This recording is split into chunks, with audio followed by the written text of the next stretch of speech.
Morty's Diner. Hot coffee without the toxic sludge.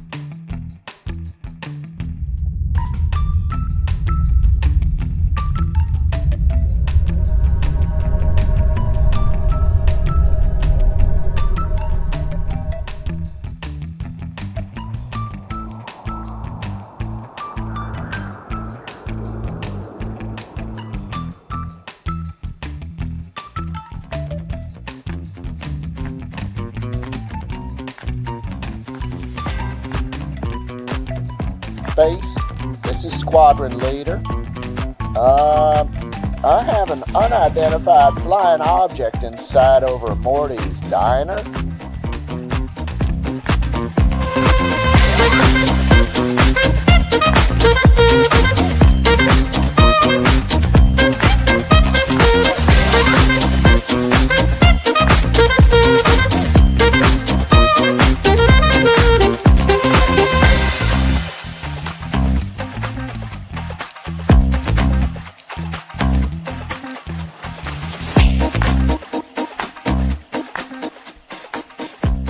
Take me to your diner, Earthling.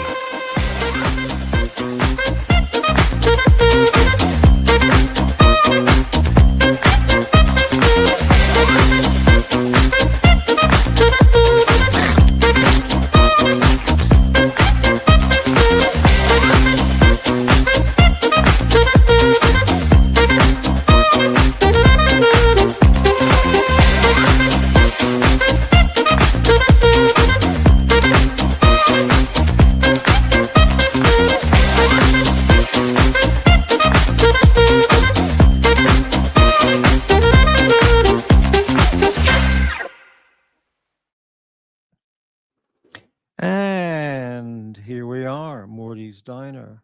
Sunday night with absolutely no content. Just the way we like it. Hey, everybody. Hello, all two people watching the show. How's it going? Last day of the month. Hey, Dodger. How you doing? It's 11:15 p.m. Sunday night. November 30th, last day of the month.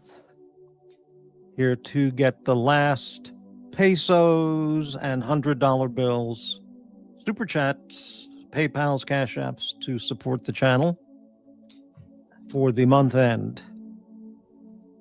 Hello, Guy Gadwa. Yes, that's correct. And tonight's show is entitled No Content Sunday. Truth in Advertising. No Content Sunday. Last day of the month, so send money now. Help Morty get to the Grand Canyon. And as it says in the banner on the bottom of the screen, donating to Morty's Grand Canyon trip does not in any way guarantee that Morty will be going to the Grand Canyon. I want that clear up front for everybody. Because there are other channels who have over the years, sought donations for trips and certain purchases, and then the channel host never did those things, but never refunded the money either. And in fact, people hardly ever complained, which I found utterly fascinating. So just saying that if for some reason funds are available and I'm able to go to the Grand Canyon, which would be a real thrill for me.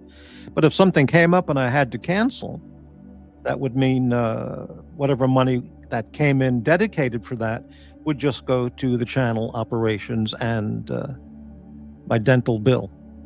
Okay, thank you. I'm glad that's clear. And MT85, how are you doing? Yeah, the year flew by. I can't believe it's almost, in less than an hour, it'll be December 1st. And then it's Christmas. And then it's New Year's.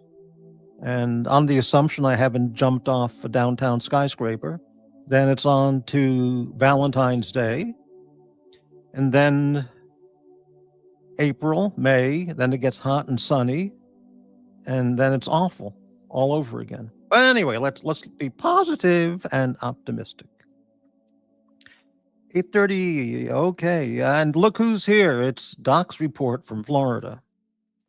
It's in Florida, it is 2:15 Monday morning. So he's up early. He'll be heading over to Wawa for his morning coffee and breakfast. Amazing. All right. So, like I say in the title, no content Sunday. I don't know what to talk about, but I'm here if anybody has any questions, any topic suggestions, or wants to join the panel. The channel invite link is posted at the top of the chat.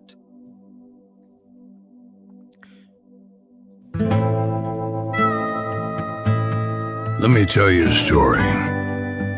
There are those people that like to donate their money to drug-induced weekend live streamers. They enjoy sick and twisted entertainment that only enables dangerous behavior for lonely people. This does nothing but enable a lifestyle of emptiness. Why would you donate your fun money to people that have money so they can have drug-induced fun with your money? It's time to start donating to more important things than your favorite live stream personality to see them wake up after a weekend bender in their own pool of vomit. It's time to make dreams into reality. It's time to send Morty to the Grand Canyon.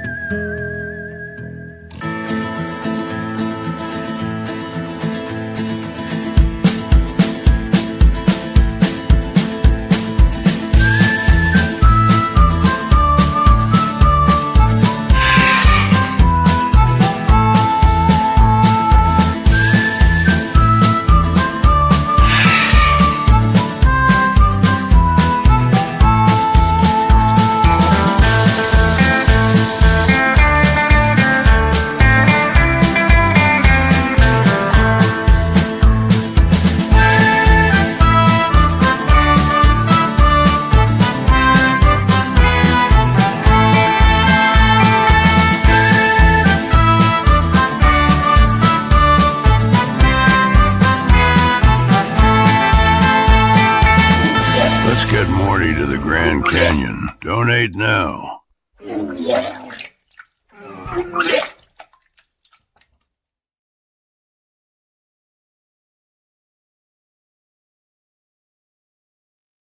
Why does that video remind me of eating a Jack in the Box? I don't know why. There must be something that makes me think that. But anyway, yeah. All right. So, Dodger, you're doing a roof inspection. Wow. Be safe. Do it safely. Right. Wait a minute. You're doing a roof inspection, but you're watching YouTube on your phone? How are you doing that? That's amazing. All right. All right. What else do we talk about? Well, I've been watching a little, bits and pieces here and there of some other channels. Holy cow, the hate is just unbelievable. It's just unbelievable.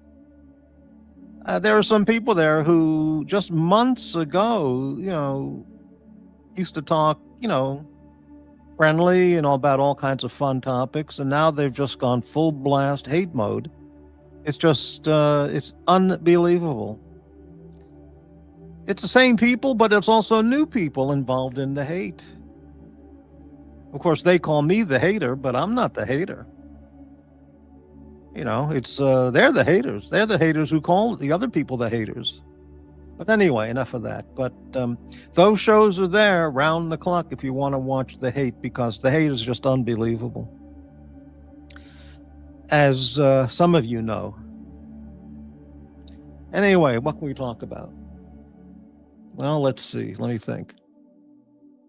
Well, I have no content. Nothing. Well, we have a guest backstage.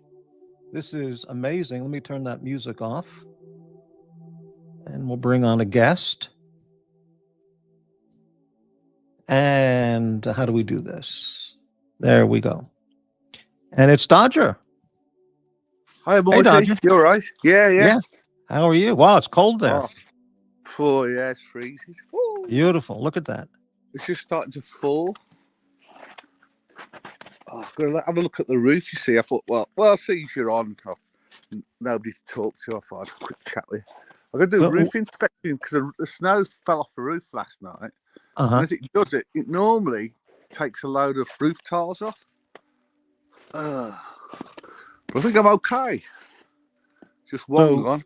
Are you going on top of the roof to examine it? No, I'm just visual. I'm just looking. I see. That's good. Yeah. So no damage, you think? You don't see any? No, I don't think so.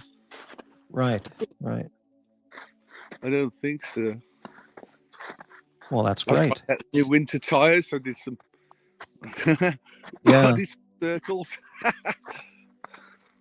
What's that little tree? Right there. These little trees. Yeah. Little fruit trees. Yeah. You just plant those recently, or? These little babies, yeah. This one's a Yeah. big bugger. Right. Let's What's check the on wood. heaviest? What's the heaviest snowfall you've seen there by your home? To the top, so about there. Oh, beautiful. Yeah. Feet, yeah. Up to about here, above the knees. Right. Fantastic. Yeah. Oh, Right. wood. That's the trouble. I need to get that wood from there over there. Right. The roof. Do you ever think about maybe hiring an assistant to help you out with the household chores, like Well, chopping wood and stuff like that? I keep saying to people, we should have a meet up here and they could all help with this wood. Right. But I can't get to this stuff at the moment because it's in the wrong place. Right. Hey, AD Never Calling is watching. Hello, AD. Boy, AD, you were getting blasted with hate earlier in the day on one of those other channels. Oh, brutal. But anyway. What them their channels? Yeah, right. Naughty. It was brutal. Right. And so it's snowing in Poland now. Wow. Okay. No, beautiful. it's melting. It's gone Oh, up it's to melting. 2 degrees. So it's melting. Right. So I thought I'd have a look. So how was your trip to Dubai? Did you have a good time? A complete change completely different to here. Eh? That's fantastic. Really enjoyed it. Had a great time with all the guys. Met up with everybody. Met up with all the influencers. Stayed in the house with Tim, Shovel, and the crew, and then we had a meet up with OC. And OC, he was there. Yeah. Wow. Yeah. Had a great meal with him and the crew. Oh, it was good. Everybody Good evening. had fun. Yeah. Hello, JB. How are Hey, you? JB. Yeah. Did you bring home any souvenirs or anything, or chocolate or anything from Dubai? Oh, some fantastic gifts. Met up with Bafaris and gave us some of the most fantastic Dubai chocolate and gifts. A really great host. Really enjoyed our time. Right. Can you explain to me or any of the audience, what does it mean, Dubai chocolate? Because I've seen that in grocery stores here, Dubai chocolate. And how is that different than any other chocolate bar? Well, it's the filling that's different. The chocolate's nice, but it's got this I don't know what's in it. It's the most amazing filling. And it's What hard to kind of- explain what it is. I Is really it don't know. pistachios or something like Kind that? of, yeah, it must be. Yeah, 'cause there's green in it. Wow, I amazing. might lose you in a second if I go around there. Hang on. I might have to change networks. Just bear with me. Yeah, you bet. So I need to look at the other side of the roof. Yes, so it's I guess you could Google it. Yeah, I will, because I've seen that here Damn, in very nice supermarkets or import food stores, but I don't know what makes it different. But I guess it's the filling, like you just said. Yeah.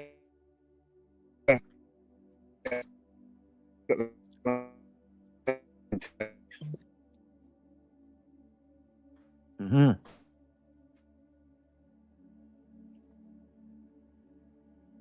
How's the connection with the audio, Dodger?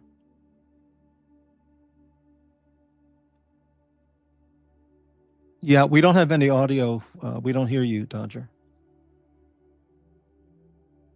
AD Never Calling. They don't have to tell me to buy chocolate. I'll always buy. Well, I agree.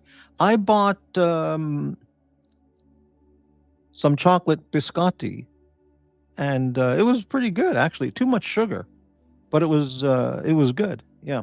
Oh my God! Look, MT85, my great rancher friend from Florida, 99.99 super chat. Going to bed. This might cover StreamYard for December.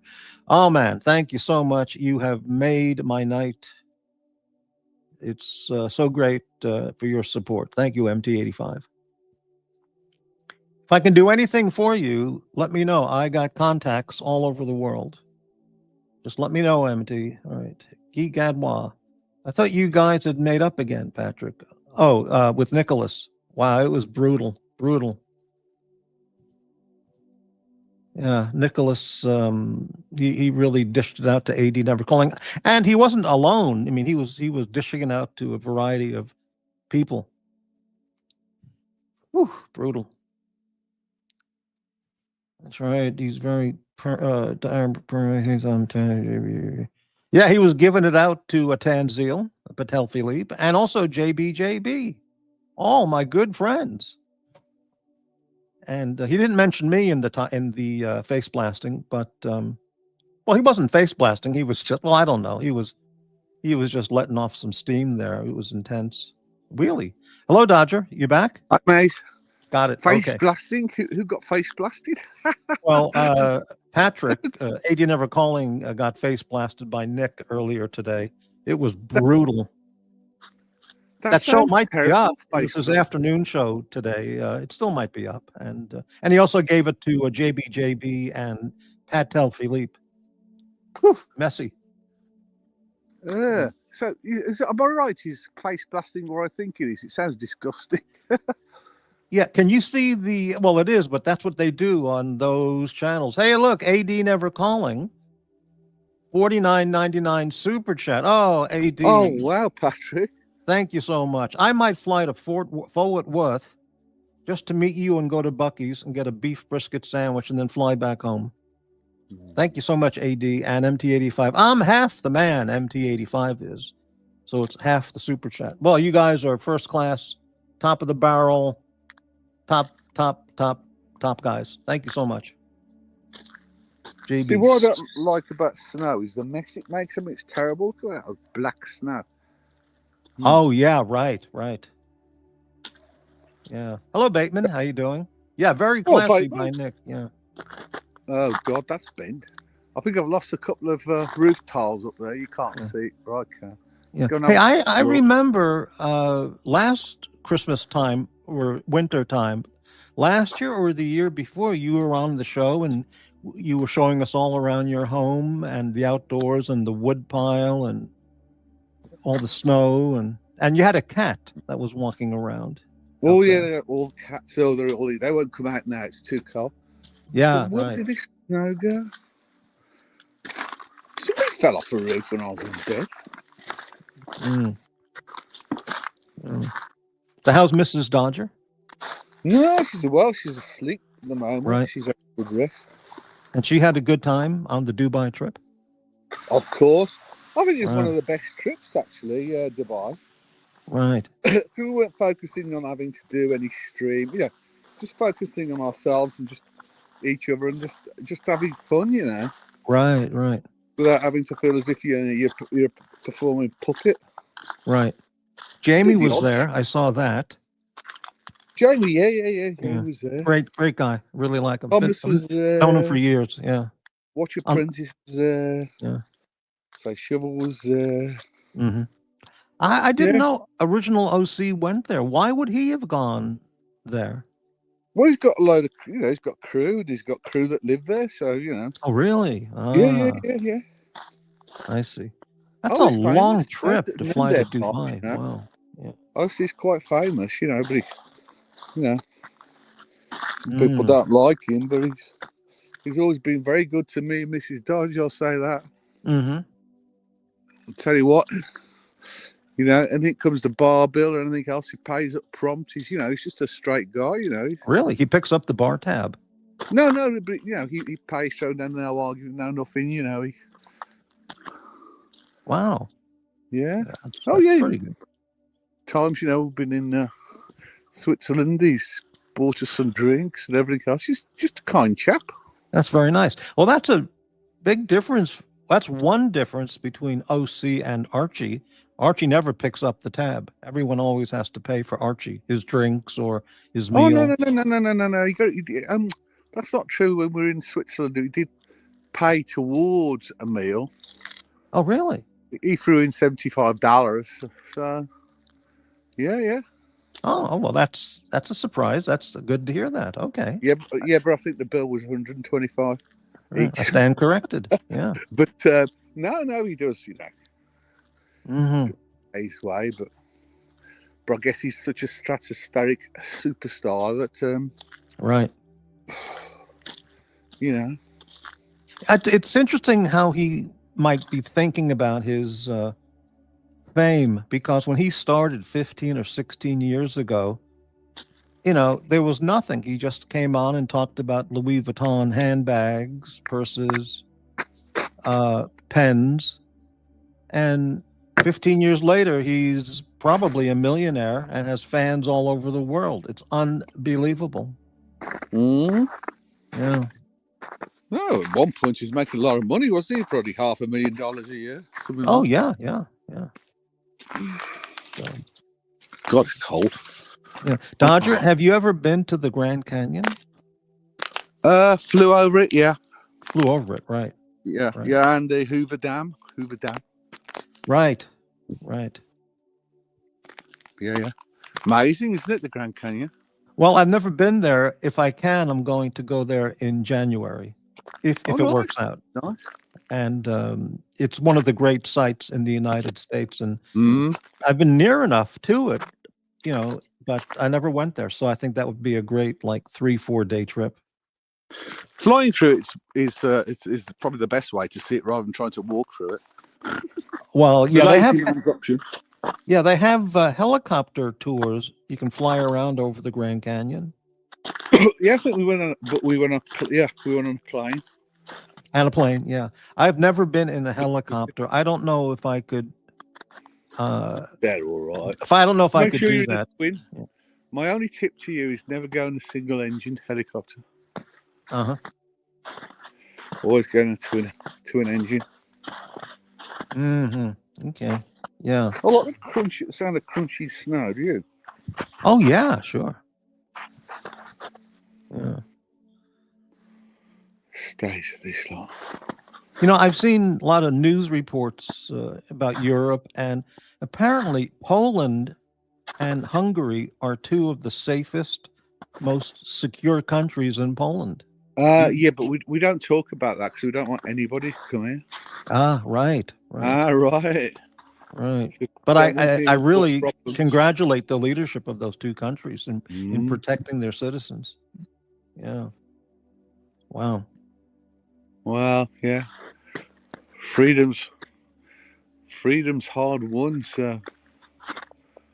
But people are welcome. Anybody who's legal applies for a visa, can come and work. Students come here. People come from all around the world legally. Right. And they come and work and contribute to society.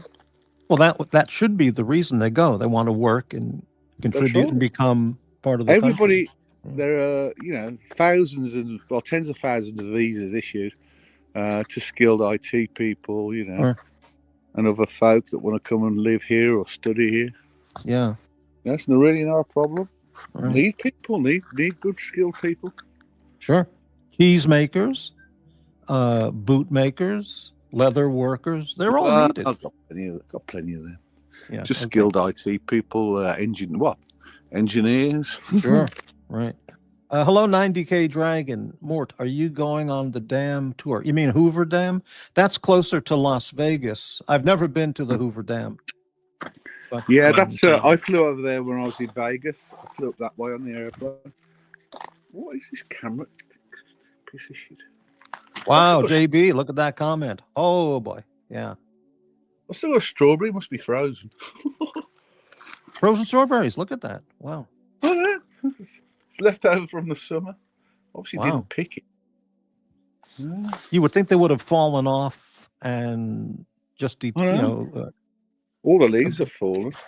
Right. All the leaves are brown. Right. fallen I just thought of down. that too. Right. Yeah.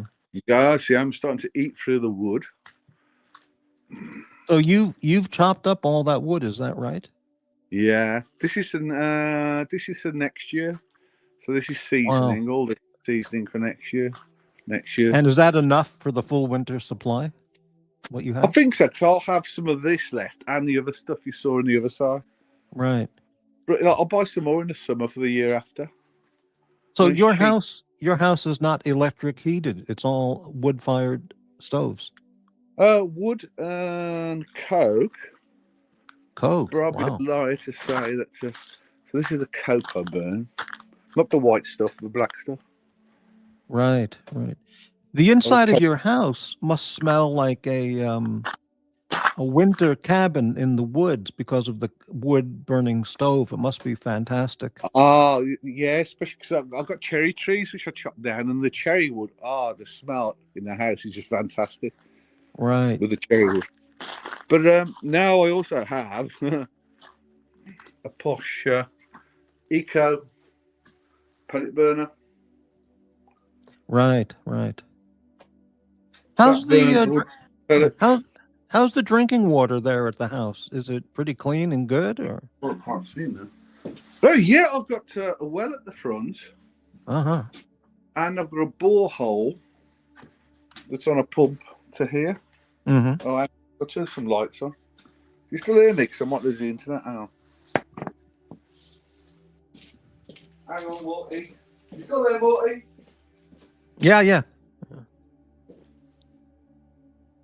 90K. The outside of Dodger's house looks like Monty Python. Yeah, I know what you mean. Yeah.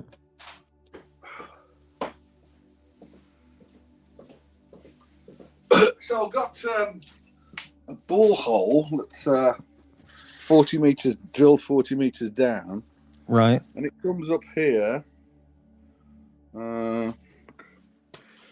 into a pressure tank that's the wrong way around. Mm-hmm. Oh, look at that. Yeah.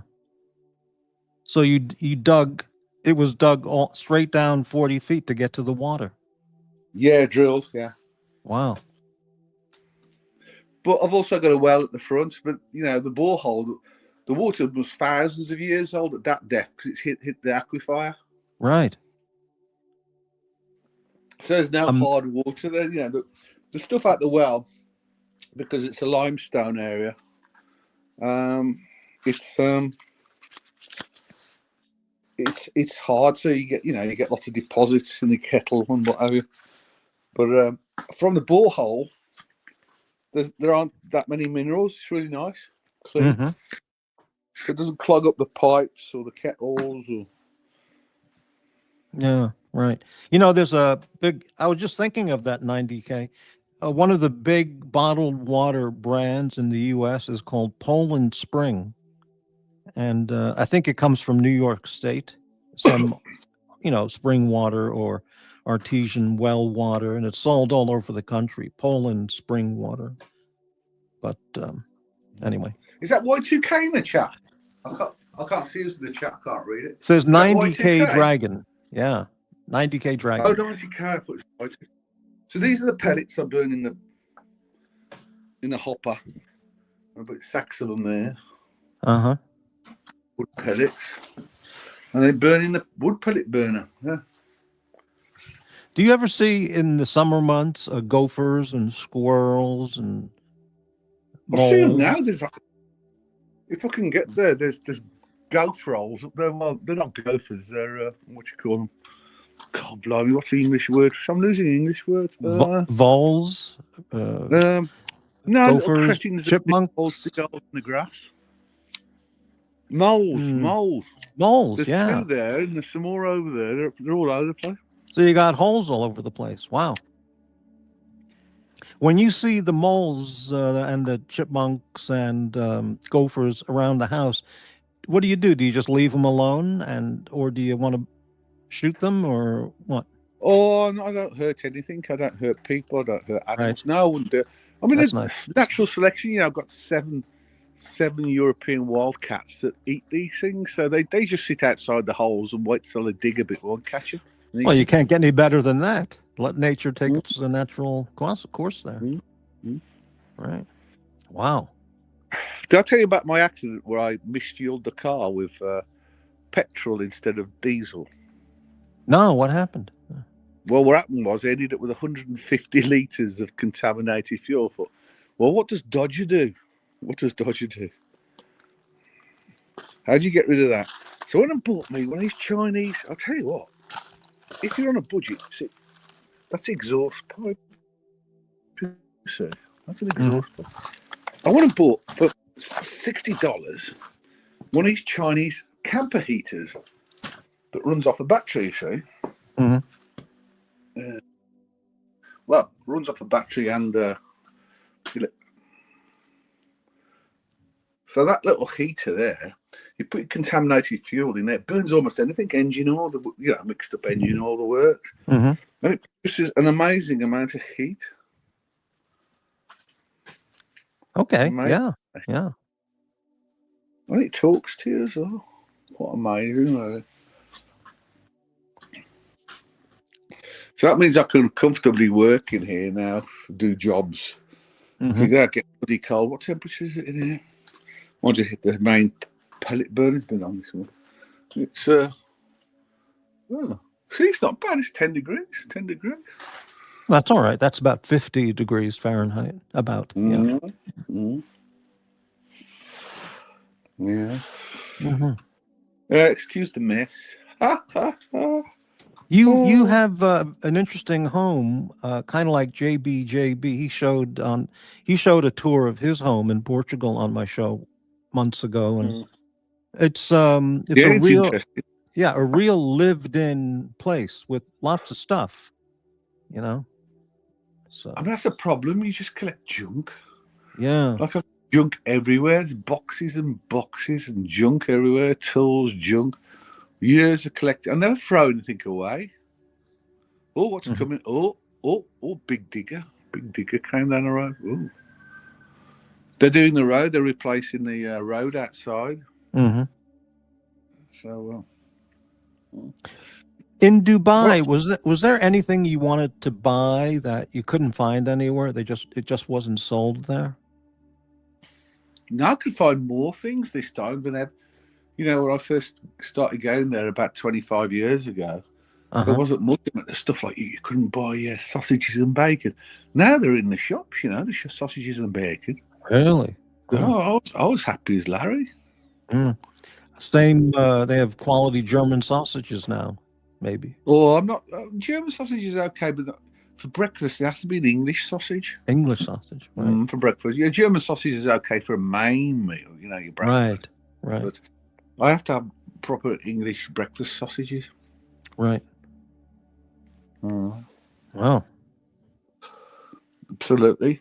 And it's quite amazing, Every time I go back to Dubai, something else is built. I just keep building. The money there, the people there, the culture there now, all these, everybody, I think everybody's escaping. I think they said 174,000 young people between the ages of 16 and 34 left Britain last year.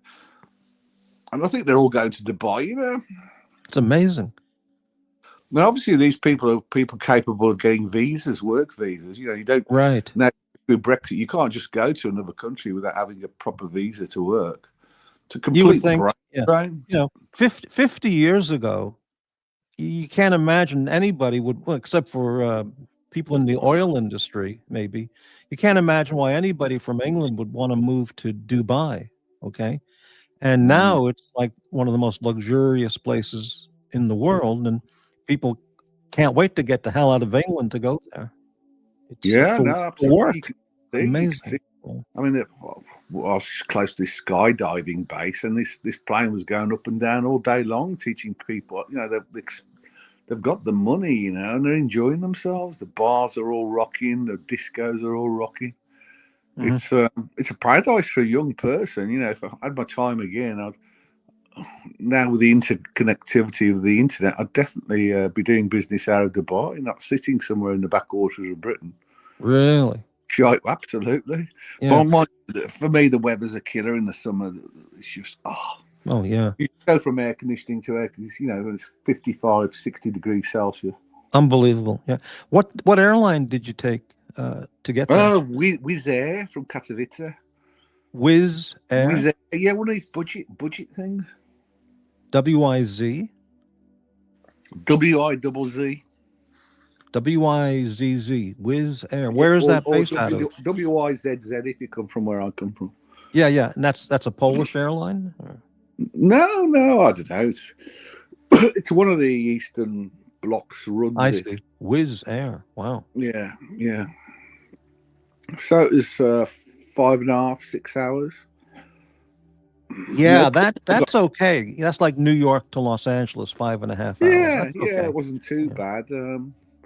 Well, mind you, we're off to Hong Kong and Singapore next year. That's going to be a long one. Right. Yeah, so we've got that trip. That's I think that's keeping me going through the winters, knowing that we've got another nice trip in March. Right. Yeah. So just hunker down now for Christmas and New Year. So can you enjoy a budget flight like Wizz Air compared to a luxury airline flight? You're okay with that?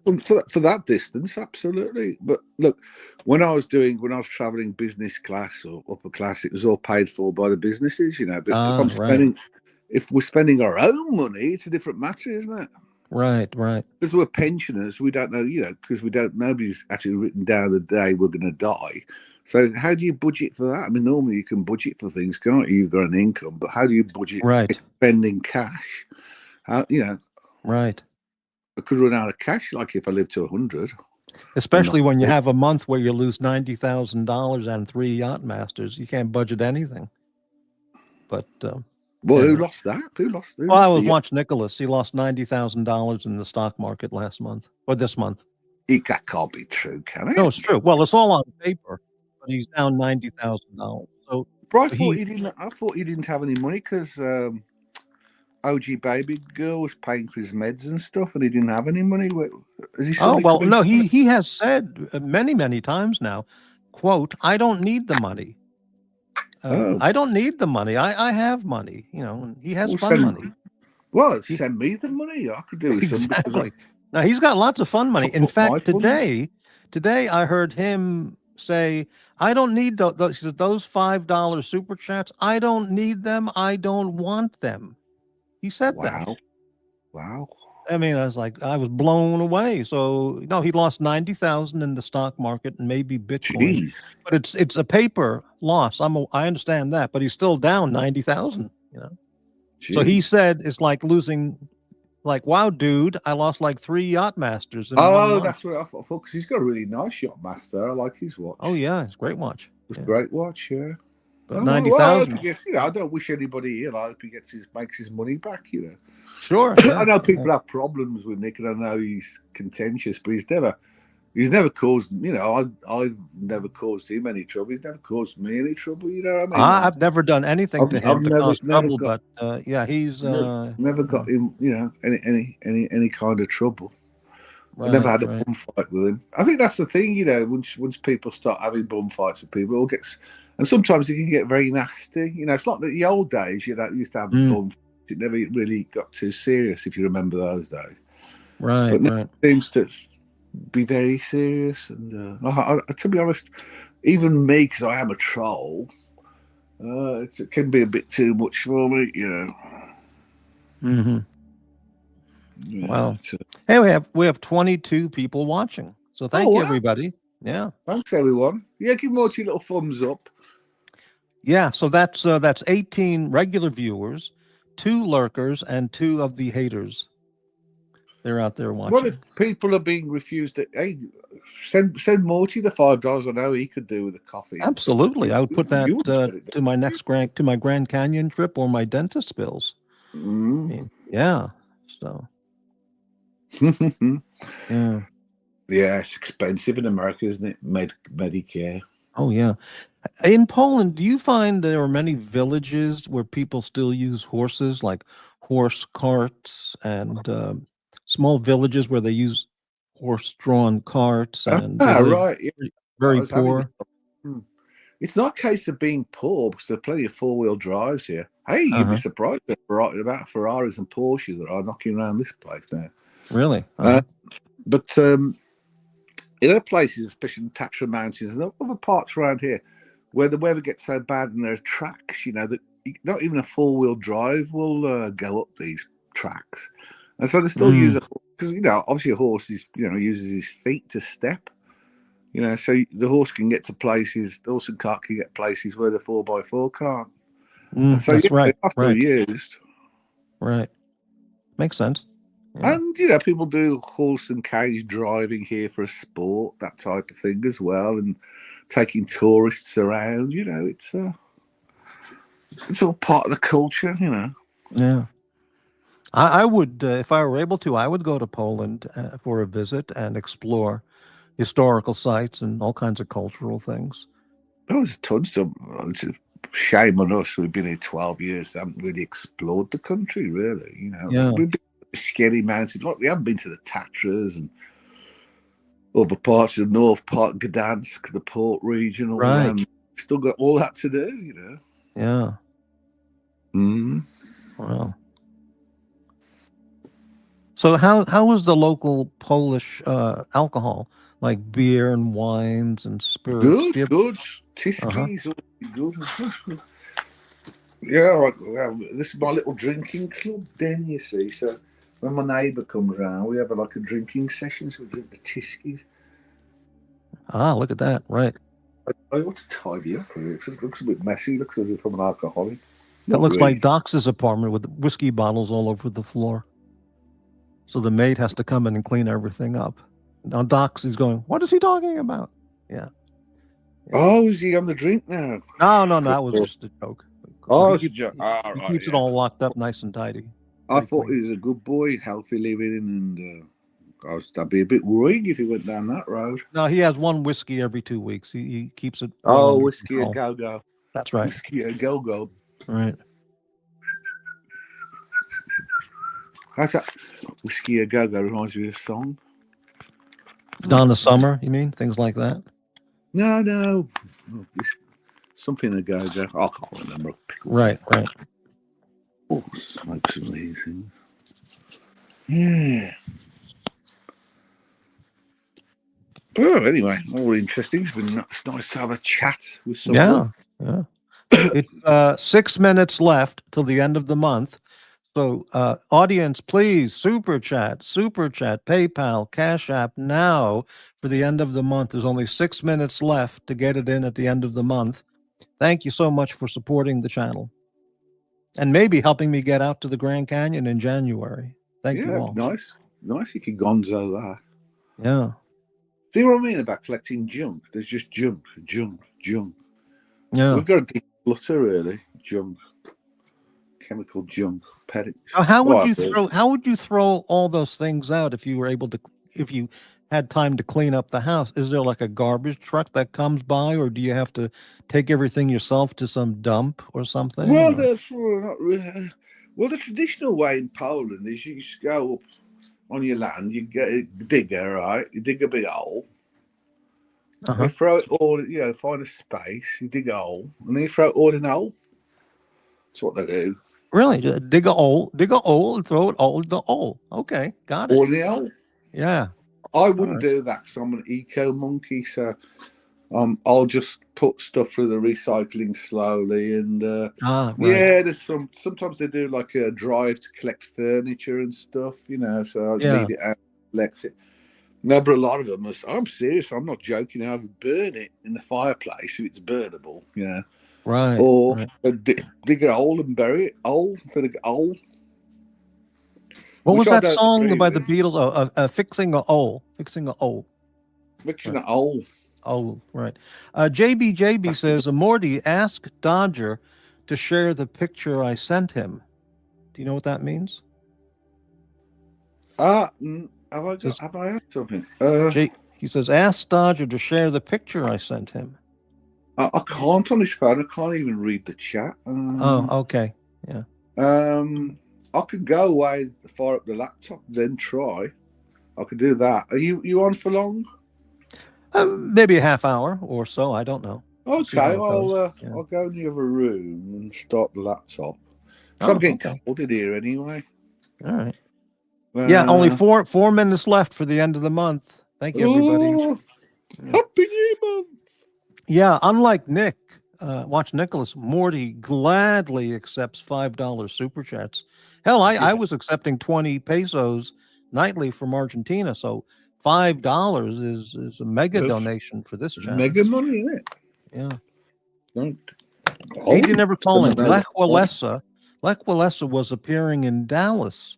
My wife wanted to see him, but I didn't feel like it. Really? It's interesting. I didn't know that. Yeah. AD never calling. 99 cents super sticker. Thank you, AD. Thank you. Ooh. Sounds like Mrs. Dodger's awake. I'm just talking to Morty. Say hello to Morty, Faye. Good morning, Mrs. Dodger. Well, the roof tiles haven't fallen off the roof. It's just the snow that made all the noise last night, Faye. Mm-hmm. Well, you had the earplugs in. Yeah, I'm not going to show her because she's in her nightwear. What is that? Yeah, baby doll nightie. Oh, really? Mm-hmm. You see? Okay. What was what? What was that just about 10 seconds ago, that chain-looking thing on the wall there? Yeah, I found that in the... Let's talk about burying things. When I was driving the tractor around, cutting the grass, that went in the blade. What do you think it is, or was? It's a handmade chain back in the day, you know. I don't know. I think something to do with horses and plow. You know, maybe something to attach to the plow or something. Right. Possibly. It's all handmade links, you know. Some people have paid good money, more than $5, you know, for an artifact like that, I suppose. In the UK. MT85 wants to just double check if that was any kind of sex chain apparatus or anything. It could be. I've got rope. Well, you know, those 18th century Poles, you don't know what they were using chains for. Yeah. I've got some chains, ropes. Oh, that's where Dodger chains the GIMP up, says Geek at One. Yeah, yeah. Look, I've got a belt there, a rubber belt. Wow. Or locks. Oh, stuff. We could create a torture chamber, no props. Right. Amazing. Well, I'm going to... Oh, hang on, take this. I'm going to fall over. Put the bloody wellies off. Oh, bloody wellies. Bloody well. Got my flipper-floppers on. Well, I'm going to go next door, fire up the laptop, and see what JB sent me, and see if I can bring it up. Hope you're still here, JB, because he's going to show that photo. Yeah. And 1 minute left for the end of the month. I'll get those last minute $1,000 super chats right now, folks. This is the time. I'll leave you to do the countdown. Right. I'll just finish this and the phone will probably die when I go next door.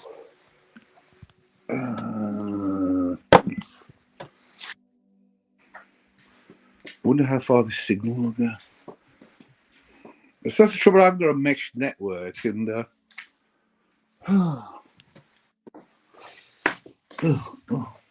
does your computer have very fast computer speed? Not really. I got a budget one. Mm-hmm. It's like my Hobbit door. That was expensive. Right. That's the most expensive thing I bought in the house. I needed a door here. It cost a fortune. Oh. And I'll start the laptop and try and share a picture that JB sent. It's interesting because none of us know what that's a picture of, so it's kind of suspenseful. Yeah, it's suspicious, isn't it? Mm-hmm. Could be of a pretty girl or something, couldn't it? Could be. Could be JB naked. Well, you know, it doesn't have to be shirtless Twister. It can be naked Twister. That's what he said. But oh, look. I'll unbox. I've got a gift. AD, $1.99 super chat. Thank you very much again. And AD, a $4.99 super sticker. Thank you very much. And look at my friend JB, $59.99 euros super chat. Thank you so much, Wonderful. JB. Thank you so much. There you go. And he You've got some says, coffees. since Nick doesn't need it. Well, that's true. He doesn't need it. He's got Interesting. plenty of fun money. Mhm. AD never Oh. calling. $9.99 Oh, super wow. sticker. Oh, fantastic. Thank you all so much. No, It's seriously, very I possible I know. can get to the Grand Canyon with Well, this no, support. what's more important is your teeth, because I know you've got all these medical bills. No, I'm Yeah. glad you're getting some money to pay for your teeth and stuff, 'cause it's horrible. Well, the dental bill Tooth really thing. has to be paid first. I want to get that paid off by December 31st, which is this month now. It's now December 1st. Yeah. And it's See- down to about $1,400. I hope I can get that paid off this month. No, it's good to Yeah. have some help. See what Tim gave me, Tim Wright and Friends. Oh, was he in he was in Dubai? He was in the house. We were all sharing the house together. Really? I The didn't. Airbnb, Okay. yeah. So That's what a is wonderful that? gift. It's a Tim Wright and Friends God tier Casio.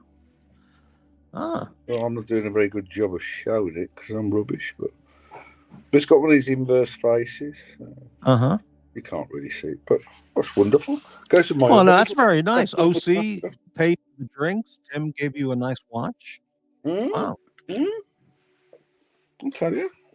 pretty We've got great. good people. Yeah. We've got good people. Let's fire up this laptop and see what's happening. All right. You might go upside down because, well, I don't know, something like that. Oh, I don't know what I'm doing with the camera. Hang on. Oh. No. I'm hopeless. I'll fire up this laptop. No, my laptop's just one of these Asus workbooks. Mm-hmm. Vivo book it is, a Vivo book. I guess people know what that is.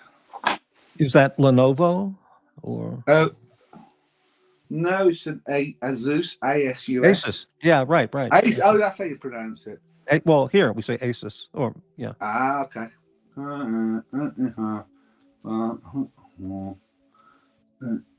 So look what we got in our little my WhatsApp. I'll put glasses on. Oh, JB. Oh, okay. Ah, right. Okay. Okay. I need to come on. I'm going to come on again. So you'll have Okay. two.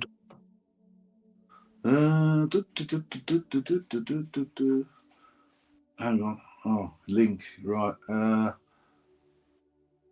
Bear with me. I'm going to have to pick up your link, so I'm going to have to mute you. There we go. Mute that. StreamYard.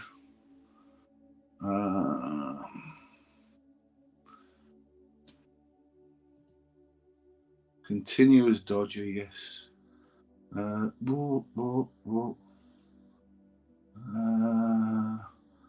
going in there. I'm coming in. Dodger's coming in. I'll kill the other Okay. thing. So hang on. Okay. Right, I'll kill the other thing so we don't get feedback. All right. There you are. Right. Okay. Right. Okay. And I'm not going to ban you for the funny hat. Oh, I'm all for why? funny hats. I don't know why. That's not funny. It's serious act because it's snowing, isn't it? I have to wear hats. Yeah, right. Wear hats around here. Right. Okay. So how in the hell do I present the picture? So if I open up WhatsApp, how in the hell do I? Hello, Shot in the Dark. 5 tons you can share with. Hi, Shot. I'm not doxing anybody here. Hang on. That's the other important thing. Hang on. Present. Oh, how the hell do I present on this screen? Which icon presents? That's what I want to know. Plus, is it plus? On the StreamYard? Share screen. Share screen. That's it. Share screen. That's it. Yeah. Window. One of it.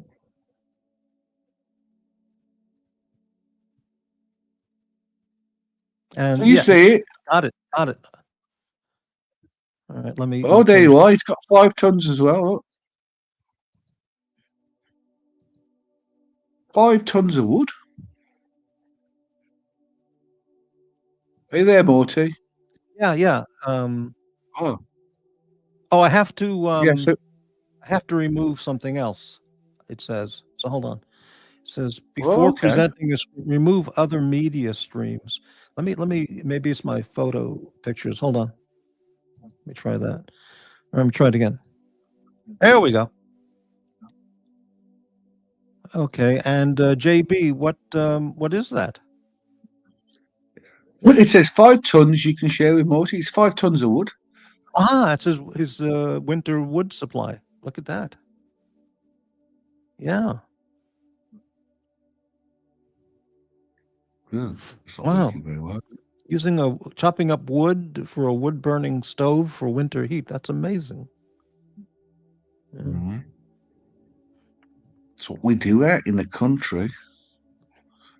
Comments. Well, Dodger, you have way more wood, a bigger wood supply than JB. Yeah, I but don't know. Portugal's a lot warmer. Portugal's a Yeah, lot right. warmer than here. I It's don't think it would freezing snow here. in Portugal. Yeah. Oh, I'm getting too hot now. Ugh. Oh.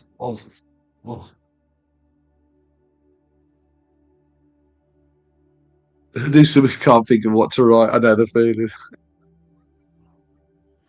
Mm-hmm.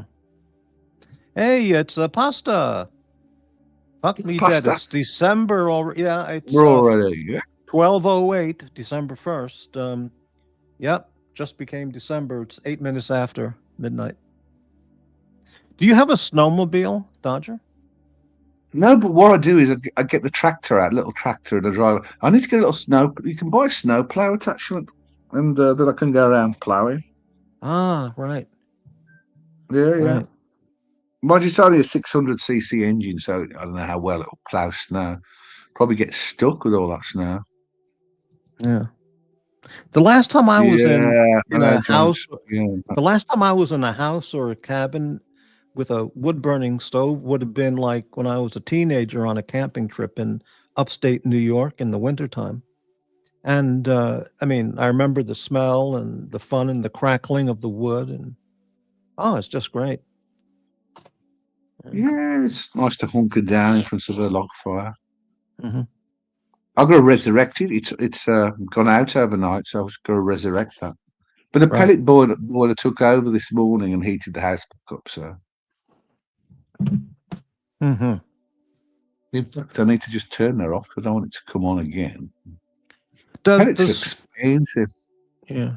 Does storing all that wood attract insects? Yeah. Of course, they come in the house and they walk around the floor. Oh boy. You can't be squeamish in this house because everything crawls out all around the place. Spiders, beetles, but no nasty things because a nice little ecosystem. You know, Right. the spiders eat things, the beetles eat things, so we don't have things like cockroaches and nasty, unhealthy things.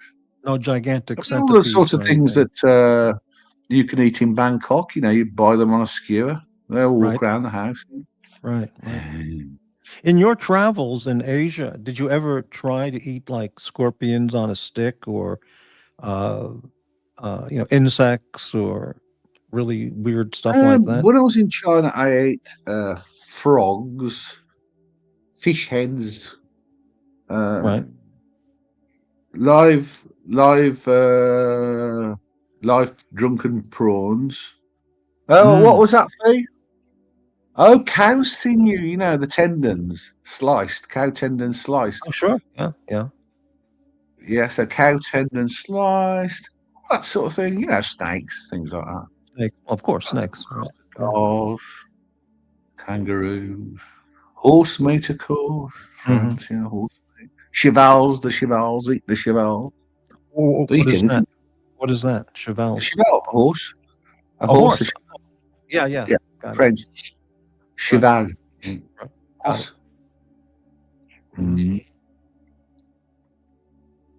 Right. Oh, those were the days growing up in the cold. We didn't have any hot water when I was a kid. Mum used to boil a kettle of water and there's a tin tub in front of the fire.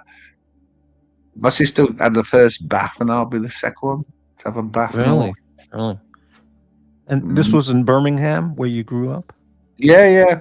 I can remember when later on when I was about 7 or 8, Dad had a coal fire installed, with a boiler and a hot Uh-huh. water tank. So then we had hot water in the house. I read Eric Clapton's autobiography, and he said he grew up like that too. Uh, hot, a tin basin for taking a bath. Yeah. He had to use the outhouse to go to the bathroom. Yeah, we had the outhouse as well. Yeah, Green, no indoor plumbing. green Yeah, door. yeah. He had one of these little holes in the outdoor, and for ventilation. When my sister used to go, and I used to get a squirty bottle of water and squirt water in there. Cool. Mm. Right. Wow. But yeah, we had the outhouse. But yeah, the terraces and that, and later on, slum clearance came, and they built. This is the 60s, the 1960s. Sure. And so, the slum clearance came along, and then they built really big blocks of flats. Mm-hmm. What they called the slums lasted for hundreds of years, but these blocks of flats that were built probably when I was 8, 6. But now they've knocked them down because, antisocial behaviour and, people moving from, streets into blocks of flats. It created a lot of antisocial behaviour and problems. Yeah. And they just demolished them and started building normal houses again. He said, well, I have 4,000 square. Jesus, JB. Gee, that's huge. 4,000 square feet on one floor. Gee, JB is rich. That's a huge place. Oh, that's big. Mine is 300 square feet of floor. So.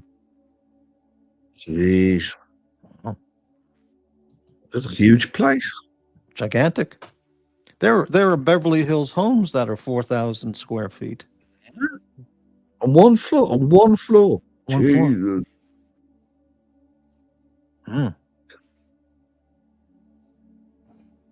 Well. Yeah, John Swash, it's difficult with the pipes. That's the big problem here. If I leave the house, I've got to make sure the pipes don't freeze. Right. So some are wrapped. Some pipes have got like heater elements wrapped around them. I've got frost watcher electric heaters that come on automatically to stop that from. But it's still freeze. Minus 30. The bloody thing's still free. Mm-hmm. I used an outhouse when I was like a kid. On camping trips and in the wintertime, upstate New York, and it was kind of fun because you're only 10 or 12 years old. So it's, but I wouldn't want to do that now. I need a proper bathroom, So I just had an outhouse. It was just next door and on the side of the wall, and it just had a plank, with a hole in it. Yeah. And so you do your business through the hole, and it would just drop on the floor behind you. That's right. Well, that's how it worked for centuries, thousands of years. Some people were so poor they didn't even have a hole. They just pooped on the grass or in the forest. The rich people had a hole, right? Rich people had a hole. They had a shovel. Rich people had a shovel to dig a hole. That's right. Exactly. Yeah. You're rich if you got a shovel and you can dig a hole to shit in. MT85. My last house was 4,000 square foot. Also, didn't use half of the rooms. Wow. To be honest, we don't. I mean, Morty, we only use 2 rooms upstairs, and I guess there's 6 rooms. Not all of them are bedrooms because we turned one into a dressing room and one into a sewing work room. Mm-hmm. But yeah, we got more bedrooms than us. Well, you have no shortage of space for all your stuff. So yeah, I guess if people do come at some point, then I've got some place to put people up. Right. But they're going to have to work for their room and board. They're going to have to chop some wood, maybe. Oh yeah, I'll give them some work, chop some trees down, and chop some wood, split wood. Oh, definitely. Yeah. All right. Well, anyway, I've got to go and resurrect this fire because Mrs. Dodgy's up and she'll get cold. Yeah, right. Start the fire, make some breakfast. Because it is only still, I don't know what time it is. It's not telling me. Stupid blooming thing. or he watches, and I can't tell the time. Are you the same time as Germany? Yeah, same time as Germany. Yeah. Right. Yeah. Well, Germany's just 30 minutes down the road. So. Oh, really? Right. And the same with the Czech Republic is 30 minutes the other way. So Germany's that way, and the Czech Republic's that way. Right. Yeah, Germany at 9:16 in the morning. Right. There you go. It's 9:16. 8:16 in the UK. So we're an hour ahead of the UK. DW 6410. I live in a tent. Fuck me dead. So if those places are only a half hour away, you could drive to 3 countries in one afternoon. Oh yeah, easy. Yeah. So you could have breakfast. You could have breakfast in Poland, lunch in Germany, dinner in Czech Republic. No problem. No problem. Right. Easy. Wow. That's pretty exciting. Well, ladies, see you, Patrick. Sleep well, mate. Thanks for supporting. Yeah, all right. See you, AD. Thank you for the channel support. Yeah. Oh, hey ho. Well, so I'll leave you to it. You can get back to some content, Yeah. Proper content. Hello, Rich Mitch. Yeah. So what's your breakfast? A porridge and a cup of tea? I haven't decided yet. I've not looked. Whatever's in the refrigerator cooked. I don't know. Right. We haven't really done any shopping since come back from Dubai, so we're low on supplies like eggs and things. Yeah. There'll be something knocking around in the refrigerator. Yeah. Probably some green stuff or something healthy. Right. I need to eat healthy. I put on 2 kilos. Good God. I need to lose weight again. All right, Morty, thank you very much for having me on. You bet. Everybody who's supporting Morty and sent him some coffees and helped with his bill for his teeth. Go. Thank you very much, Dodger. And thank you, sir. It's always nice to talk to you. It's always a format. Just sort of chewing the cud and park benching. Thanks again. All right. And take care. You, see you next time. Chat. Thank you. Bye, Rich. Hello. Bye. Bye, mate. All right. Very nice. That was great. Okay. Rich Mitch, I don't know if it was a dream, but I think I was banished by Nick last night. I asked somebody a few days ago I guess it was on my channel. I don't remember who it was. And I asked them, have you ever, when you sleep, do you ever have dreams about YouTube people? Whoever, but have you ever dreamed about YouTube people, in your dream and whatever? And this guy said, yeah. Oh, it was AD Never Calling. He said he was asleep and he kept hearing in his dreams, super chat, super chat, super chat, super chat, super chat. Unbelievable. Yeah, it affects you. I mean, I've had some dreams where some of the characters on YouTube were in the dream, and it was freaky scary, I'll tell you. It was quite unnerving. It can really get to you, all this stuff. So I don't know, Rich Mitch. A lot of banning and banishing going on lots of channels right now. People are really stirring up the hate and viscountness. So it's possible. I don't know. Geez, Rich Mitch, you got shredded too? What a mess. Wow. Gigad, I think I heard him mention you too, Rich Mitch. Well, yeah, unbelievable. Wow. Yeah. I got banned over there as soon as I left. He banned me on his Discord channel because I went to look at it sometime after I left his channel, and I couldn't get on. So he pretty quickly banned me from that. And then I posted a chat comment on his show one time, not soon after I left. I mean, not long after I'd left, and I couldn't get on. Never showed up. So yeah. Wow.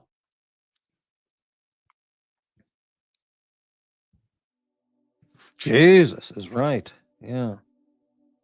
Well, we're in a new month. It's 12:21 in the morning. Monday morning, December 1st. Wow. Incredible. Oh, boy.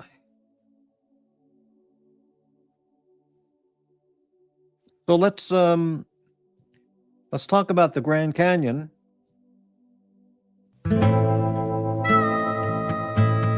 Let me tell you a story. There are those people that like to donate their money to drug-induced weekend live streamers. They enjoy sick and twisted entertainment that only enables dangerous behavior for lonely people. This does nothing but enable a lifestyle of emptiness. Why would you donate your fun money to people that have money so they can have drug-induced fun with your money? It's time to start donating to more important things than your favorite live stream personality to see them wake up after a weekend bender in their own pool of vomit. It's time to make dreams into reality. It's time to send Morty to the Grand Canyon.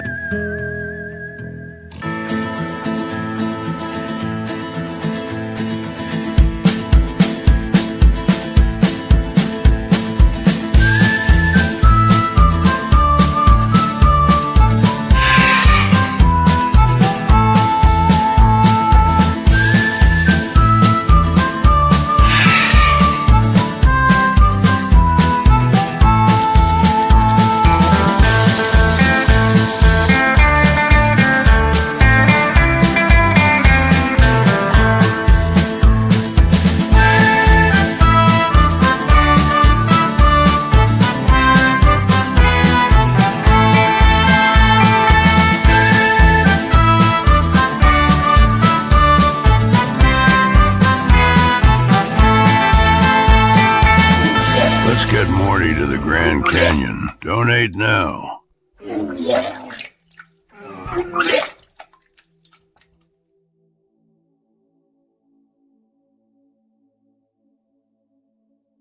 You know what that reminded me of? When Nicholas went to visit Big Meech, and Big Meech bought him all expensive drink. I mean, spent a lot of money buying him drinks all night, really quality whiskeys and stuff. And then they went to this fast food restaurant place called Culver's for burgers and fries. And Nicholas he ran out into the parking lot and vomited his guts out all over, he vomited up all those expensive whiskeys and beers that he had drunk that night. Wow. Amazing. Yeah, the vomit was a really quite nice touch. Very nice. Yeah. Let's scroll back here just a little bit. Don't want to miss any comments. Rich Mitch, AD. Yeah, I'm not sure why he banned Rich. He says he just said that he knew my type and to fuck off. Wow, brutal. That's a brutal blast right there. And then he said to suck up to Lux. I am absolutely not going anywhere near Lux. Well, that's a good thing. That's a smart move, right? He flipped on Rich Mitch. Unbelievable. Anything and everything happens on those channels. Random crash outs, baby. You're right. Great fun race vid. Love it. Yeah, thank you, Dodger. Yeah. Especially the vomiting. Very nice touch, right? I got to congratulate the creative team here. They do great work. Rich Mitch, no idea. Kicked from his Discord too. Never a cross word spoken before that. Wow. Hey, Unreal. Of course it's Unreal. Yeah. I was listening to a little bit last night before going to sleep of the Late at Night Watch Nicholas show, which features not Nicholas, but his two panelists, Dr. Bob and my friend Jax. Okay. And what was I going to say? Oh, Jax. Oh, yeah. So they were talking about JB. I don't know if JB is still out there watching, but the name of JB came up, and maybe JB was in the chat and they saw him, and Jack said, JB, like essentially, I'm paraphrasing. I mean, he's been banned, or he's in the cesspool of viewers. He's in the trash bin, but he can, and this is what Jack said, something like, he can come back to Nicholas and the channel if he does his penance, $1,500 penance, and Nick will welcome JB back to the channel. And Jack's actually said penance. Penance, that's my thing. I came up with the penance. He's using my material. I have the penance list. I've had it for a few weeks now, and I haven't revealed it because it's explosive. So every day I delay showing it. But the penance thing, I said, that's my stuff. Penance, And I've heard somebody else using the penance thing, But wow, unbelievable. So they want JB to come. If he comes back, he's welcome back for $1,500 if he does penance for that amount. Wow. But yeah, anyway. Okay. Rich Mitch, I'm going to the doctor in half an hour. Is there anything you'd like me to ask him for you? For me? I can't think of anything. Thank you for asking. Yeah. Hopefully, Jax doesn't face blast Mort Webble streaming. Well, I don't consider any of these things Webble streaming. Wheelie. If someone wants to do a show, do a show. And if someone wants to watch a different show from another show, by all means, go watch whatever you'd like. I don't consider it rebel streaming. There's only so many hours in a day, and there's so many channels. You just can't wait until someone's off. So just go on and do a show. Exactly, Gigadwa. They're the shtick stealers. Yeah, on that show, it seems like Jax does most of the conversation, most of the talk, and Bob is like the Ed McMahon. He does the Ed McMahon laugh and a comment, but Jax primarily does the blasting about Archie and Lux and whoever. Yeah. Wow. So there are probably shows where they talk equally, but the moments that I've turned in, it was Jax blasting away at Lux and Archie and Patel Philippe and his Lamborghini. Jax is really insistent on that topic, and I'm not a car guy, so if the car is sold in a Lamborghini showroom and it says Lamborghini on it and it comes with the full accessories and warranty package, it's a Lamborghini. Now, he approaches it as a car guy and explains why he doesn't consider it a real Lamborghini, and that's fine, But to me, if they sell it, then that's what it is. It's a Lamborghini. But look, a Honda Accord, that does it for me. That's plenty. It's great, Besides, where am I going to go? Downtown to Voodoo Donuts? That's about it, And there's nowhere to park anyway. So, yeah. So, but if I had that much money, I wouldn't buy a Lamborghini. I'd be interested. I would look at a Maserati, but I'm not a car guy, but there's an Aston Martin DBS, which I've seen the website of, and that car looks unbelievable. So I think it would be fun to drive that car. But important, where can you drive a car like that? Nowhere. To the Trader Joe's, to the drugstore. I mean, it doesn't really make sense. So, yeah, that's exactly right. Yeah. The invite link is up if anybody would like to hop on the panel. And like I said here in the title, it's the No Content Sunday show. Last day of the month, so send money now. Help Morty get to the Grand Canyon. It's now December 1st. So generous super chats of any amount are certainly welcomed and encouraged, but they now count in the December tally, so to speak. Right. And speaking of that,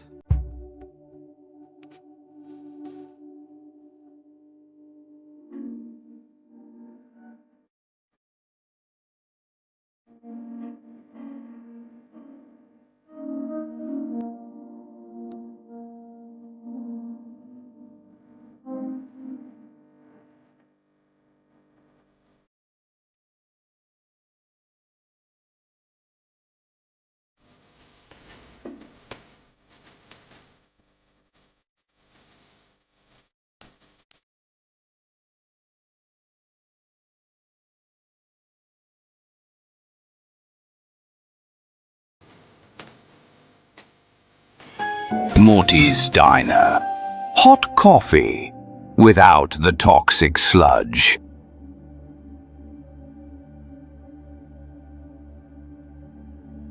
By the way, I was looking at Breitling's channel. His channel is called Breitling, BRIGHTLING, Breitling Watching Time. And I would recommend go there and look at his last couple videos that he's posted. Absolutely LOL, honest and brutal. That's how I would describe them. LOL, brutal and honest. Really amazing stuff. So go to Breitling's channel. Look at his last, well, look at all of them. They're all good, but look at his last 2 videos. Wow. Oh, man. Brutal. But honest. That coffee is too hot for that cat. Well, he seemed to like the coffee, so.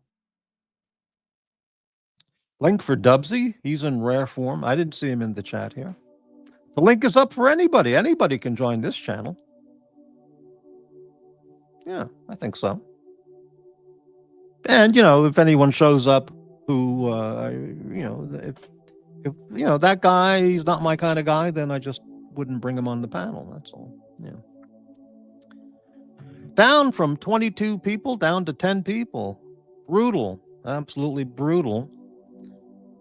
You know what that means? There's another show on. And yes, there is. I see it. There's another show on right now. Right. Let's see what kind of face blasting they're doing.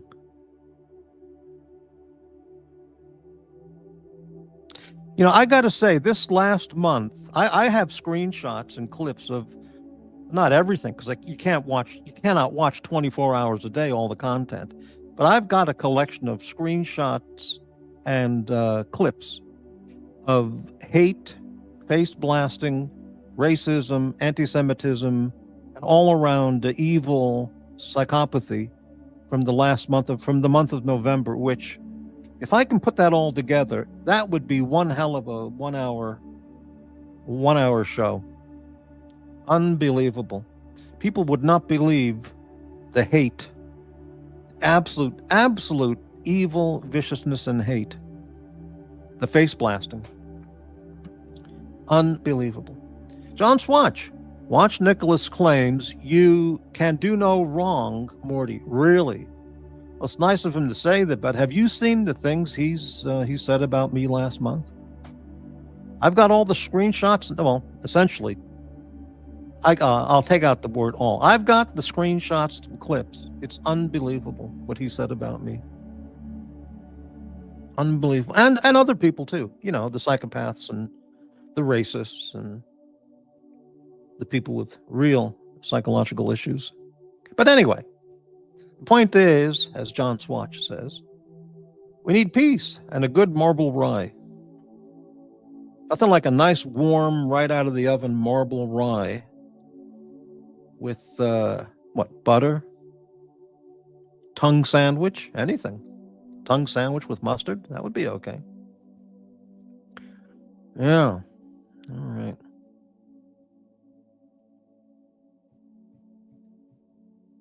Yeah, 9DK, absolute viscountness. Yeah, it's nice. Very nice, relaxing, late night music, background music to help the relaxation and help everyone, wind down at the end of the day. And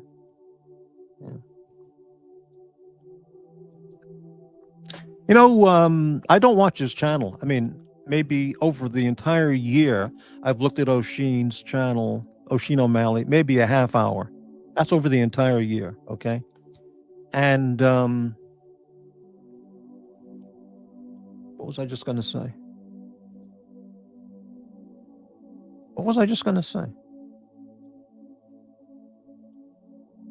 I went totally blank. The drugs must have just kicked in. What was I going to say about O'Sheen? Oh, yeah. Well, I don't remember what my thought was, but I can say this, that, the hate that he got from various people on those channels for his vicious, vile anti-Semitic comments. Hey, I got news for you. Those were nothing compared to the hateful anti-Semitism, psychopathic comments that showed up in the last month to 2 months from those people. So they got nothing. O'Sheen's got nothing on those people. I mean, O'Sheen's stuff was really bad, but no different, no more worse than the shit I've seen from certain other, people. It's absolutely amazing. But I was going to mention O'Sheen for some other reason, and I can't remember at all what it was, but who knows. Sam Davidson. Hey, Sam. Good to see you. How are you? I have been watching on a delay because I'm on my morning walk. How can you tell me you have been kicked off a Discord? How can you tell me if you have been kicked off a Discord? I may have also been kicked from Watch Nicholas's Discord, as I cannot see all of it. Well, yeah, okay, Sam. A year or 2 years ago, I don't remember. I asked Nick, I said, because he was posting about on his channel, like, hey, I have Discord, click here to join. So I asked him, I said, what happens on Discord? And he goes, well, I post pictures of watches. People post watch pictures and just usual bullshit, really. And I said, well, all right, I'll take a look. So I signed up on his Discord. And when I go onto Discord, it would show up. I just click on his icon and I have his Discord page. But maybe 4 months ago, when I left his show, whatever that was, 4 months, 5 months, soon thereafter, I looked at his Discord and I couldn't get on. So that meant he removed me as a member of his Discord page. So if you can't get on, that means you're not an approved person,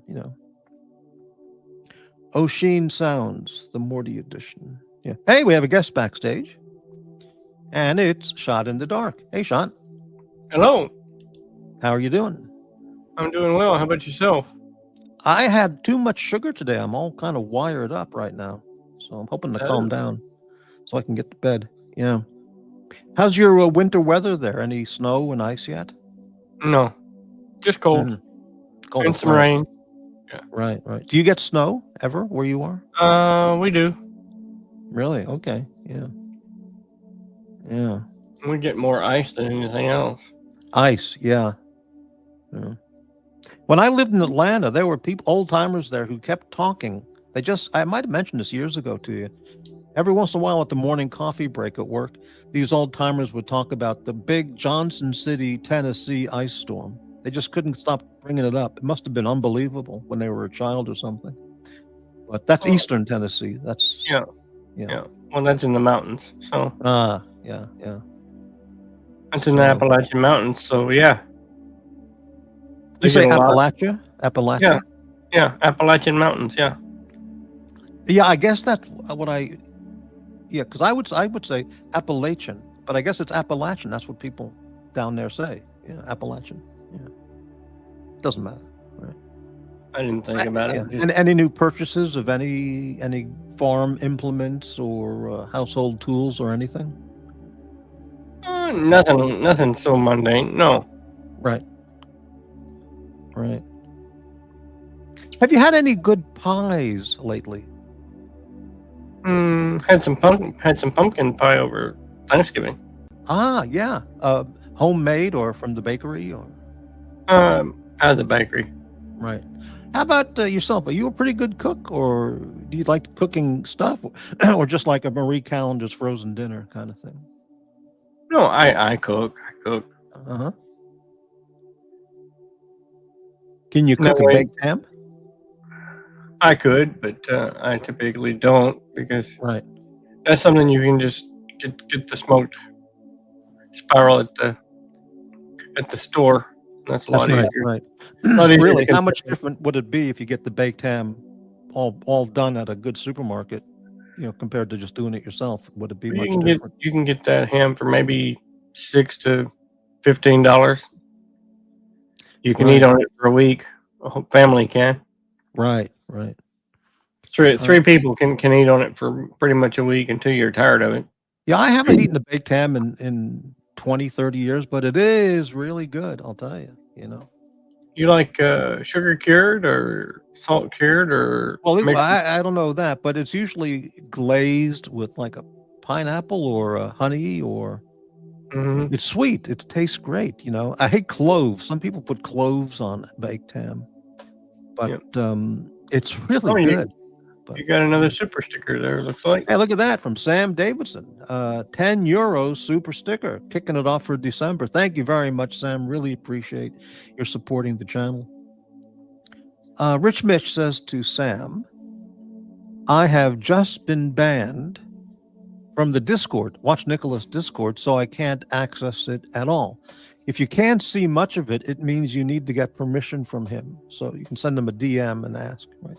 Well, that's it. If you can't get on the channel, then on his page, then he banned you, right? Which he did to me, you know. So, but there was really nothing, and he admitted this. There's really nothing there. Just people posting photos of watches, and he posted photos of his 5-star dinners or his dinners. Some of them looked pretty fancy, or just a hamburger. But he would post, food photos and watch photos. So, yeah. How far into Appalachia have you been? Like West Virginia and No, not very far. No, right. just basically the foothills. Right. You ever walk on what's that trail? The mountain of the Appalachian Trail. Blue Ridge Mountains, Appalachian Trail. Yeah. Mm-hmm. Never been on that. No. I had an Australian friend and his wife. I met them in Japan, and we were pretty good friends. Then they finally turned on me because they were Bernie Sanders fans. They moved to the United States, and they really got into Bernie Sanders, and they disowned me because I was a Trumper, and they just couldn't deal with it. So they just cut me off. But when they were visiting America, they went to the Appalachian Trail to hike around and stuff, and they said that they may have sent me a photo. I don't remember. They saw a family walking like on a leash of some sort, walking a pig. Mm.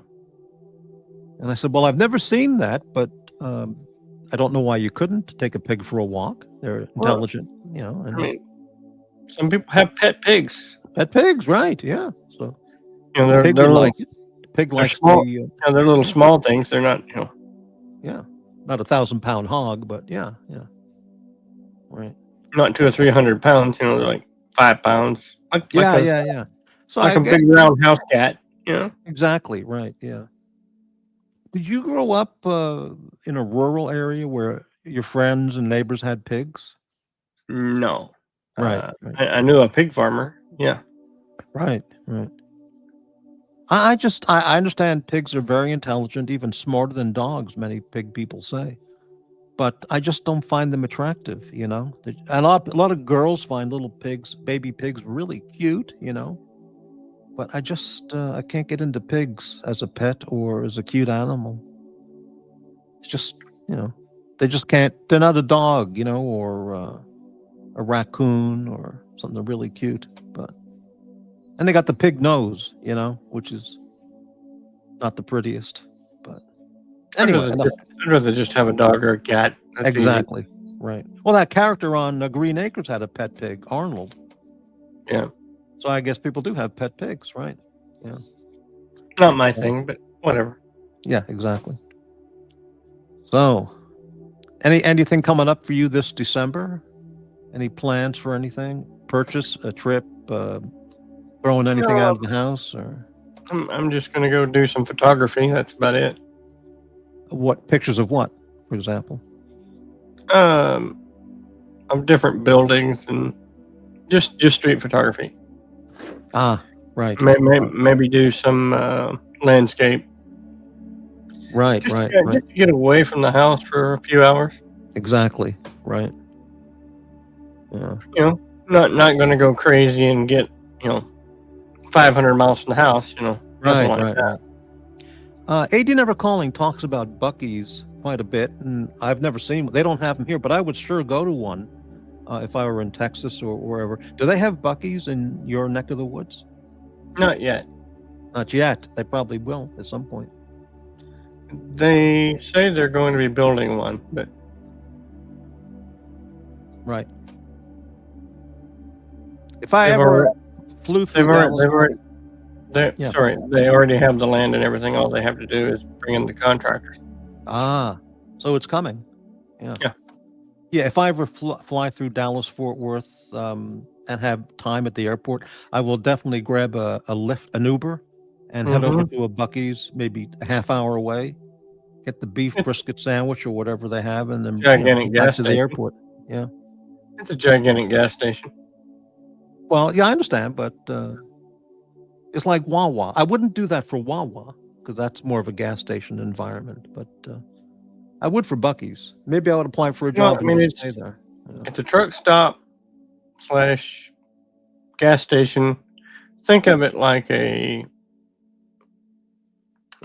fancy Petro, Right, right. or maybe a fancy Flying J or something like that. Flying J. I never heard of that, but yeah. Is that a truck stop or something? Yeah, that's truck stop. I see. Here we have Guy Gadwa. Did you thank Sam Davidson, Morty? I sure did, didn't I? I said Sam I Davidson. believe you did. Yes. I did. I'm sure I did. I hope I did. If I didn't, then it was an oversight. And thank you very much, Sam, for the €10 super sticker. If I I've didn't, also- then there was what do you call it? I missed it. That would have been it. But oversight. That's not a word. I don't know. But I've been Thank you, Sam talking about Davidson. Morty, so. Sam Davidson. To Rich Mitch. I don't really want to stir the excrement too much. Is that a word? I don't have a problem with Watch Nick. I just don't like Uzi. Okay, fair point. Right? Fair point. Yes, we got that covered. Gambers.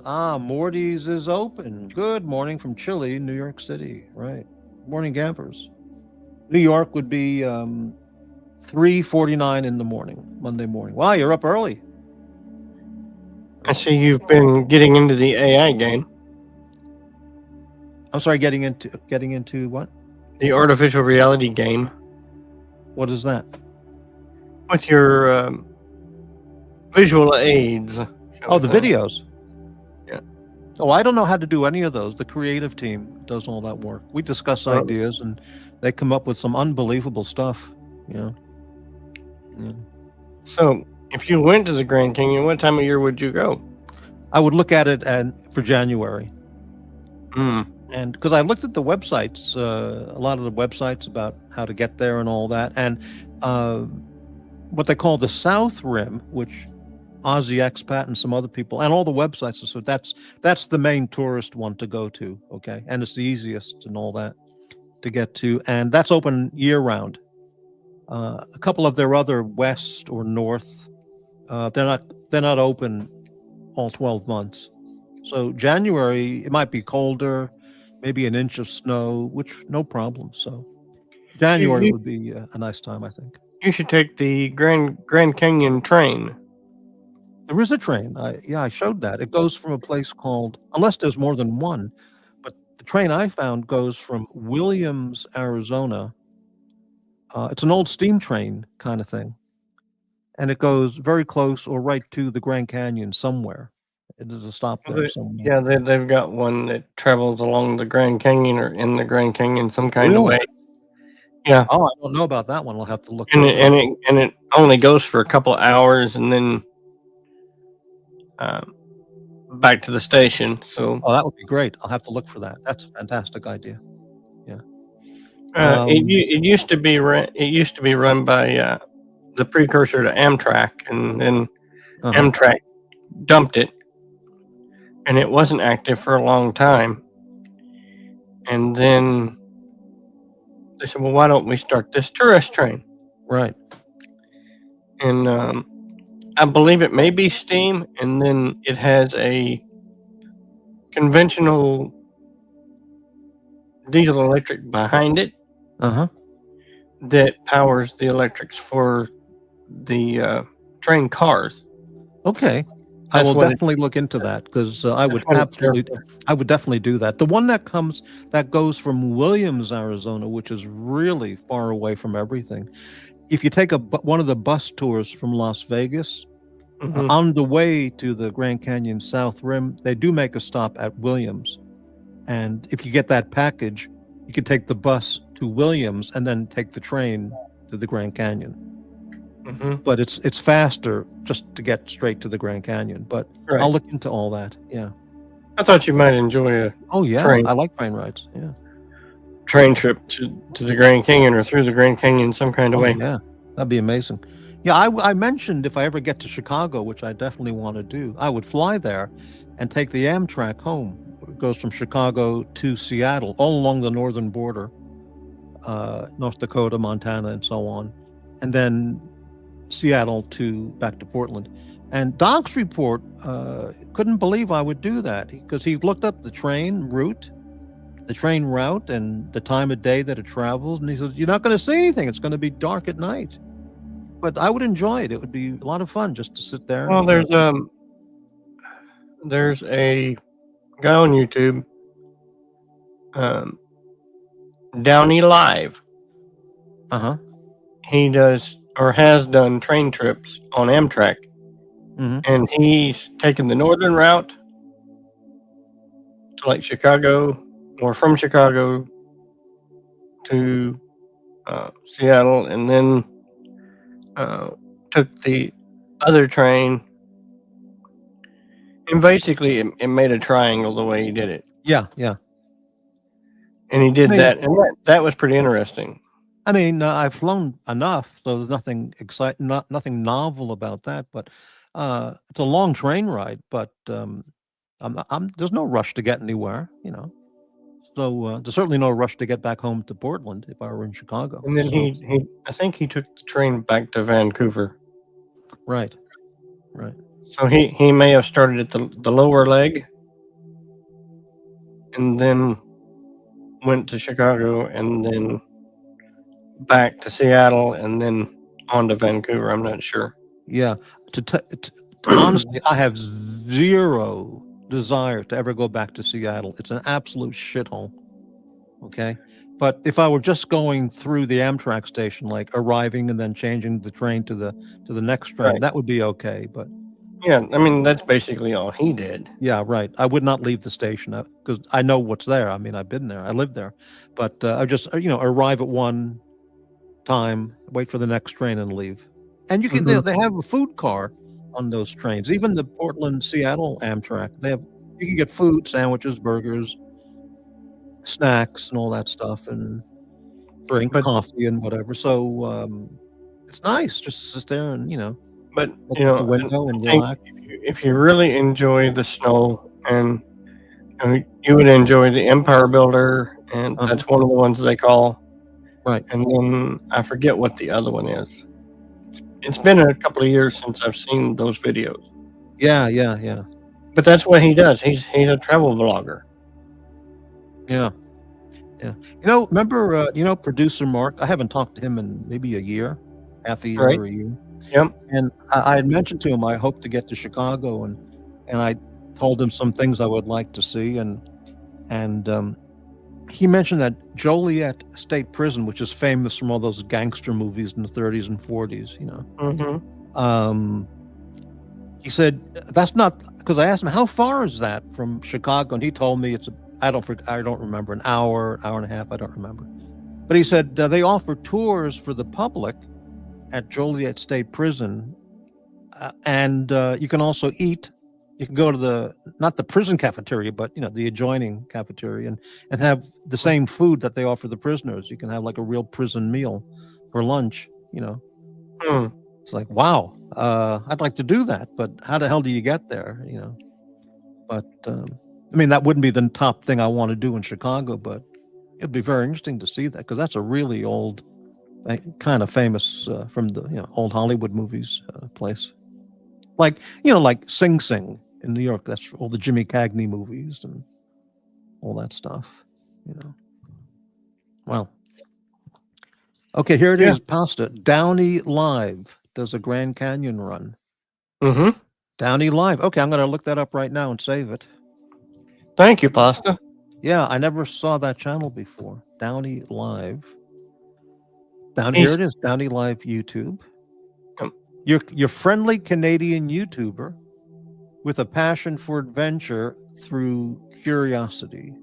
I don't know where I'm going next, but I want you to be there with me. Yeah, he's struggled with his mom and his dad and friends and sister, and it just fantastic. Over 1 million subs. Yeah. And got some good that looks content. great. That looks okay. I'm going to check out that channel tomorrow. I'll look at that. Thank you very much, Shot and Pasta, for that info. Very good. Yeah, I enjoy his shows. I haven't seen it in a while because YouTube hasn't recommended it. Mm-hmm.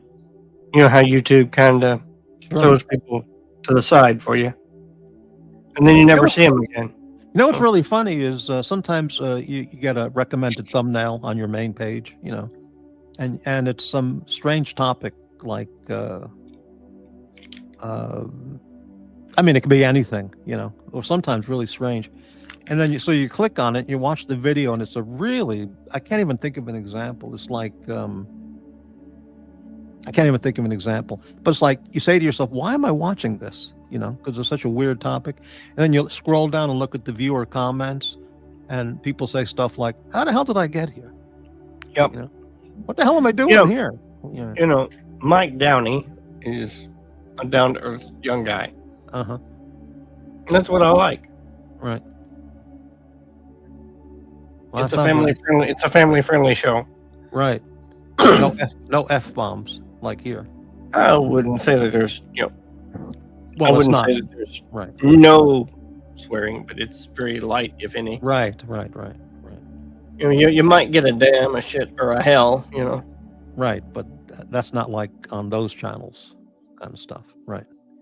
But there's no effing and Right. Like not saying that he didn't cut it out, but right. you know what I mean.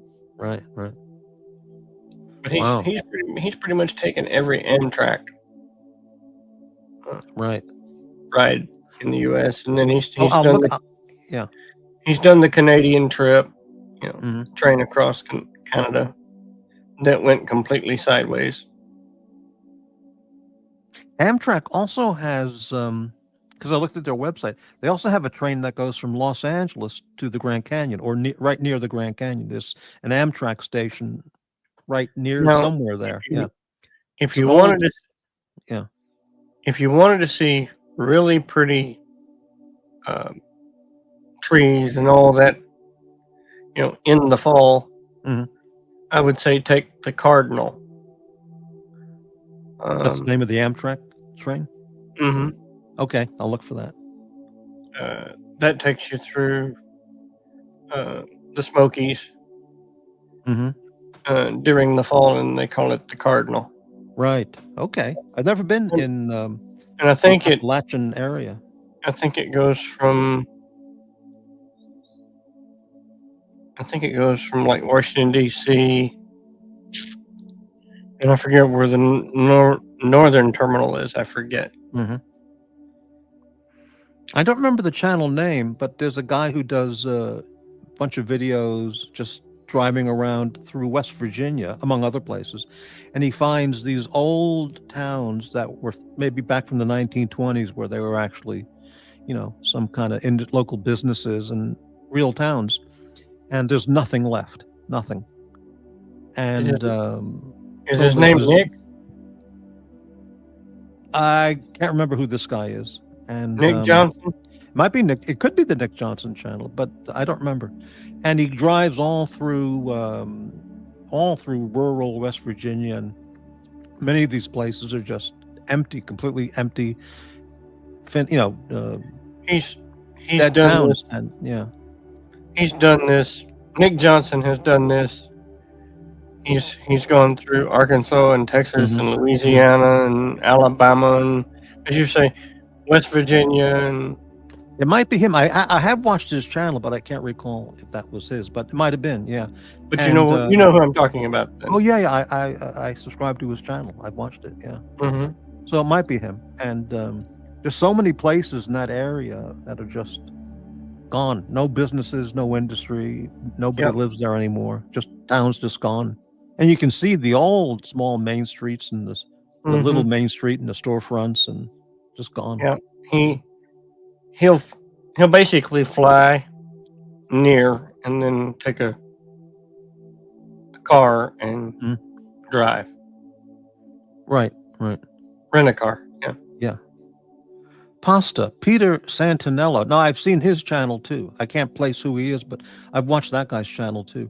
Peter Santinello drives through America and other countries to visit people. I've seen him in some American towns he's gone to, but I can't remember him. I mean, who he is, but I know I've watched his channel. Yeah. I think I've seen him in upstate New York, just driving around really, really small towns in upstate New York. And where there's just no business at all. I mean, it's just, not West Virginia, but they're just, people have left for the other cities. And, yeah. Well, they have to work, so. Exactly. Yeah. So, yeah. So did I tell you about my recent purchase? No, I haven't heard. Okay. I bought it about a month and a half ago. I had totally not planned on. I mean, I've looked at it for years, but it was always too expensive. But and I didn't need it, but I just had to have it. So I sold some other stuff to be able to make the purchase. I got an HK P30S. Oh, nice. And usually it's like $8.99, maybe even a little more. And this was on a closeout at a very big dealer, website dealer with a real store. And it was a limited run. It was a police run, leftovers, all brand new. Came with 3 17-round mags and factory night sights. Nice. And it was. So what left the collection? Well, I sold other stuff that I have that I didn't need. Because I wanted that. So. But I was thinking sell the equalizer and get that. But I really like the equalizer. That's the thing. It's such an interesting. So I like it. So I didn't want to sell it. Well, I mean, HKs are just phenomenal pistols. Yeah. And when I saw it and checked it out and really, played around with it, I was so impressed with the high finishing, the quality. It really is. You get one of those and you've got it for life. Have you shot it yet? Not yet. I want to get out and shoot it. Now, the thing about most of your HK Leo models, they come with the LEM. Yeah, this is what they call Variant 3, which is just traditional single double, not the LEM feature. Yeah. Now, the thing is with the LEM, and this really shocked me the first time it happened. I was at the range and they had an HK there, a USP with the LEM, which was law enforcement variant. And I inserted the magazine and the slide went home. So super efficient. Very efficient. Yeah. Yes, it actually gets rid of the racking process. Right. So when I saw this on this website, I looked up the serial number just to check it against the HK website, and it listed all their variants for the P30, and that number wasn't there. So I well, what is this? So I called up HK, wherever their U.S. office is, and wow, the guy on the phone was so, I don't want to say professional, but so polite and helpful, very, very friendly and courteous, And I gave him the model number, and he goes, well, it's not on the website. And I go, well, yeah, that's why I'm asking. That's why I called, because I just want to make sure what this is before I buy it. So he's looking at the number, and he goes, oh, I know what this is? I know what this is. Let me get something else. So he found some other page. And he goes, this was part of a police special run. So that store would have leftovers. That's what they're selling. So I asked him, and he said that run ended in January. So I said, is this store, do you know this? He goes, yeah, store's fine. Completely legit, So I just immediately went and bought it, and it came 2-day FedEx. Mm-hmm. And right, yeah, Guy Gadwa should have got the P30L, the John Wick. Yeah, it's just got a longer slide. This one Yeah. is, I think it's 3.85 inch. Basically a 4-inch model. Yeah. Yeah, which is ideal for what I want. 4-inch, 3.85. That's exactly right. Have you chosen a holster for it yet? Well, the P30, everybody makes P30 holsters. So No, that's not what I asked you. that's not, Have yeah. you? I have not yet. No. I'm a Galco person. As you know. Yeah. They are expensive. I will say this, and they have gone up exponentially over the last few years. Right. Holster that I used to pay $100 for is now almost $200 now. Right. But you get what you pay for. Exactly. I agree completely. No, it was brand new. Brand new. It was a police run. It was a special contract for some police agency, and there were extras that this It was an overrun. Yeah. overrun. That's the word. Right. So the dealer had extras that they could sell. It was brand new. Yeah. Do you ever watch the channel Tools and Targets? No, I never heard of it.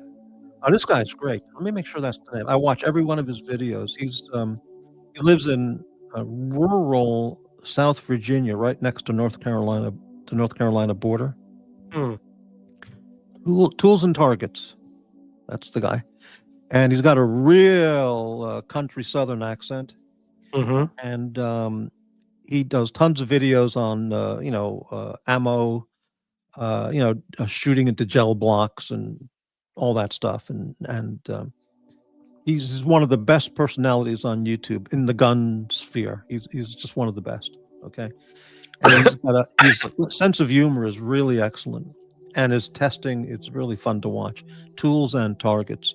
So he mentioned many months ago on one of his shows, he says, I'm not a spokesman, I'm not advertising, there's no compensation, but he bought a holster called from a brand, Muddy River Tactical. And just a hip inside the waistband holster. And he said, this is the most comfortable, best I've ever had. And I'm not getting paid to say this. It's not a free holster. I bought it. So I looked up their website and looked at what it's compatible with, and they have everything. Whatever you have, it seems like they have one for it. What? So I'm going to buy it at that store, at that company, Muddy River Tactical. Yeah. And yeah. There's so many holster makers now. Oh, it's unbelievable. Yeah. And since plastic has taken over Kydex, right. It's just, pressed injections is all it is. Right. I've never had a Kydex holster. I do. I typically don't like them. Yeah. The Springfield XD, it came with a Kydex holster, but it's not a concealed carry. It's something you can use at the range. Right. Because it doesn't conceal at all. It's just at the No. range. And it came with a 2 magazine belt thing too. You can clip on the belt, but it's not concealed at all. But that's why I got tongue tied there for a minute. Yeah. The Galco Fletch for outside the waistband holster. Yeah. Is probably my favorite. I know what that is. Yeah. Well, I bet you they make that for the HKs, because I'm sure they do. Yeah, Galco makes.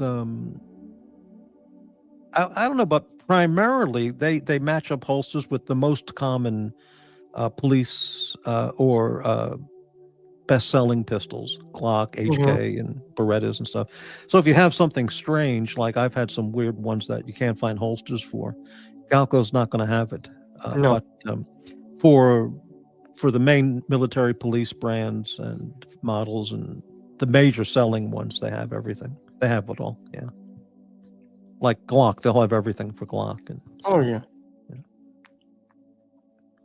I bought, this is like 20 years ago, I bought the Miami Classic shoulder holster for my Smith Model 910, which was the same thing as the Model 915, which was a 15 round And the Bill Clinton era, they couldn't sell the 15-round mags anymore. Either nationwide, I don't remember. So they took the same pistol and made it what they called the 910, which was the same pistol but with a 10-round mag. And I really liked that, so I bought that.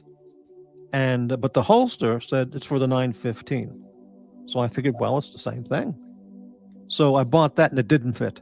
There was something about the design it just wouldn't fit. So it may have been the fact that that was a 10-round mag versus basically a single stack versus a double. And they were both double stacks, but there was something in the pistol design that they changed as well, so it wouldn't fit. That's unusual. Yeah. So, but that was typical. Like I bought many guns that are just like they're not the big sellers, and just can't find a holster for it. So, yeah, but that was it's like my CZ. It's really hard to get magazines. Really hard to get holsters for. Yeah. So I used an Uncle Mike's for the 910, and because they make it, they're just generic. They'll fit everything. If you find the right nylon size. holster. Yeah. Yeah. If you get the right size, they'll fit it. It'll fit. Yeah. But yeah. But I thought, get out, take some pictures during the fall, right? During the winter, and see what I see. Right. You're gonna do it like with an Archie approach. Take pictures of trash bins and alleyways and garbage pails, and probably pretty much old buildings. Right. From the nation's heyday. Yeah. Right. Yeah. I thought that might be interesting. Oh, sure. Yeah. Well, it's better than sitting at home all day long just staring at YouTube. So getting out, doing anything for fun is good. So yeah. As long as the weather's just not completely garbage. Right. I'm not going to get out in the rainy, mucky, nasty. Nah. Yeah. I don't want to ruin the camera. Yeah. I don't know. Yeah. Well, I don't want to say that. That would be identifying information. I won't say it. Yeah. But you do you watch a lot of those? Do you watch a lot of those police body cam videos? Because I watch them every day, just about. I've seen those. Yeah. Yeah. I mean, I just.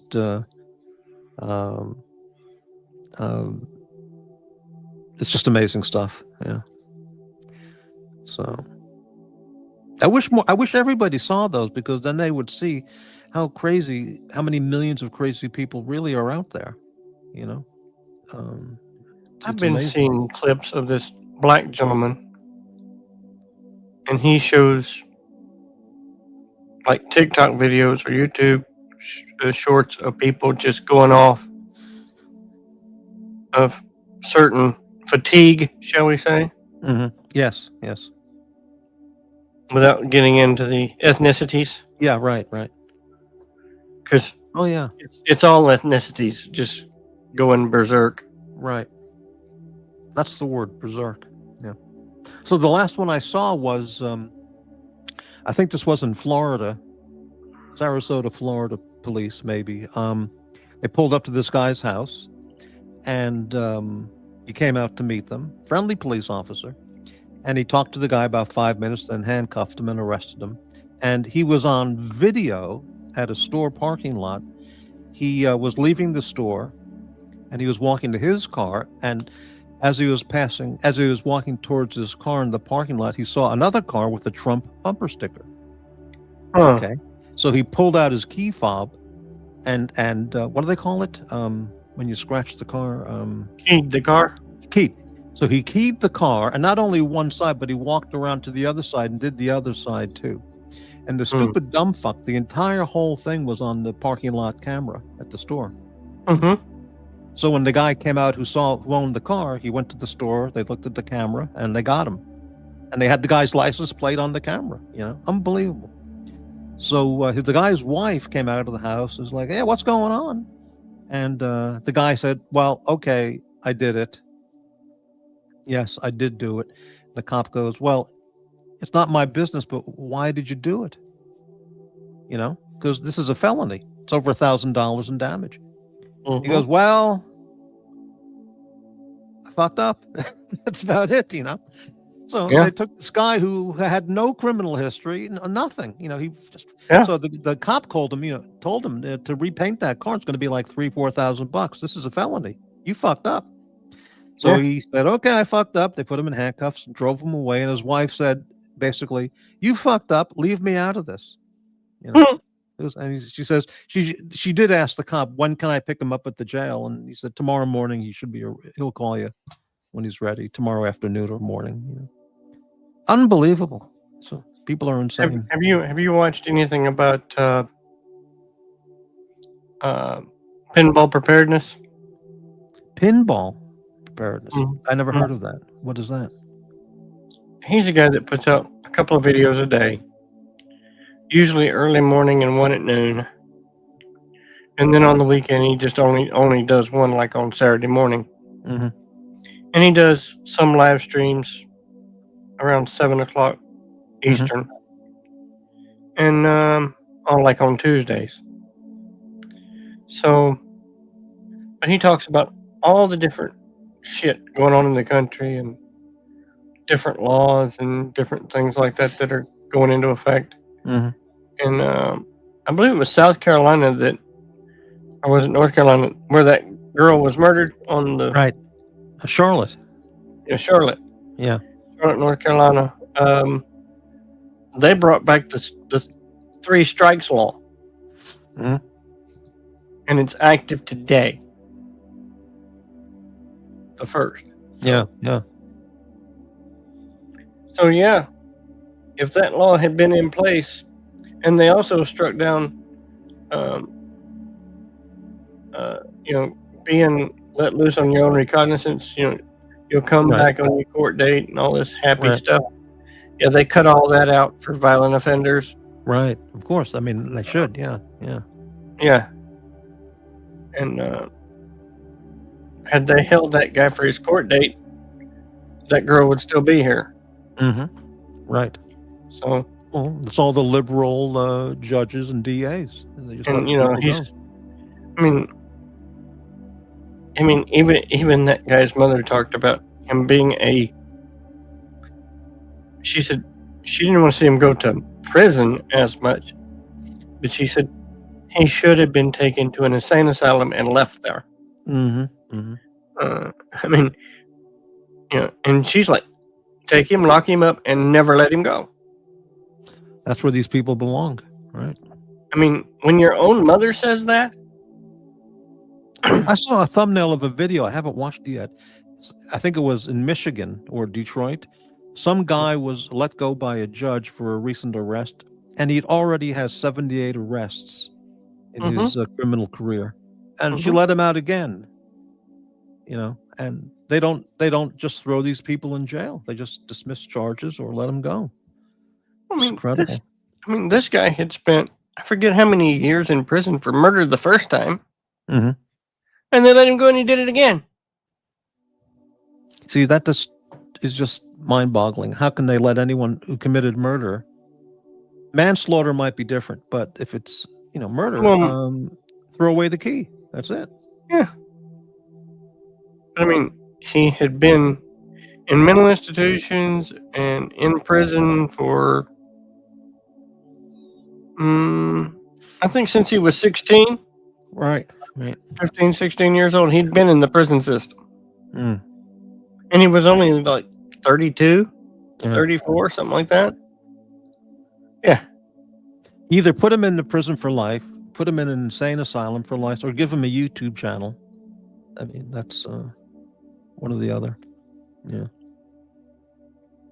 The guy who shot the Afghani guy who shot the 2 National Guardsmen, the woman, the 2 guardsmen. Thank you, Joe. Yeah. Who Sleepy Joe led into the country, right? Trump wants extreme punishment, and I hope they can somehow just execute the guy. Yeah, he's talked to the Pam Bondi about federal execution for the first time in Absolutely. And I'm all for doing it in the town square, rifle squad or hanging, either way, or just in the federal prison, rifle squad. Yeah. Just take them out. That's it. They're talking about lethal injection. I'm not for that. You see, that's why give them a break? Why make them realize? Stand them up. Do you want a blindfold? Would you like a last cigarette? All right. Ready? Guillotine. Aim. Guillotine. I'm not against the. Well, I don't know. I mean, I'd have to study that, but guillotine, you would think, would be a deterrent.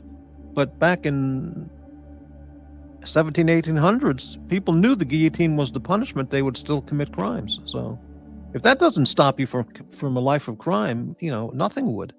I mean, we've had hangings, we've had firing squads, we've had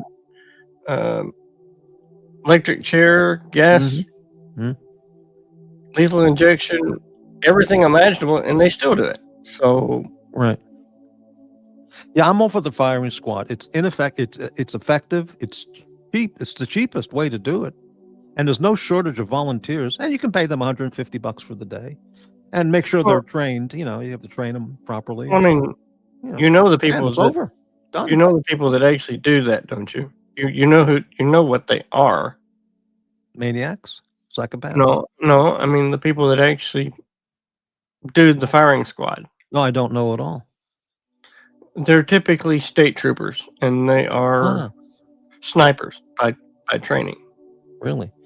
Well, to shoot somebody at like 30, 40 feet, that's almost anybody could do that, so. And there's only one live cartridge. Right, exactly. No one knows which one they're shooting. Is it only one, or is it like 5 guys and one without a cartridge? One without a real. There's 6 officers. Right. And they have what looks like standard ammo. Right. And they... Oh, I thought they all had live rounds except for one. No. Nobody knew if they were the one without the live round. No. It's one rifle, one live rifle, and 5 blanks. Yeah. Oh, okay. Well, I guess that's effective too, of course. And usually it's 7.62. Well, then it's case closed. Yeah. I mean, 50 yards away. Bam, done. Piece of cake. Yeah. Yeah. I thought they recruited special people to hire for that job, and they just made sure they were trained, and No. Okay. Usually they're part of the hostage, marksman. Yeah, right. Yeah, well, they're those the snipers from the state troopers' offices. Makes sense. Yeah. Yeah, but I mean, it doesn't cost anything. $1.50 for the bullet. And it's usually like a Remington rifle, or it's basically the rifles they already own. Right. You give them the last meal. So and you tie them up. Do you want a blindfold? Do you want a last cigarette? Any last statement? All right. That's it. Gampers has a few comments there. Remove the rope and throw them in a box. It's all over. Fast, quick, efficient. Gampers has a few comments there. Gampers, I'll assume it's just been incorporated into the diner's stock room. Oh, he was asking about the preppers. Yeah. Morty, do you still buy foodstuffs for the end of the world? I don't. I've eaten up or drunk or used up much of the inventory I had from some years ago. So I do try to maintain a supply, but I don't have anything like I had, say, a few years ago during the Biden years. Yeah. Right. But prepping is always wise in any case. I keep a decent stock of food. Right. I'll put it that way. could be worse. The vice president could have been devoted Chinese Communist Party asset Tim Walz. Well, that guy's an absolute moron, an absolute lunatic, an imbecile. Yeah. The Minnesota governor. Yeah. Preferred by the doomed for that reason. Right. Any last requests? Yeah. Can I have 1 can of Progresso soup before you do it? Sorry, that's too complicated. You give your cigarette. I don't smoke. Okay, well, that's it. Yeah.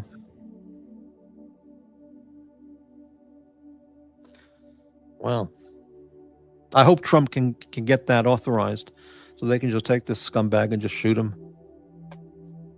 No life sentence. That's not to be done in this case. The crime is so evil. I mean, you're familiar with the FBI HR, was it HRT? HRT. Yeah, sure. Yeah. Basically, every state has their own team. Right. Well, yeah, get those guys, and they won't miss. Well done. Very good. Yeah. So, 6 officers, 6 rifles, 1 live cartridge. Right. Gun. Right. And nobody knows which one fired, so they can't be. Right. And they all get psychological training and right. all that after that, so they don't lose their minds. Right. Yeah. Gampers has a question. Why does Schott know so much about means of execution? I think all of us do. I mean, I've never witnessed one, but well, I've read a lot about that stuff. Utah was the last state to have firing squad. Yeah, they give you a choice in Utah: firing squad or. They don't anymore. No, it's just firing squad now. Okay. No, it's lethal injection. Lethal injection. They used to give you the option basically of gas, electric, hanging, or being shot. Right. And I watched a video on that years ago that was like a Dateline kind of show, and they went into the details. Well, if it were myself being executed, I would not choose the hanging or the electric chair. Those are messy. I would choose the firing squad, but with the lethal injection, that's the easiest way out, I would think. So I would choose that. Not that I have any plans where I'm going to have to make that choice, but yeah. But it's such a drawn-out procedure, And, 30, 40 years to get anything done. Yeah.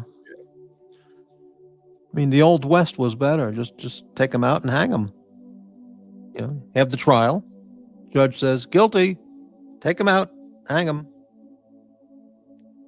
Hang them in the morning. That's it. Give them 1 night's food. Let them sleep. Wake them up at 6 a.m. and that's it. Gampers. Macaroni and beans. Memories of trips to Waldbaum's. That's a New York supermarket chain. Macaroni and beans? That's what he says. Well, beans go with anything. Macaroni goes with anything. So, yeah. That could be a last meal.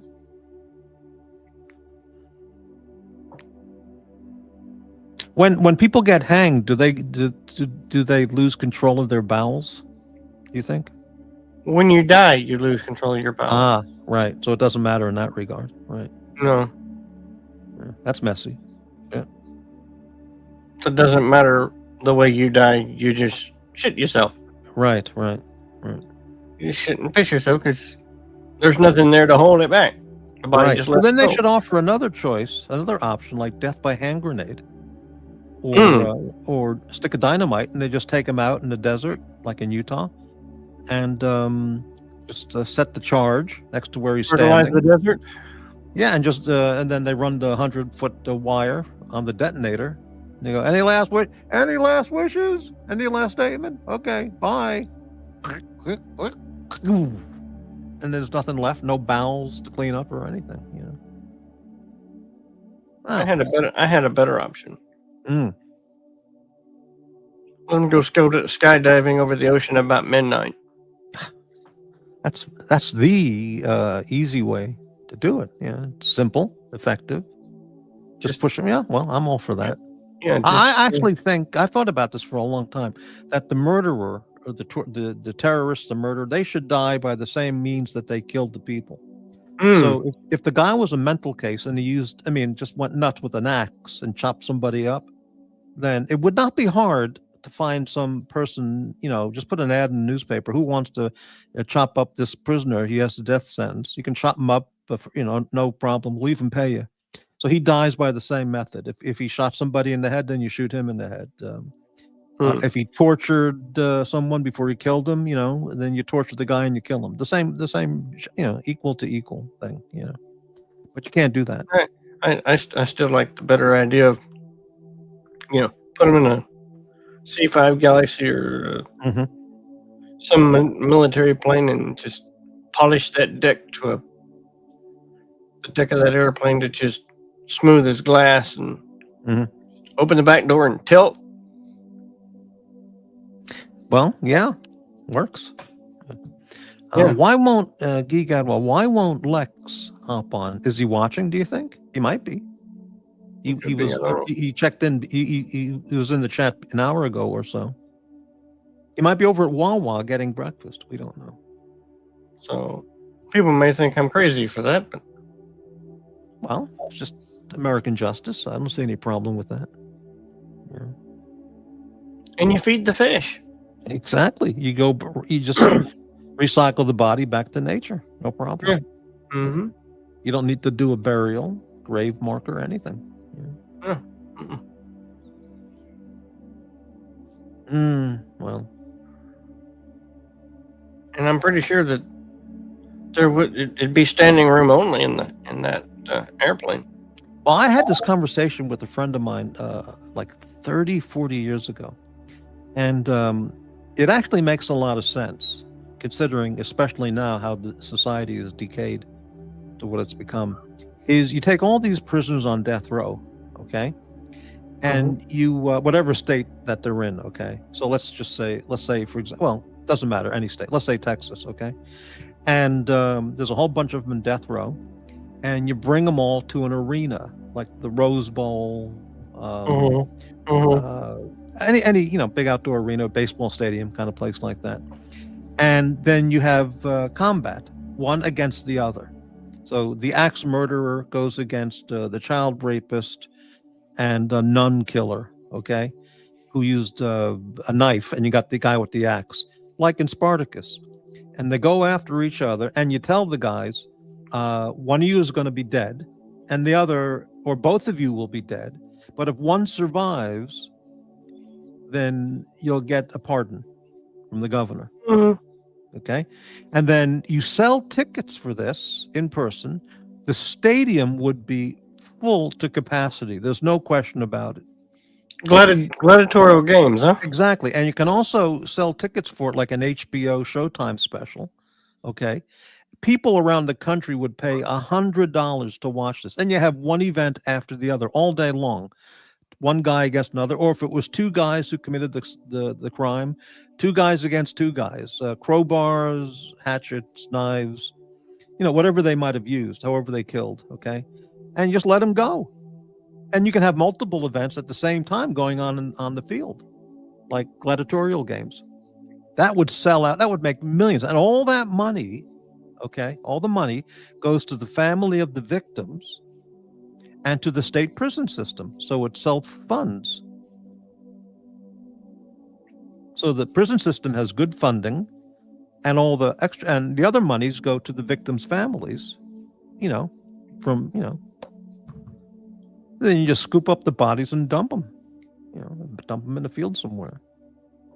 Unless their family wants to claim the corpse, then that's okay, Or you just bury him in the prison burial yard. And next day you have a baseball game or a little league game, like it's just usual. We could always do like Louisiana, which is Avery Island, right? Oh, I don't know what that is. What's that? That's their maximum security prison. Avery Island. Okay. Yep. It's basically surrounded by swamp. Ah, I know what you mean. Holy Yeah. shit. Yeah, so if you, like, hey, there's no fences around here. Yeah, and where are you going to go? Right. The U.S. federal prison had a place just like that. That's where they sent Dr. Samuel Mudd, who was accused of the Lincoln assassination plot. And so they sent him to a place off the Florida Keys called the Dry Tortugas. It's still there. And you can go there as a tourist site. It's become a national park now. But the old building is there, the Dry Tortugas. And it's isolated, totally surrounded by shark-infested waters. And there was a great movie about this by John Ford, the famous director. And it was just full of mosquitoes, bugs, tropical hot weather. And back then, of course, just brutally hot, no air conditioning. And everybody would catch malaria, and die in prison, like a Devil's Island kind of environment, I mean, okay, here's the deal. Avery Island has its own prison cemetery. Okay, I'm looking at it right now. That's the home of the Tabasco Sauce Company. Mm-hmm. Okay, I see where it is. Okay. Crocodile, alligators all over the place. Yeah. All right. Wow. And my last meal? I don't think I'd be much interested in it. Right. But no, their thing is that if you get 500 years,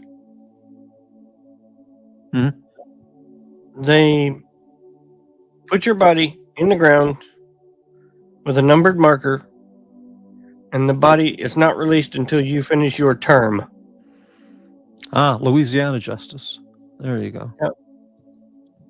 At least that's the way it was. Right. Decades ago. Here it is, Avery Island, Avery Mitchell Correctional Institution. That's what it's called. Medium security for male offenders. Medium, okay. On a 100-acre tract of land. Well, it used to be a maximum. Here it is. Well, it's a modern-looking enough facility, but I mean, they have families that live on the prison grounds. Right. It's like a military base kind of thing. Yeah, right. Wow. Can't imagine the summers there.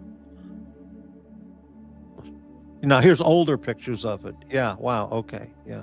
So it goes back a bit. Avery Mitchell Correctional Institute.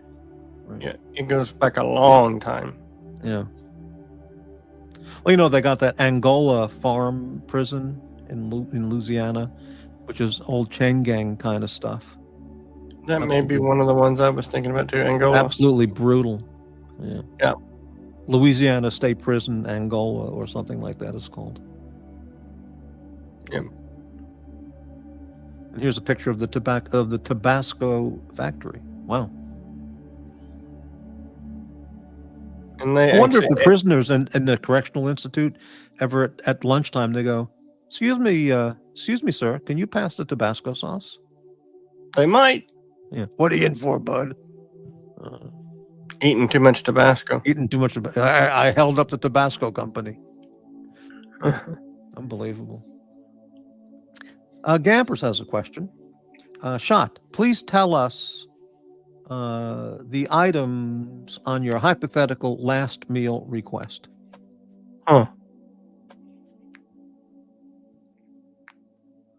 Probably a nice steak, baked potato, and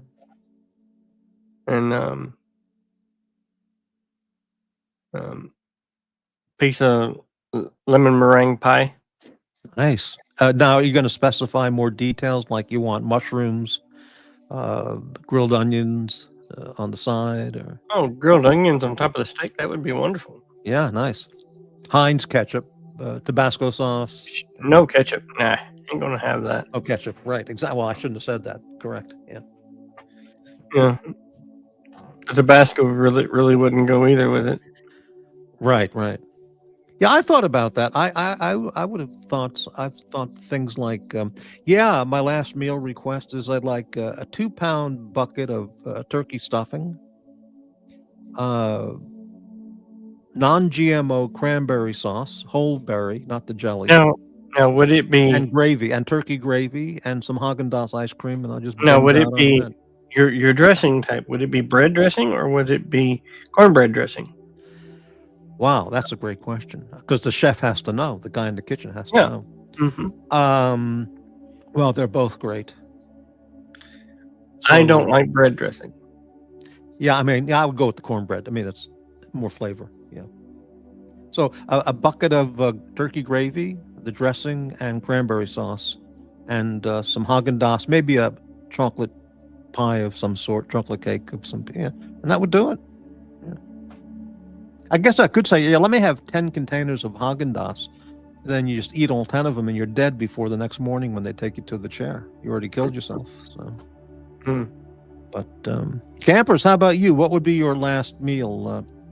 I know what it would be: pastrami, kosher pickles, and a Dr. Brown's root beer. Maybe. Wow. And I would probably have a real Dr. Pepper. Right. None of this diet stuff. Right. Hell, if you're going to kill me anyway. That's right. You've only got 8 hours left, so who cares? Right. Yeah. Who cares if it spikes my blood sugar? Who cares? Exactly. Right. Doesn't matter. Right. I think a box of Oreos, maybe. So, and throw in a box of Oreos. I don't know. I mean, you can order anything, I guess, within reason. Yeah. I know Gamper says, I think at one time his last meal would have been a pastrami sandwich, but now he's kind of changed his mind. Okay. Yeah. It would be great too if the cook at the prison knew how to make it, a giant bowl of macaroni and cheese, but it's got to be really good quality. Not tasteless macaroni and cheese. That would be good. Oh. My grandmother made 5 cheese macaroni and cheese. Mm-hmm. Yeah. 5 different kinds of cheese, and then put pepper over the top, kind of heavy, and then baked it in the oven. Mm-hmm. Oh, can't beat that. Yeah. A turkey roaster full, basically. Right. Campers, I would give the inmate chef the recipe for my mom's banana bread. That and a tall glass of milk with ice. Yep, that'd be good. Yeah, that's nice. Yeah. Put a little Bosco syrup on that, Gampers. A little Bosco chocolate syrup on the banana bread. Maybe. Or Fox's You Bet. Chocolate syrup. Yeah. Oh. I think the last meal is kind of a nice touch, because there's not much to look forward to after that. So you can, just have a nice meal. I mean, how much fun would you have after you're dead and you just shit yourself? Right. Well, yeah. And besides, you probably wouldn't have to go to the bathroom because let them deal with that after they take you out, Yeah. So, could you imagine having to clean up after someone has to do that. Yeah. Yeah. Awful. Yeah. That's why most of them are concrete. Yeah. Most of those rooms are concrete. Just hose it all down. Yeah. Mm-hmm. They get Ross Rachel Brady in there with the with the Mr. Clean and the hose, and he just cleans up the floor there, just sprays it clean. Big pressure washer. Yeah. Wow. Right. Yeah.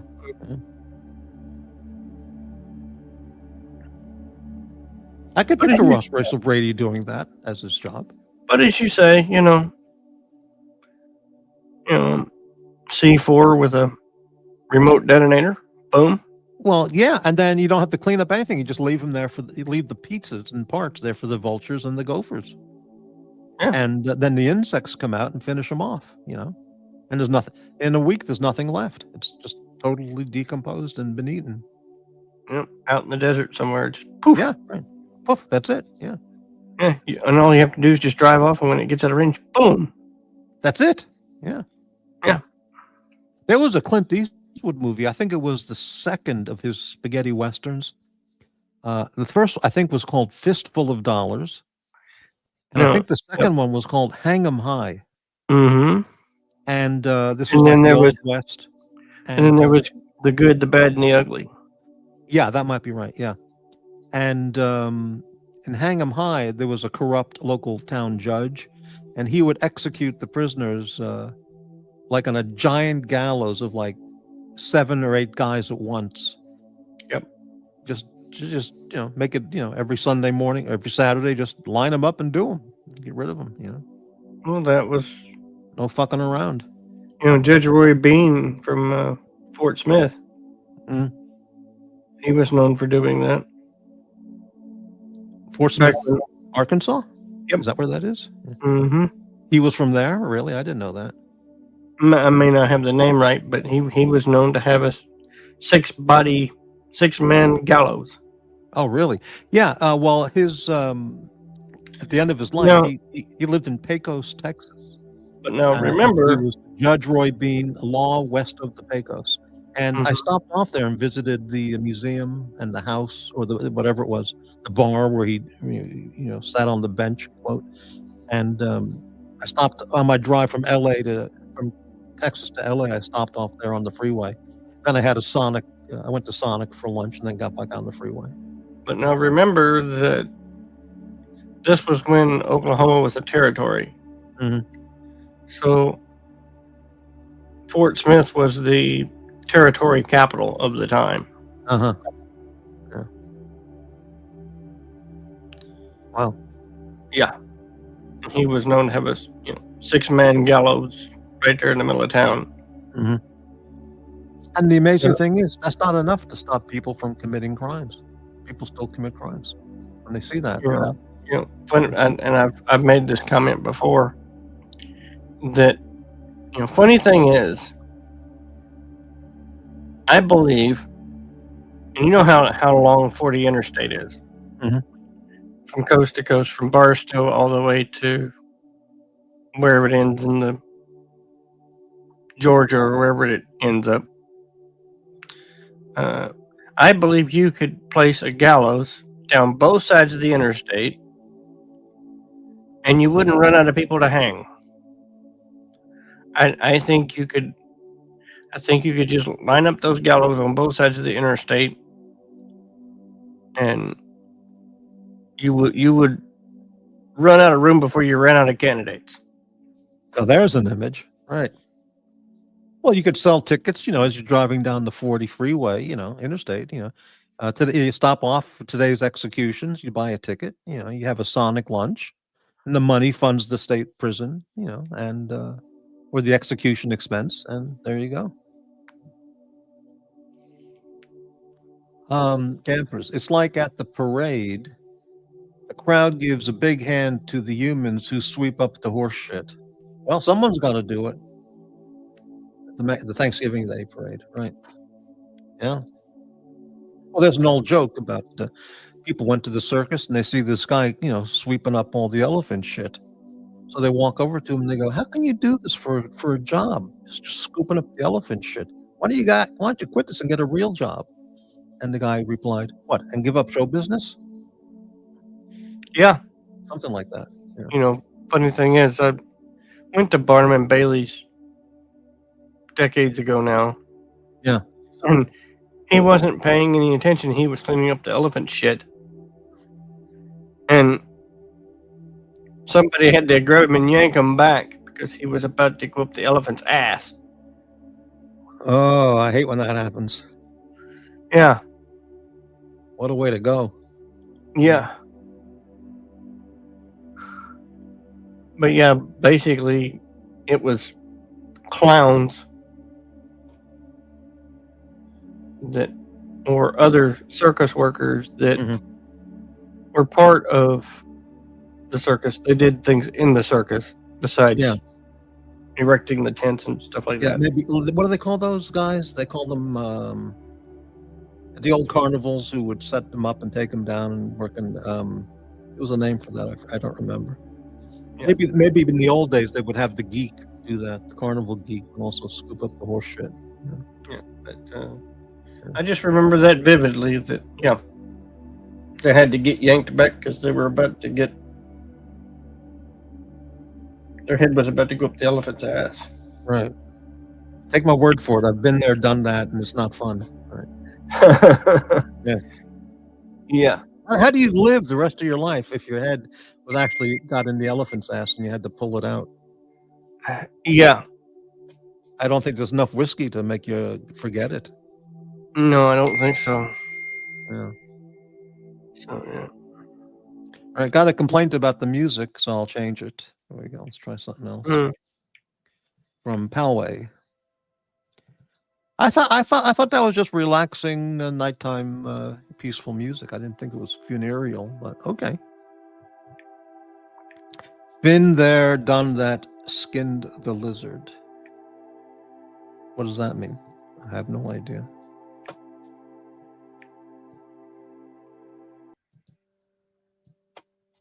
Yeah.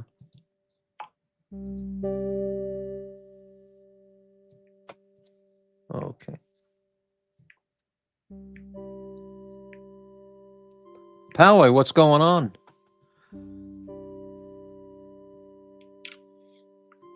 So, yeah, hey Pally, how are you?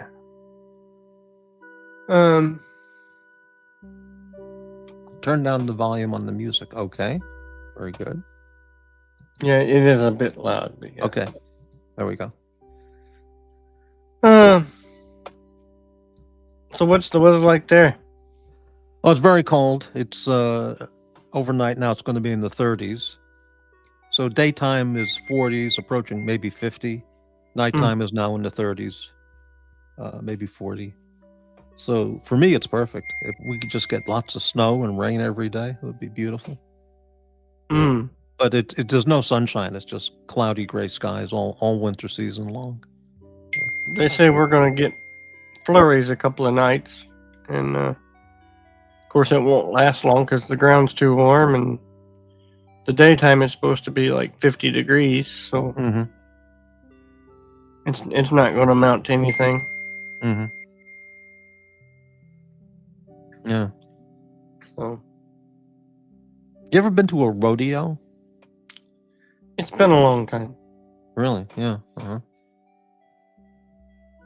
They used to have one here for a fundraiser. For like the pound or... Right. You know, kids with eye problems or whatever. Yeah. Do you watch car races? Like Mike the Snake, car race kind of stuff? I haven't watched one in a long time. Yeah, it's never interested me, that stuff. Yeah. But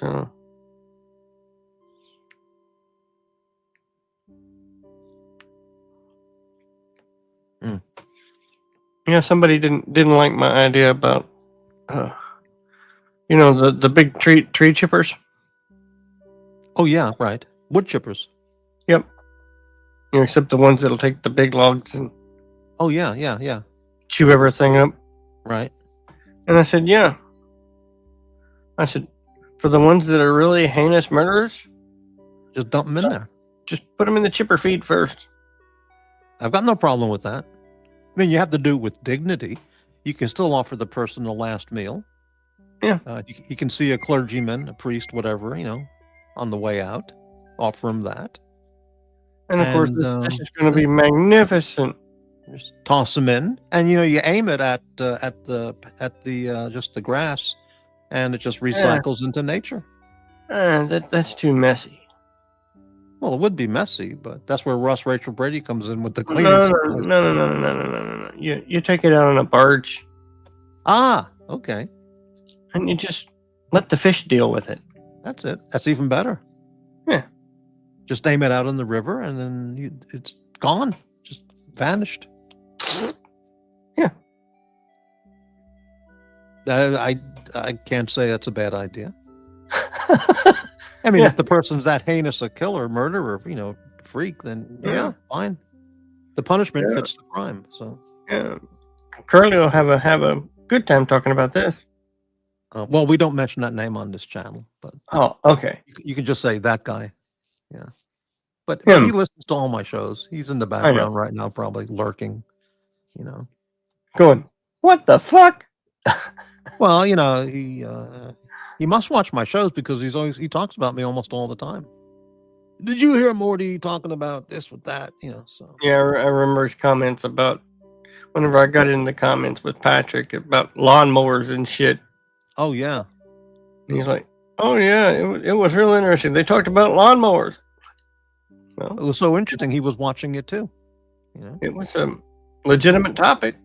Well, absolutely, a $25,000 lawnmower. I mean, that's big news. That's a real topic.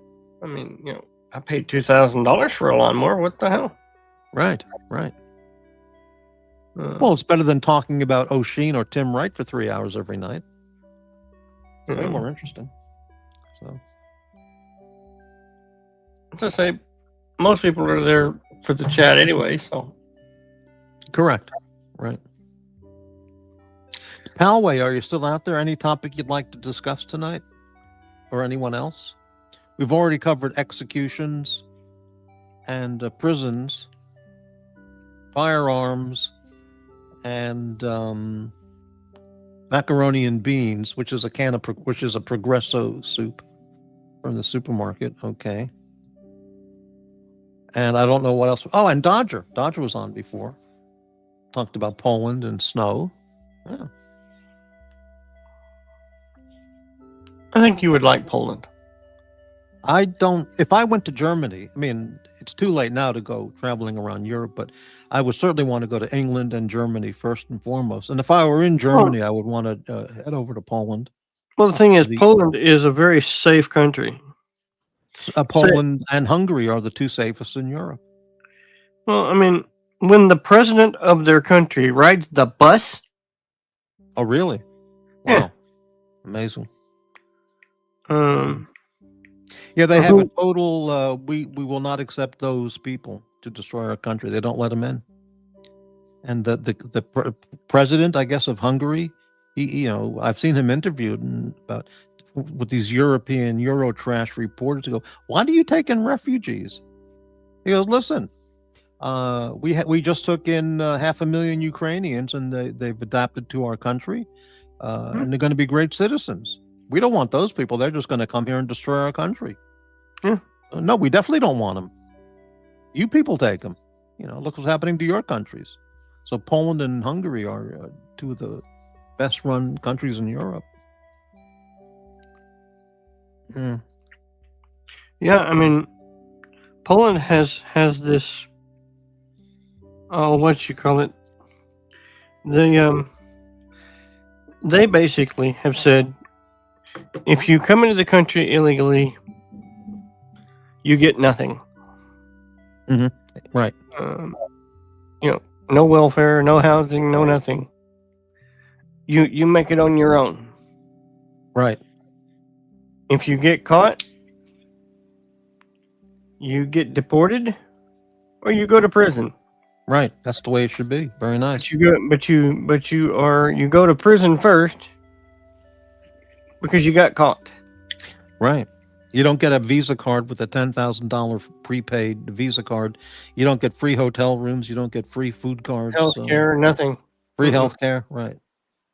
Exactly. Oh, Palway. Speaking of Palway's on the panel. How you doing, Palway? I'm good, yeah. How are you? Yeah, well, we're hanging out. Yeah. T-Feather. I think I know who T-Feather is, but I'm not sure, but I have a guess. Christmas What's is new, just Palway? Well, I mean, I've only caught the back end of what you were just discussing there with Shaw. Yeah. It seems like the frustrations that you both have with certain things that happen in your country. I just think like perhaps you should both take a 12-month holiday to the UK. Uh-huh. Well, you're one to talk. Your country is in the process of being destroyed. Yeah, so I'm saying is I would like you to take a 12-month holiday to the UK. Right. Experience how it is here. Uh-huh. And it will probably make you feel a lot better about what's going on in your own country. Well, what's happening in your country is happening here. Your country is much smaller, so the effects are, I think what's happening here is a lot worse than what's happening where you were. You must know that. Because your country's so small, entire cities are just being destroyed one after the other by those, quote, immigrants. Well, I catch Paul Thorpe every now and again, so... Yeah. Yeah, but the thing is with Paul Thorpe, let's be honest with Paul. Don't start me on Paul Thorpe. We know that he was... You're talking about two different people. Paul Thorpe was the watch guy, and Paul Thorpe that's the Brexit, Come on, we're talking about two different people. He's doing it because he wants money. Because he wants views on his channel, he gets money from it. There's no allegiance to the UK. It's gone to Benidorm. And I never said he was a saint. Come on. He's awful. He's awful. You don't think... I don't watch his channel. Paul Thorpe talks a good game about all the things that are wrong with the UK, and yet he's gone to Benidorm and escaped all the issues. What kind of a guy? These people that... I agree with a lot of the points that he makes, but I don't agree with him. Because the points that he makes in Tommy Robinson that he's backing... These guys have just disappeared from the issue. Making money on it. They're just making... They're not people that believe in the issue. They just make money on the issue. Come on. Well, okay. Here's the deal. I look at him as a commentator. Don't give it... Come on. Do you give politicians... I don't know the guy. I've never talked to him, but I have no reason to believe that he's not sincere in his... wanting to to make England great again and get these people out of his country. No, he's not. I agree with his sentiment, but I don't agree with him. I don't think he's sincere in what he says. Pally, like I said, to me, he's a commentator. He's bringing the point to the head, is what he's doing. No, he did do until he felt the heat. And disappeared to Benidorm, which is where a lot of English people decide to disappear to for holidays or buy a property abroad and become expats. What are you saying? What are you saying? He moved to Spain? He's the biggest hypocrite ever going. Are you saying he moved to Spain?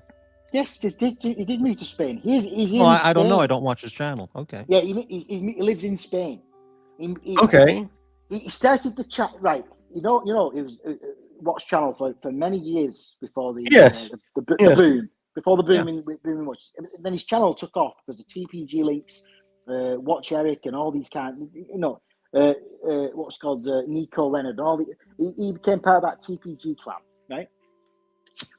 But then when that died down, because he saw the writing on the wall of the watch community, and that it wasn't big bucks anymore. And you've seen his house, and you've seen that he's got a bike showroom, right? He's a multimillionaire. He was before he even decided to take up the fad of the watch community, right? He did all these things, and then he's disappeared to Benidorm.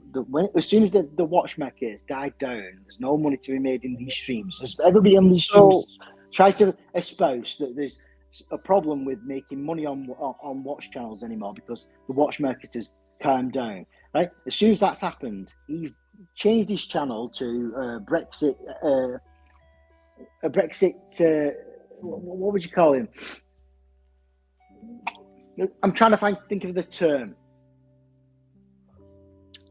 But he's trying. Basically, he's trying to defend Brexit and defend the UK against Muslims and all these different things, which is correct. I agree with it all, but as soon as he found that the heat was on him, he disappeared to Benidorm, which is a lot of what UK people do. They go to mainland Spain, or they go to Ibiza, or they go to Mallorca or Menorca. And he didn't do it because of what other people do it for, because they want to get the heat.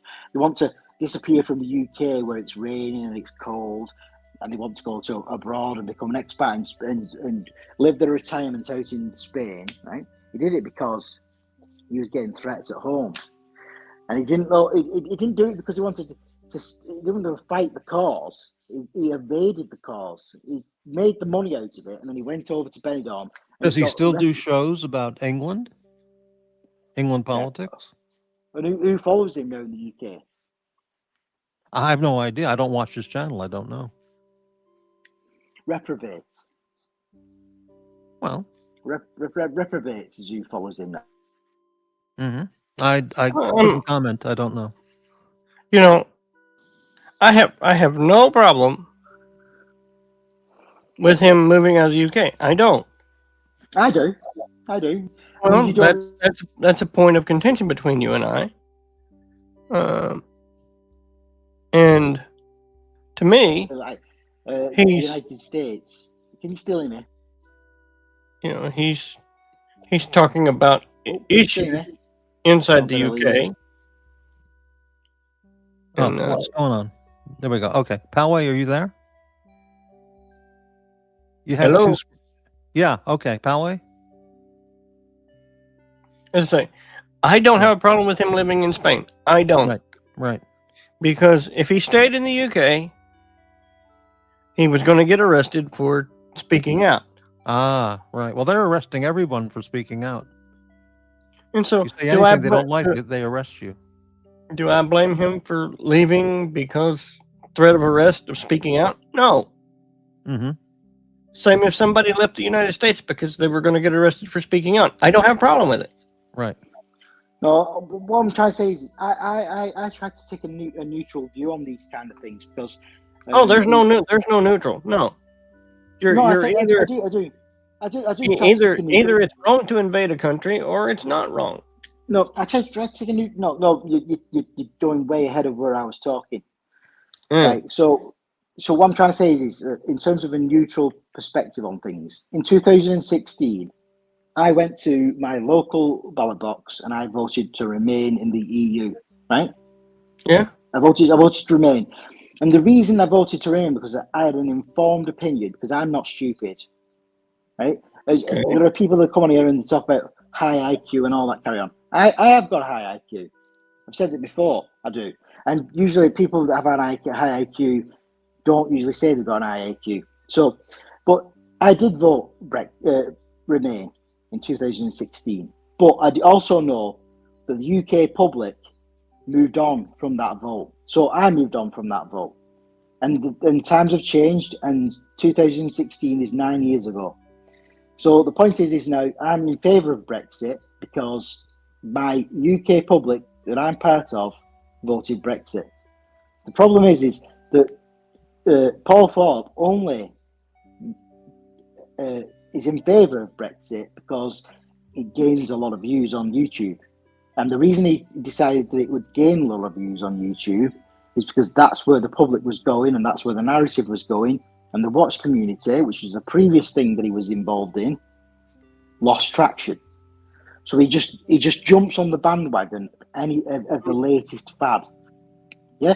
So I'm not somebody that's against foreigners or is racist or anything like those. I live in a community that's really subjected to HMOs, homes of multiple occupancy, because we live in a cheaper area where it's easier to put people that have come off a boat from down south, Kent, and then they bring them up north where I live. Yeah, so I'm in a community that's most impacted by these policies, and I voted Remain. And I live in a coal mining town, a Labour dominant. When growing up, we were always told that you only vote Labour, and if you won't vote Labour, you don't vote for anybody because there's no point, because nobody but Labour will do anything for you. Now Labour won't do anything for anybody up here. So if you want a neutral perspective, that's what I said to you about neutral, and I take my stance as neutral. If you want the best neutral perspective you can get, it will be up north in a coal mining town that predominantly voted Labour historically, because Labour sided with the coal miners over Margaret Thatcher in the 1980s. Yeah, you're going to get a perspective like me. My dad and my granddad both worked in coal mines. My granddad couldn't breathe at the end of his life. He was on a ventilator, and my dad is on a ventilator now, right?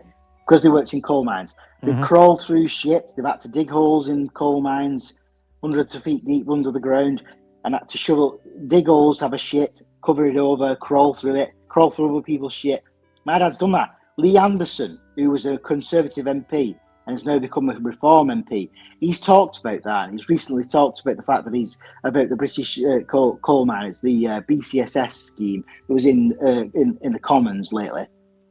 Yeah, he's voted inside of that, on the side of that. So I'm not talking on the side of Brexit and things like that in terms of because that's always what I believed in. I voted Remain because I know that is what was better for the UK economy. I knew that it was going against what my family believed in, and I knew that it was better for the country. Now, after that, we've ended up with a reform. We've ended up with a Brexit, and then we've ended up with reform parties and all this. It used to be UKIP and all that. UKIP used to be seen as racist. So what I'm saying is that it's okay listening to Paul Thorpe, but Paul Thorpe has never been involved in a community. He lived in Brighton. Brighton has never been a coal mining community. Paul Thorpe was a lucrative watch dealer in the 1990s and early 2000s, and he got found out because his son was creating Frankenstein watches, and he got convicted for it. So we're not talking hypotheticals here. His son is on record on Google. If you look for him, Paul Thorpe's son, you'll find court cases against Paul Thorpe's son. And Paul Thorpe has then decided, after the watch boom in 2022, that's died down because nobody's buying watches because there's a cost of living crisis in the UK. He decided that, this channel does not make money anymore. Just like Archer Luxuries and anybody else's doesn't make money anymore. I'm going to convert my channel into talking about Brexit. Now, how do you know that's the reason he changed his format? Because I don't know for certain, but what would you say was the likely scenario in all of this? He wanted to help. He wanted to save England. He wanted to help save England. What's the probability? Probable cause. Let's go from that angle. Okay. Now, I don't know anything about coal mines. I don't live anywhere near a coal mine. I just know it's a nasty job. I've always known. What I'm trying to say is, just hang on a shot. This last point. You're not the last person you're going to rely on for Brexit opinions and vouching for the. You don't even let me finish my thought. How dare you? Thought. It would be somebody like myself who's got an unbiased opinion. I'm marking with a fucking has done very well and come from a middle class family in the north. Who've been involved in the coal mines, asshole, and still has this opinion that he is wrong. Okay, he's wrong, but you know what? Sometimes you have to decide whether to shit or get. And you know what? I don't blame him for pivoting to another job. That's what it's still called. believe in him. Well, he can do that, but I'm trying to tell you, don't believe in him. If he wants to go abroad and still talk about British people, the UK economy, British cultural values and all this carry on. So in other words, I don't have any right to speak about the United States if I move somewhere the hell else, even though I've lived there for all my life. If he's still a British citizen, are you fucking nuts? It makes you a hypocrite. No, it doesn't. No, not at all. If it's possible, if it's likely that he's going to be arrested for speaking out like they've done with so many British citizens for posting anything they don't like, they just arrest them, then it's a smart move to go to another country and continue his broadcasts. He's not going to get arrested, is he? They arrest everybody in England now for speaking out. Because he's got the money to avoid the issue. He's not affected by the issues of the UK people, is he? But he's lived there the majority of his life. He knows Britain. He knows the political system.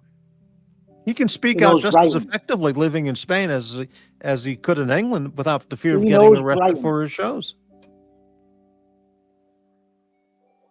The stuff that Paul Thorpe goes on about, you would think that if you're going to tell people to do the things that he's telling them to do and believe, you'd be here in your country if you were if you were such a there's believer point in to that too. cause. Okay, yeah, there's a There is a point to that as there is a well. valid point to that too. So why we're talking about it is it's all one sided, but he's entitled to move abroad. There are two sides I don't to the know the argument. guy. I'm not I don't hearing the know other side to it. Yeah, I don't know the guy. I don't listen to his show. I don't know the what guy. he's I don't know doing. the guy. So there you go. Then you're talking out of your ass. No, I'm not talking about me. What you've got to remember is that if you've got people like me, I'm not somebody that's affected by these issues the same as a lot of people. I came from a family of middle class workers who were high up in the coal mining industry. So I'm talking about there's two sides to the coal miners. There's there was a ruling on it. In fact, in the budget, if you Google it, just right now. Wait a minute, hold on. What's the difference if an Englishman is from the coal mining country or he's an aristocrat in the House of Lords? If he wants to do the right thing to save England, what's the difference? What his background is? Because they don't. Because people that are like that don't want to do the right thing for the country. That's why the country's gone down the shitter. That's why we've had low growth. The royal family, the King and the Queen, have said nothing about anything, and the people in the legislature, in the House of Commons or Parliament, whatever the fuck you call it, they're a bunch of weasels. They're a bunch of weasels and liberals. I mean, Powley. Why did nobody say anything about Prince Andrew, and why did nobody say anything about Epstein for donkey's years? Because they were complicit in what was going on. It's all part of the establishment. You can't do a goddamn thing about these people, Powley. Do you not realise the establishment goes across borders? Why do you think when the financial crash happened that your fucking, what was it, Hank Paulson came over to Barclays Bank and said to him, "Can you bail us out?" We're intertwined. You think that the UK is not part? We're just one and the same, us, you know. The British people want the royal This is the family. one. They can throw them out if they wanted to, but they're happy to have the royal family. So you can't blame England for having the royal family, living a life of a billionaire when the people are starving or hungry, because they're happy with the royal family, having a royal family, even though they're all a bunch of mutant inbreds and Epstein followers, Yeah, whatever. You don't think there's a two. So is it, being a neutral as yourself would have supposed to be, Morty? Would you say you are neutral? If I were the head of England, if I were the prime minister, I'd have that country cleaned up in 1 year. There wouldn't be any. The whole country would be changed under my leadership, because I would do the right thing. But the weasels. I mean, you follow Donald Trump, and he hasn't been able to change everything. He said he's going to change everything. He talks a good game about convincing you that he's changed everything. But when he comes out of office in 2 years, 18 months, 2 years time, when he becomes a fucking dud president, as every president does in the last year, you'll be fucking talking about the next Democrat leader as well. No, not at all. That's what's going to happen. Is that not what's going to happen? Yeah, let's talk about England, because the whole thing is just so bizarre. You got this Prince Andrew guy who's a deviant pervert, okay, and you got the other guy, Prince Harry. You got Prince Harry, who's a bastard child of, whatever, and the whole family. So you're just saying Prince Andrew's a deviant? Yeah, is that right? Oh, no question about it. How many times was he at Epstein Island, doing all kinds of shit? How come is it that your Senate released papers, and the only people that were implicated in these papers was British people? That's not true. Lots of Americans on the Epstein list. Who so far had the same heat?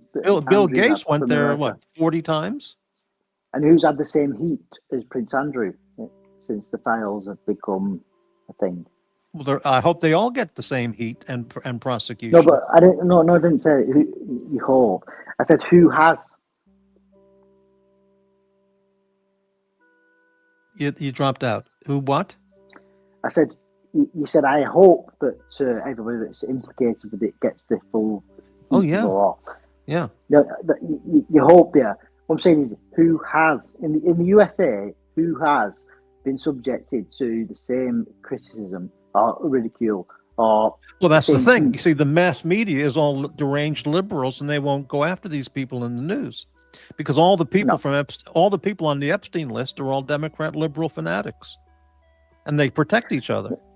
So do you not think that Paul Thorpe, with his issues, has been same right-wing narrative that he's being let off for what he's talking about and what he's doing from Benidorm because there's a right-wing media. I mean, the thing is, the right-wing media is growing, isn't it? So they're not going to criticise Paul Thorpe for being somewhere else when he's talking about British values and talking about making the country whole again, making it neutral, making it something that it doesn't involve Muslims and all this carry on. Do you not think that there's a bias in the media? I mean, the BBC is about to disappear. I mean, I would agree with this. Oh, I hope Trump sues the shit out of him, which he's doing. Yeah. But do you not think? Yeah. What about Trump though? What about him? What about Trump, Bill Gates, all these different people? What is it, Lex Wesner or something like that? All these different people, all these Americans that have probably done just as bad or worse than Prince Andrew. And they you're saying probably just as done, but it's documented now with the Epstein list. Trump never went to Epstein Island. Clinton went there like 40 times or something. So when you say there's plenty more, go on, tell me. All right, Howie, I'm going to say it this way. Do you agree with it? I think all criminals who would you say? Should do their time. So be more specific. Be more specific about Americans. I'll be specific. Everybody who's been named as a visitor or cohort of Epstein needs to be investigated up the ass and prosecuted to the full extent of any criminal charges. I understand that. But that could be people from Africa or Mexico. I don't give a damn where they're from. Reword it in terms of Americans. Make that same sentence. What I just said, okay, apply it to Americans.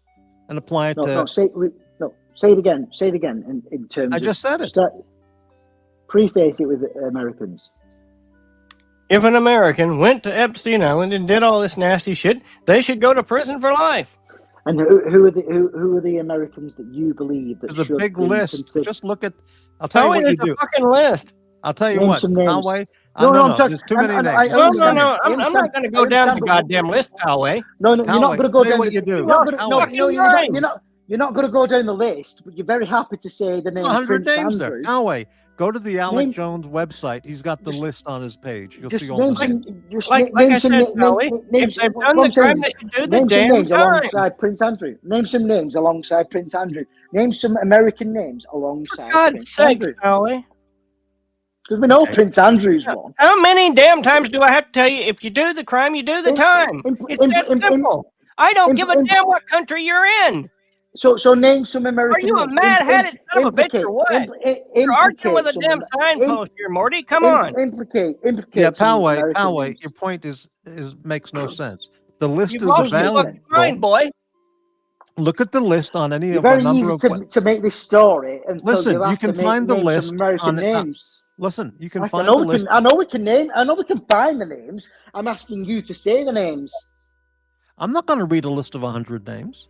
Instead of trying to make it sound like it's a British issue. I didn't say it was a British issue, you fuck. Because you're not... Well, mention the names then. Mention the American names now. I'm not going to mention British names. I'm not going to mention the American names. You did mention some British names. Okay, Bill Clinton. Bill Gates. There you go. Bill Gates, Bill Clinton. There's two names. Okay. And you think these dirty bastards, that if they're found guilty, should do what? Maximum sentence. Bill Clinton and Bill Gates. Everybody. Fucking life in prison. You're talking about trafficking and pedophilia and trafficking in the sex business. That's good of you. That's good of you to say, because what you've said before, what I've just pushed you on to mention, is the names, the American. Look, I don't know what you were talking about, coal mines or some fucking shit like that. I don't know what the coal mine thing has to do with anything. That has to do with Paul Thorpe. I don't think Paul Thorpe. You didn't work in a coal mine. You haven't worked in a damn coal mine. No, I haven't. No, I haven't worked in a coal mine, but his father and grandfather did. Do you still work in a coal mine now? No, I don't. I never have worked in a coal mine. But the fact that I'm trying to, then shut the fuck up. Did Paul Thorpe ever work in one? You're a fucking idiot. Are you saying you have to have worked in a coal mine to comment on British politics?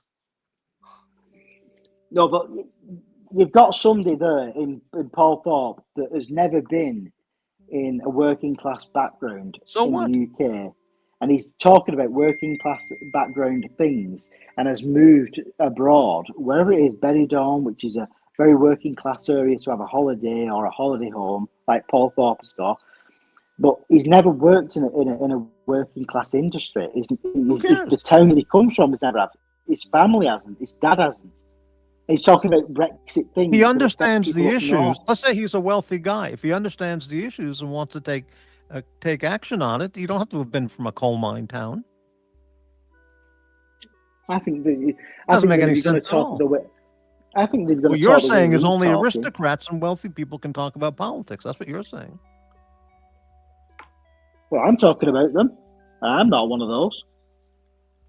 All right, whatever. Hello, Mrs. Wilkinson. I've just said to you, I'm not somebody who voted Brexit. I'm not a working. I'm a middle class person that voted Remain.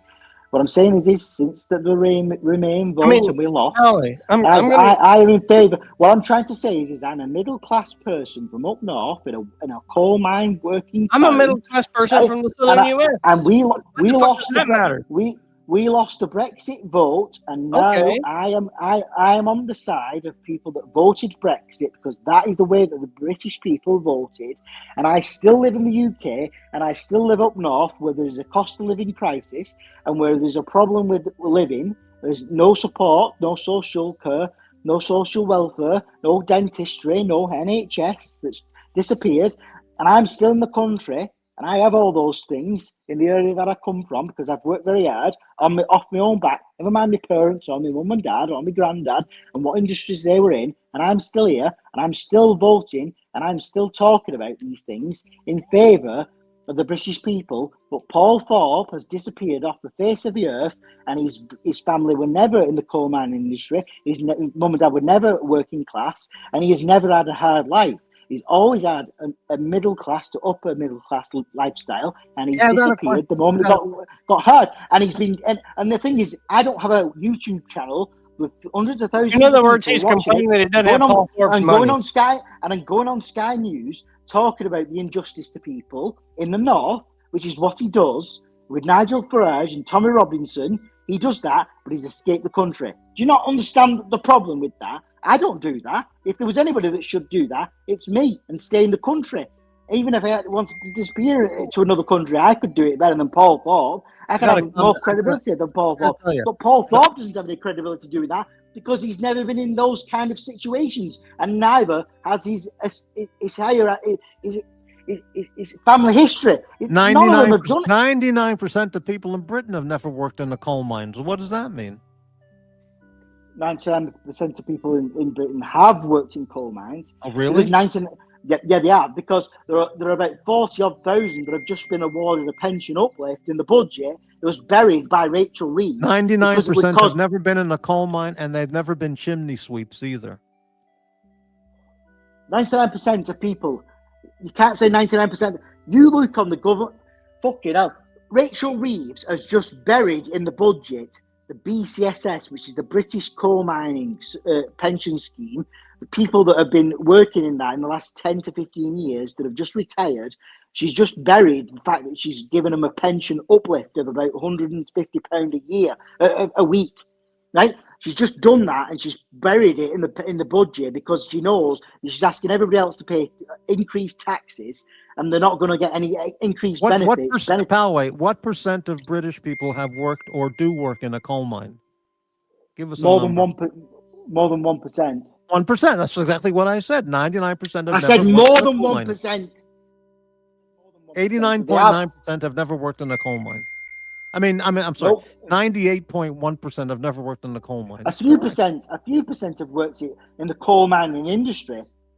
Quite a lot of people have, existing people that are alive in the UK. What about the people? What about the British people who work in the cheese industry? Are they allowed to comment on British politics?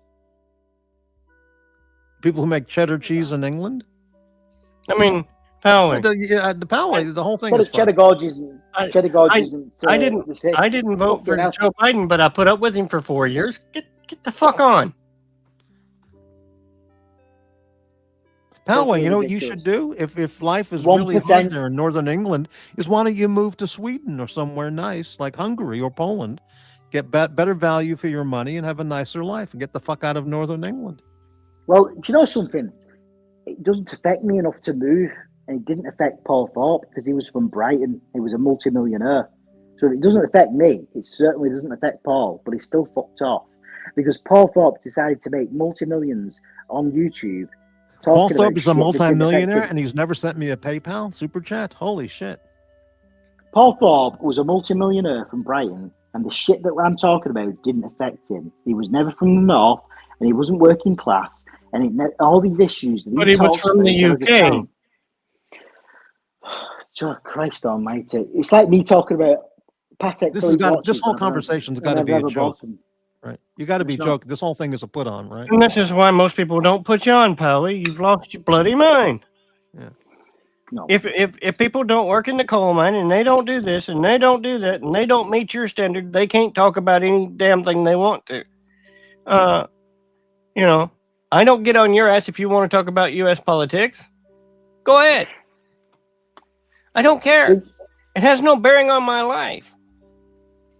I just don't think somebody that's from the background he's from in the UK should be talking about things. Okay, fine. You made your point. He's never been part of, and he's escaped the country because he's decided to make money out of it instead of just find the heat. Good for him. Why don't you talk about the royal family living on life of millionaires? They don't do anything. Good for him. Doesn't mean I can't call him out for it. Isn't that right, Sean? There's no reason to call him out for it. I can call him out. What the hell the guy does? I don't listen to his show. I don't know who. I don't. He's calling the government out. He's calling out the government and the injustice of what the government. Yeah, well, I can do the same thing about him. If I lived in Spain right now, it's called free speech about the U.S. government. Hey, it's called free speech, and Americans love the word free speech, don't you? Absolutely. We don't believe in free speech to the same extent that you do. And that's why your government is arresting people for speaking up. Yeah, but I can do it. I can do it though, can I? I'm only in right now doing it. We're not in Russia. I can do it. So go out into your cow pasture and and scream at all the animals about the injustices in modern day England. No one's going to hear you. But go to London. Go to London. Go to the East End of London and say you want to get all the immigrants out. See what happens to you. In London, yeah. Yeah, you'll get shot, hanged, tortured, get your head chopped off. So what you're saying? You agree with Londoners? Oh, what are you trying to say, Pally? What are you trying to say? What are you trying to say? What I'm trying to say is I don't care about Paul Thorpe. What he says, what he doesn't say. I don't watch his channel, so I don't care. Well, you care enough to defend him over me. I'm defending if all I'm saying is if he wants to move to Spain, I don't give a shit. Move to Spain. That makes him a hypocrite in my mind. Okay, well then that's your mind. Then there you go. Do you not think it is? I don't think anything about it. You could live wherever you want. I don't believe he's a hypocrite at all. Not that you don't think anything about it. Do you think that's okay? Talk about the shit that he does when he's moved away from the issue. He can move to the North Pole and talk about the decline of England. It doesn't matter to me where he lives. Can you still hear me? Oh wait, I've tried to ask you a question. All right. Now, me as an American, if I move to Spain, I don't have a right to talk about my country, right? I give that right up when I move away. If I move from my state, if I move from my state to Texas, Oklahoma, Mississippi, Illinois, who gives a fuck, right? Yeah, I don't live in Chicago, but he's saying I can't comment about Chicago politics. Yeah. Makes no sense. No. I don't care where Paul Thorpe lives.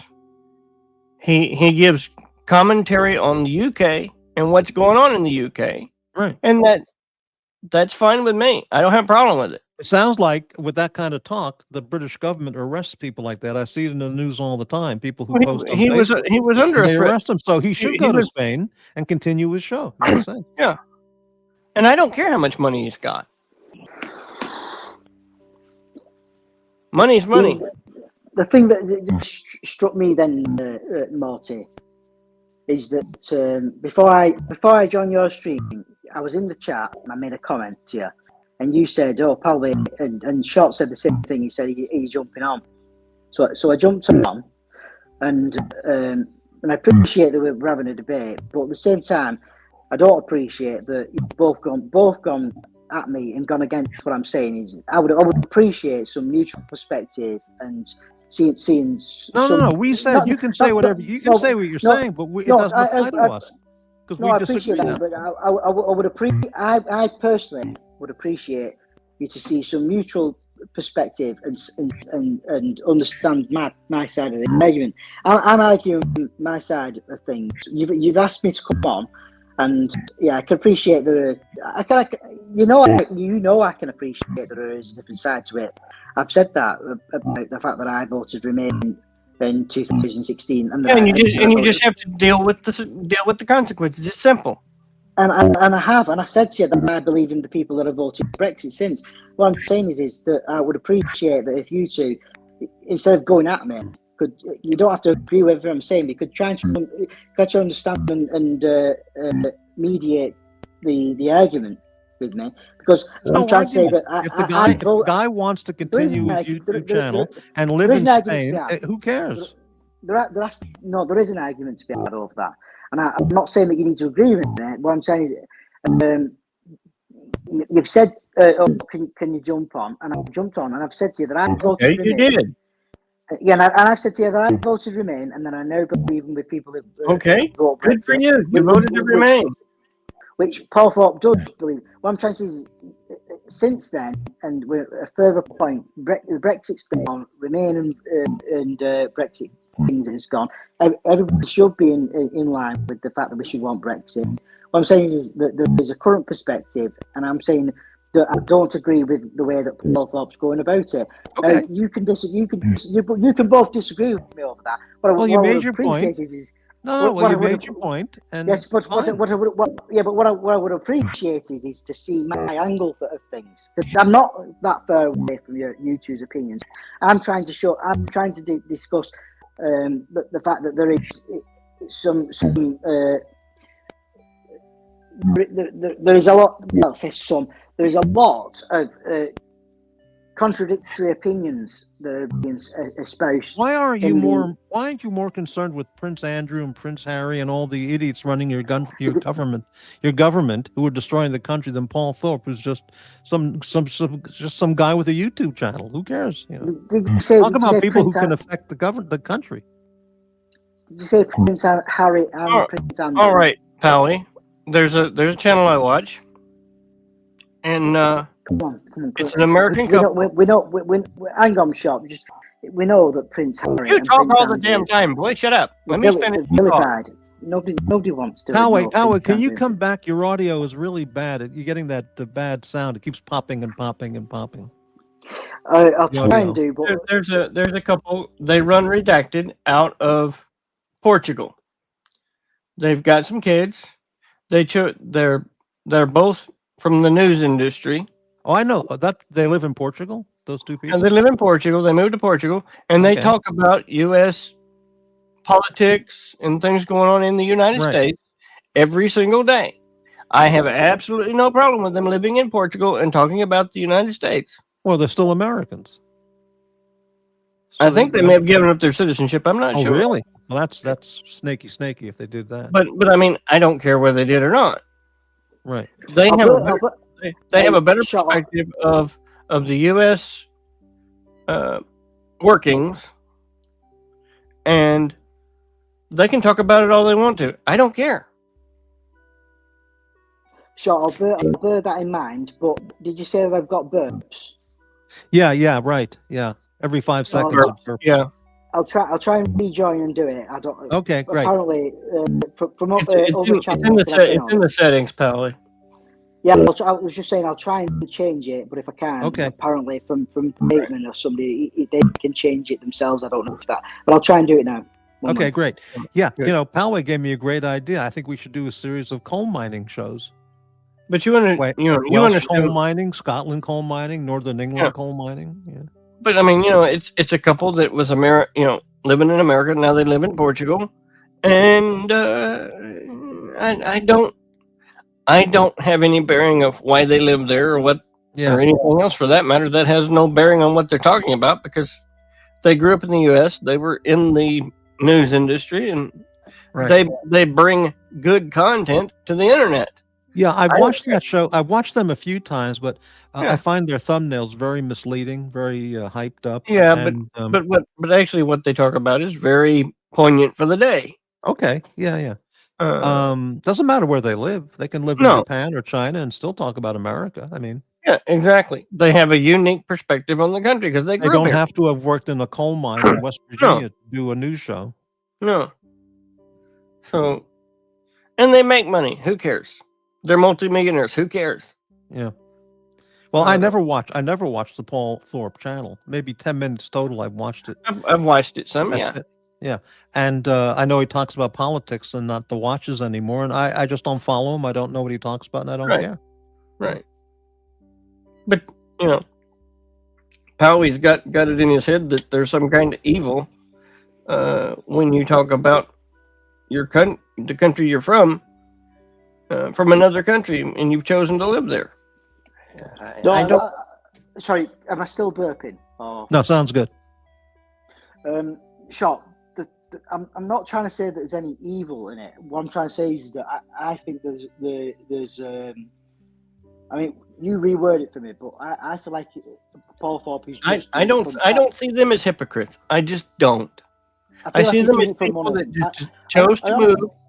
I honestly believe that Paul Thorpe is just doing it for money, because if you were somebody that was watching Paul Thorpe now and has never watched it, it's a job. It's a job, pal. It's just a job. It's disingenuous, is what I'm saying. No, it's not. We both know.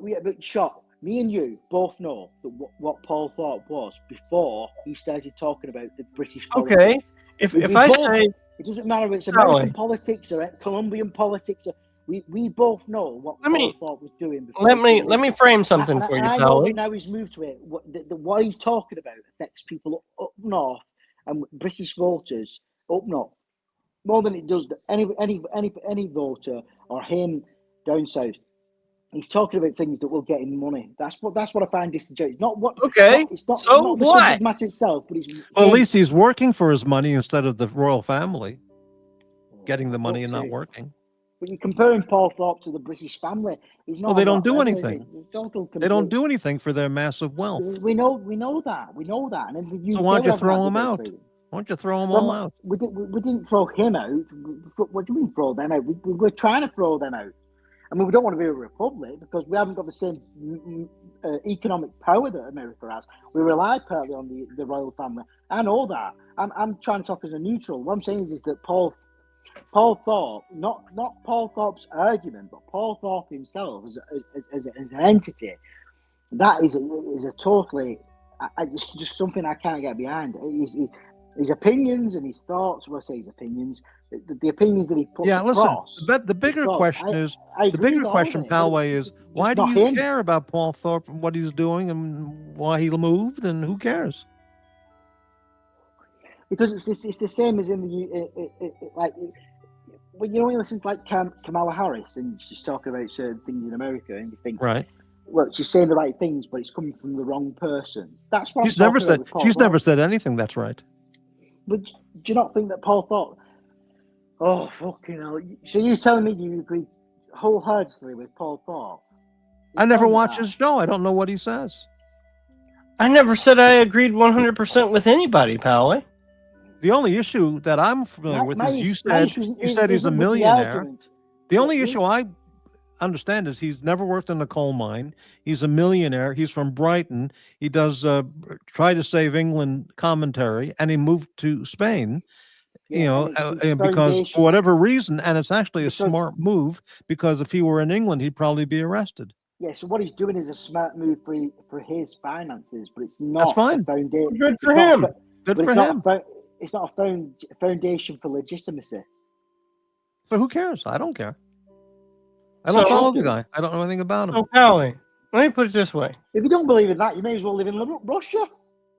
Russia's a nice place. Beautiful people. Beautiful women. You may as well have Ukraine's chief of staff.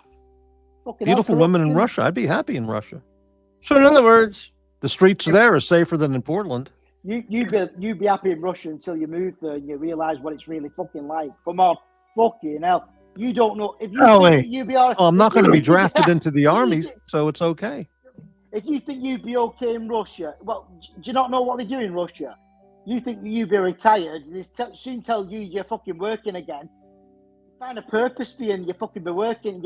You'll be saying, "No, I'm retired now. Thank you very much. I've had enough." No, I would say my rich, beautiful Russian young wife is taking care of me. I'm not working. If you lived in Russia, there would be no conversation about whether you were retired or not, and whether you've made enough money. If they say to you, "We've assessed you, and you have got these certain qualifications that are required for the industry," you would be doing it. There would be no conversation about. Come on. There'd be no conversation about whether you should be retired or not. The idea would be, "Oh, hello, Morty. We think that you have got." Okay, all right. So I'll retract that. Exactly. All right. You better retract that, because if you went there, you'd either be doing what they told you to do, or you'd be dead. Okay, I will retract that statement. Maybe I was misinformed. Will you shut the fuck up? Maybe I was misinformed. So I'll retract that, and I'll say I'd be happy to move. You're not misinformed. You're not misinformed. You know full. I just put it. I put you on mute for a second. I retract my Russian comment. I'll move to Lithuania or Latvia instead. Have a very nice life. I was fixing to ask Pally a question if he will fucking let me. He's just making. Back room him a minute, please. He thinks I can't counter him. I'm gonna mute you. Yeah, go ahead. Me living in the United States, Pally thinks if I see something that I don't believe is right in the UK, I don't have the right to speak about it because I don't live in the UK. Mm. That's basically his argument. Mm-hmm. And you never worked in a coal mine. And I never worked in a fucking coal mine. I've never seen a coal mine. Right, me neither. Yeah. I don't even remember seeing a piece of coal because where I live, coal's not common. I never saw coal on Long Island or New York City. Right. I'm not saying that. I'm not saying that. What I'm saying is you've got to take it into consideration, and just say what you said about Russia. There, you're making comments that you know. I said I retracted the Russian comment. I said Latvia or Lithuania. You tried to make that comment until I challenged you on it. If I hadn't challenged you on it, I challenged you on it. I challenged him on it. Maybe I was mistaken. You have. So don't tell me about fucking UK. Fucking sleep. Let's talk about Lithuania then. Fucking out. Beautiful women. These countries are not fucking as liberal as America and the UK. You make these comments. You're going to be doing certain things you don't want to do. You're not going to have You're not going to. Come on. I've done a lot of things I didn't want to do, Pally. What I'm saying is he's very rich. I'd rather live in. I'll tell you. I'd rather live in St. Peters. I'd rather live in St. Petersburg than Birmingham, England, which is totally dominated by those people now. Destroying the city. Do you know how long you'd last in St. Petersburg? You wouldn't be over the other side of the mountain into Siberia. If you make any comment that they don't like in Moscow, you'll be gone. You know this. Don't. I don't know that. I don't know that now. Yeah, you do know that. No, I don't. You're acting like you're stupid now. The Americans know more about Russia than the UK do, and I know that. You do know that. Well, I would not speak with the same.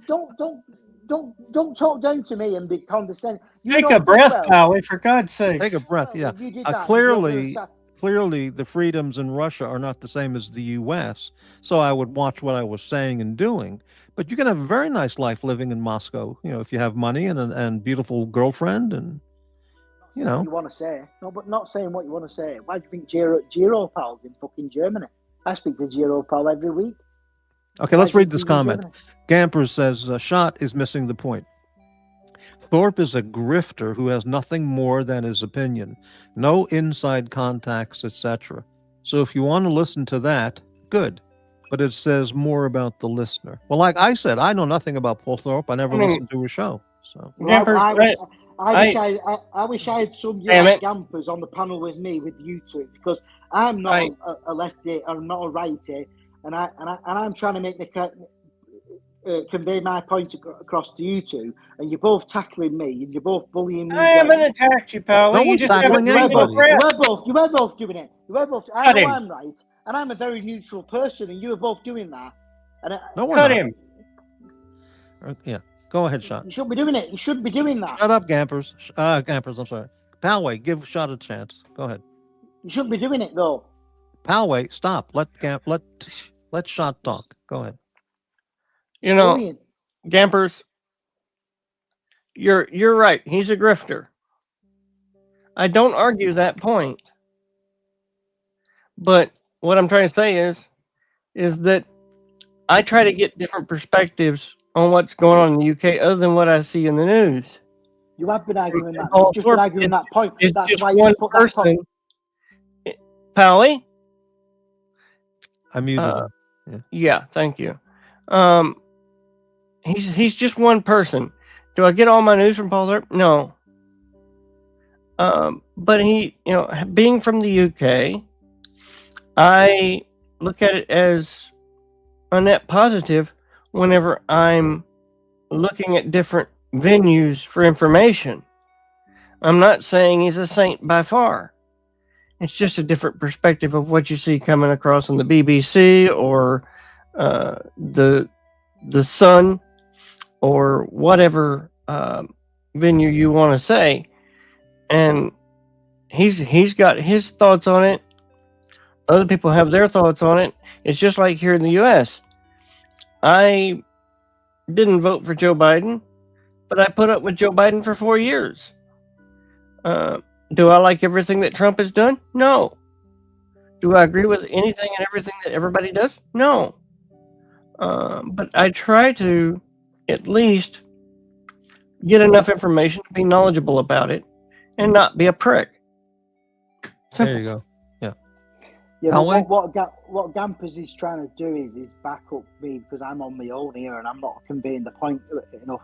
Bring up Gampers. Just leave Gampers' comments. It can go over the top of my picture and mine. It's Right. not right. Magpie, a fellow Brit, says, Palway, stop Russia bashing. Stop watching the BBC and reading the Express. Right. If put that comment up by Magpie right now because I'm invested in this issue, right?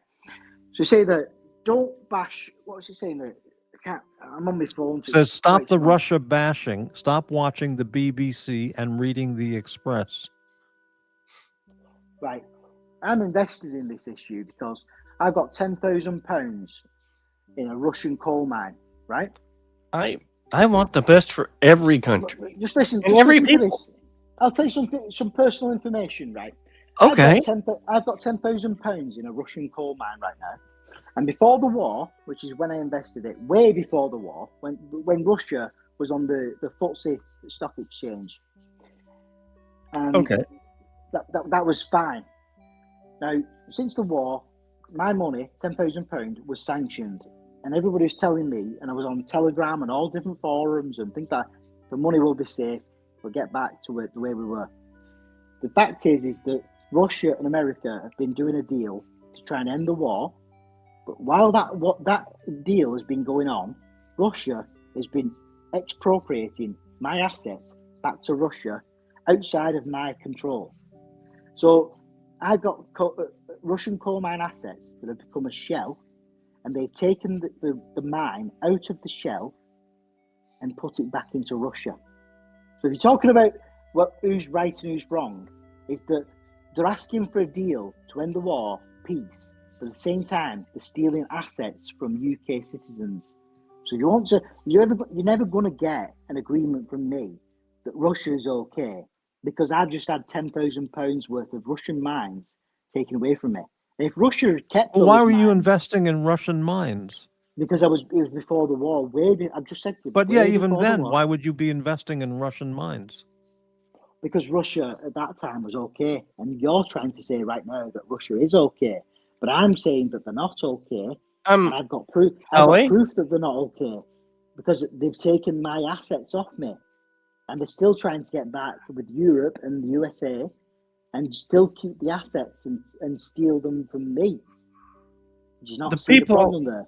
So you don't seem to understand that. If I was invested in the USA asset and your government tried to steal that asset from me and still tried to claim with the UK government they were okay with me, That's the chance you take.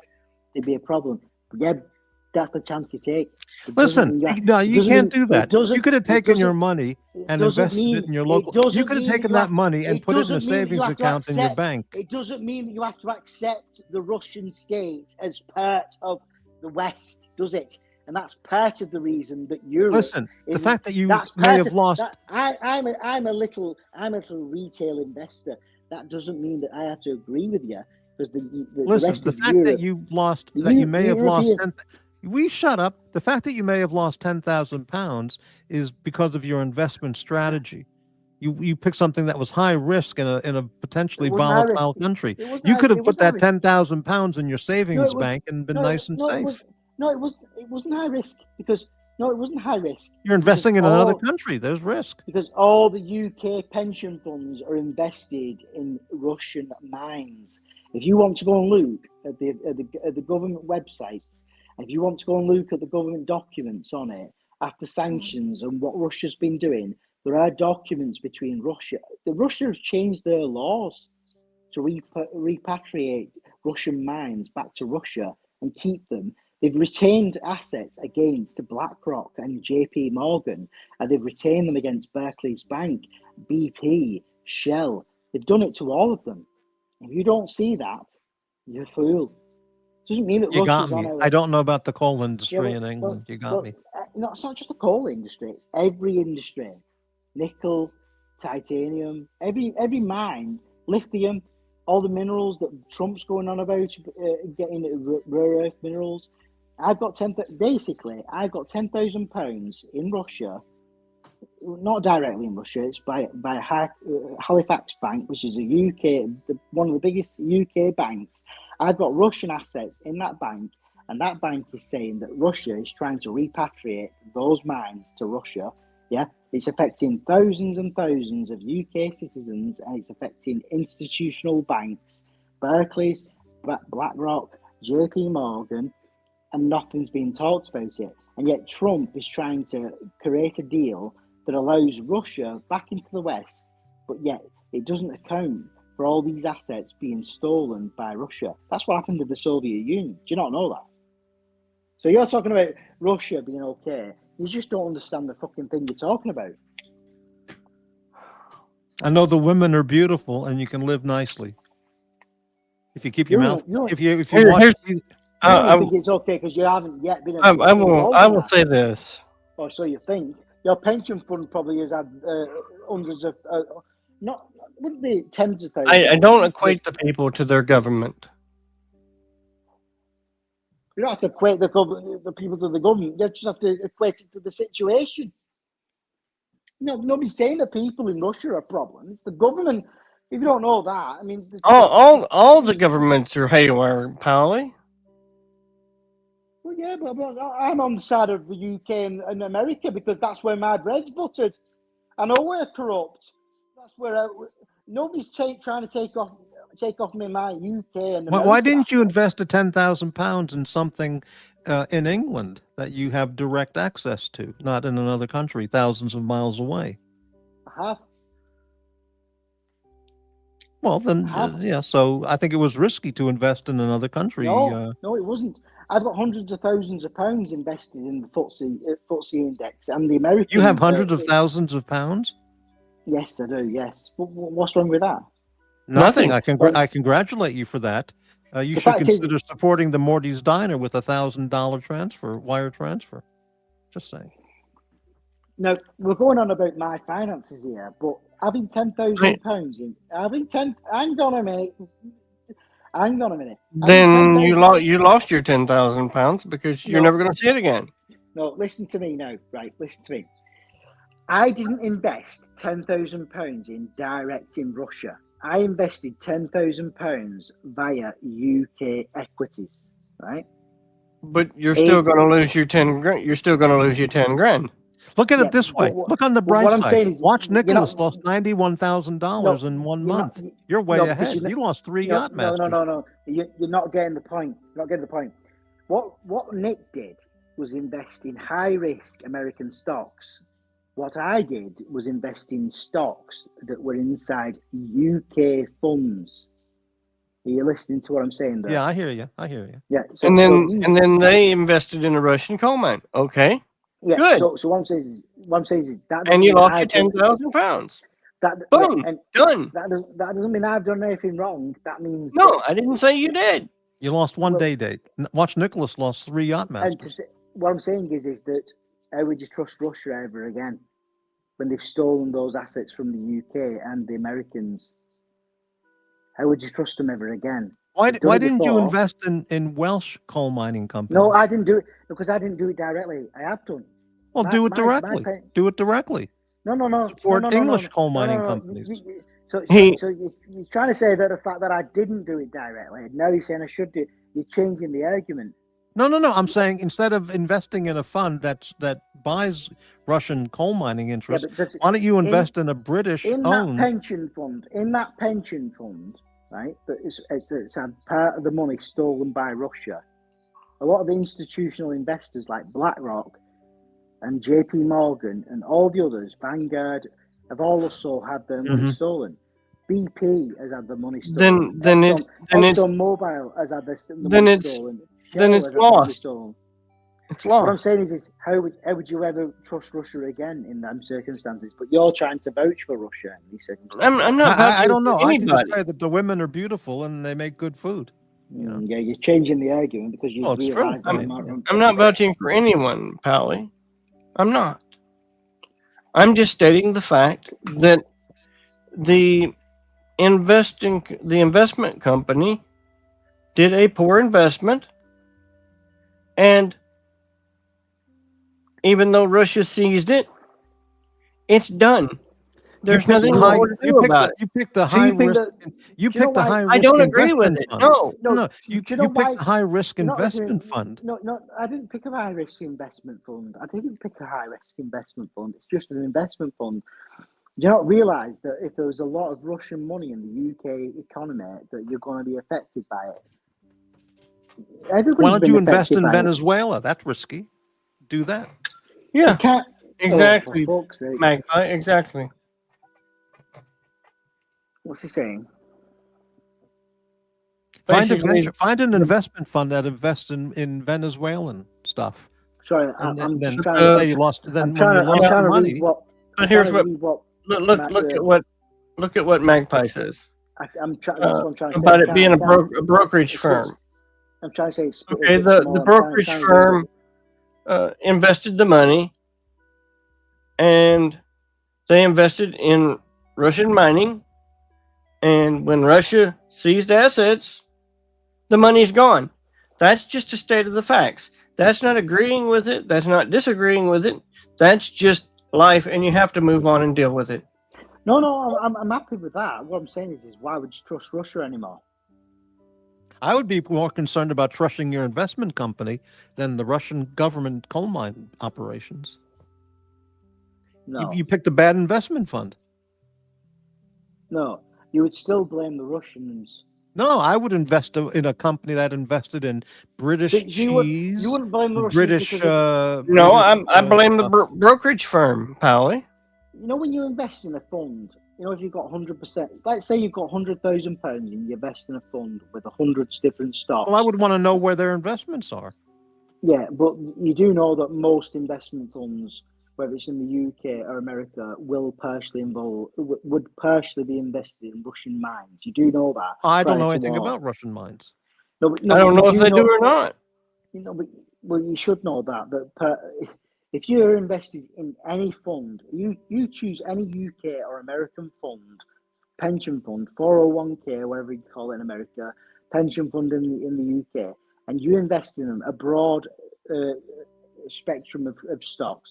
You must know, both of you, before you're criticising me, that your pension fund... Not criticizing you, Pally, not at all. Prior to I have no knowledge about the Russian investment funds, funds investing in Russian mines. I'm saying I know nothing that about that. Prior to the war... Prior to the war, I knew nothing about that. No, but prior to the war, your pension fund would have been partially invested in Russia because Russia was a Western state. Do you not Okay. understand or accept that? Then again, I go back to there's not a damn thing I can do about it. No, you can't. But do you have to accept that Russia will be any different going forward? You're saying that you do think that I have to accept the fact that the Russia funds are gone. But if Russia wants to be part of the West again, they're not offering back the assets that they've stolen. Do you not understand the problem with that? If you stole my assets, yes, I do. Yes, I do.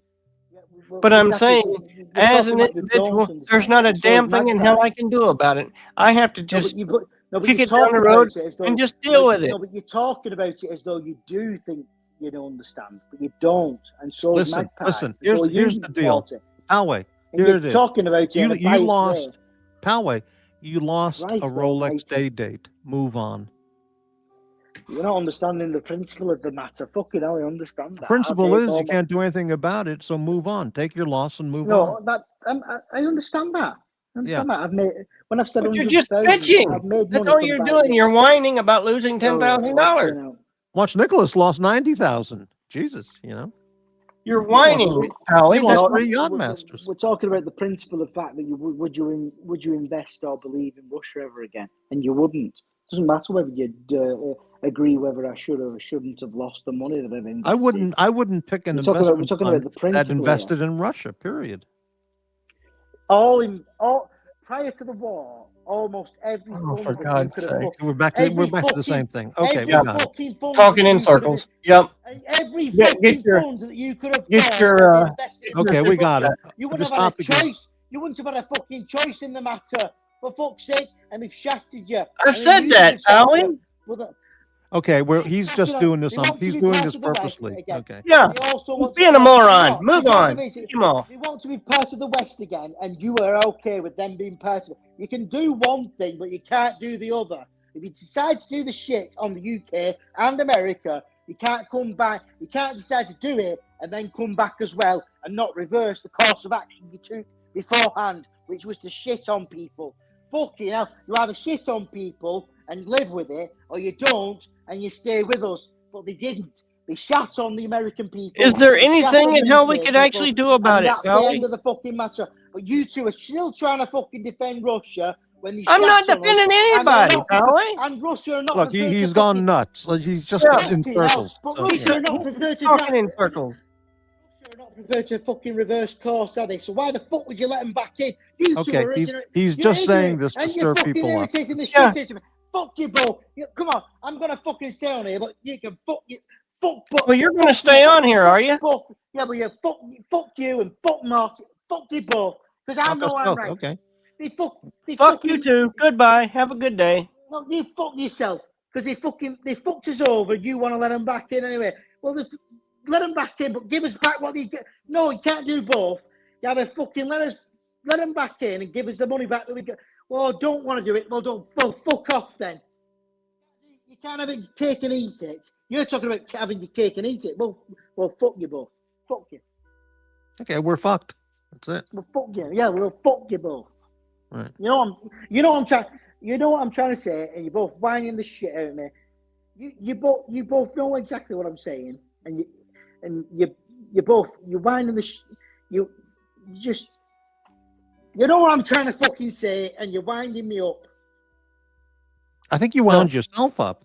I was thinking the same thing. Yeah, right. But we were just sitting here listening to the coal mine saga with Paul Thorpe. If you steal from me, you can't come back and say, I want to come back, but I'm keeping what I fucking stole from you. Come on. Fuck off. So on your future investments have nothing to do with anything connected to Russia. Future investments doesn't mean you have to let them fucking back.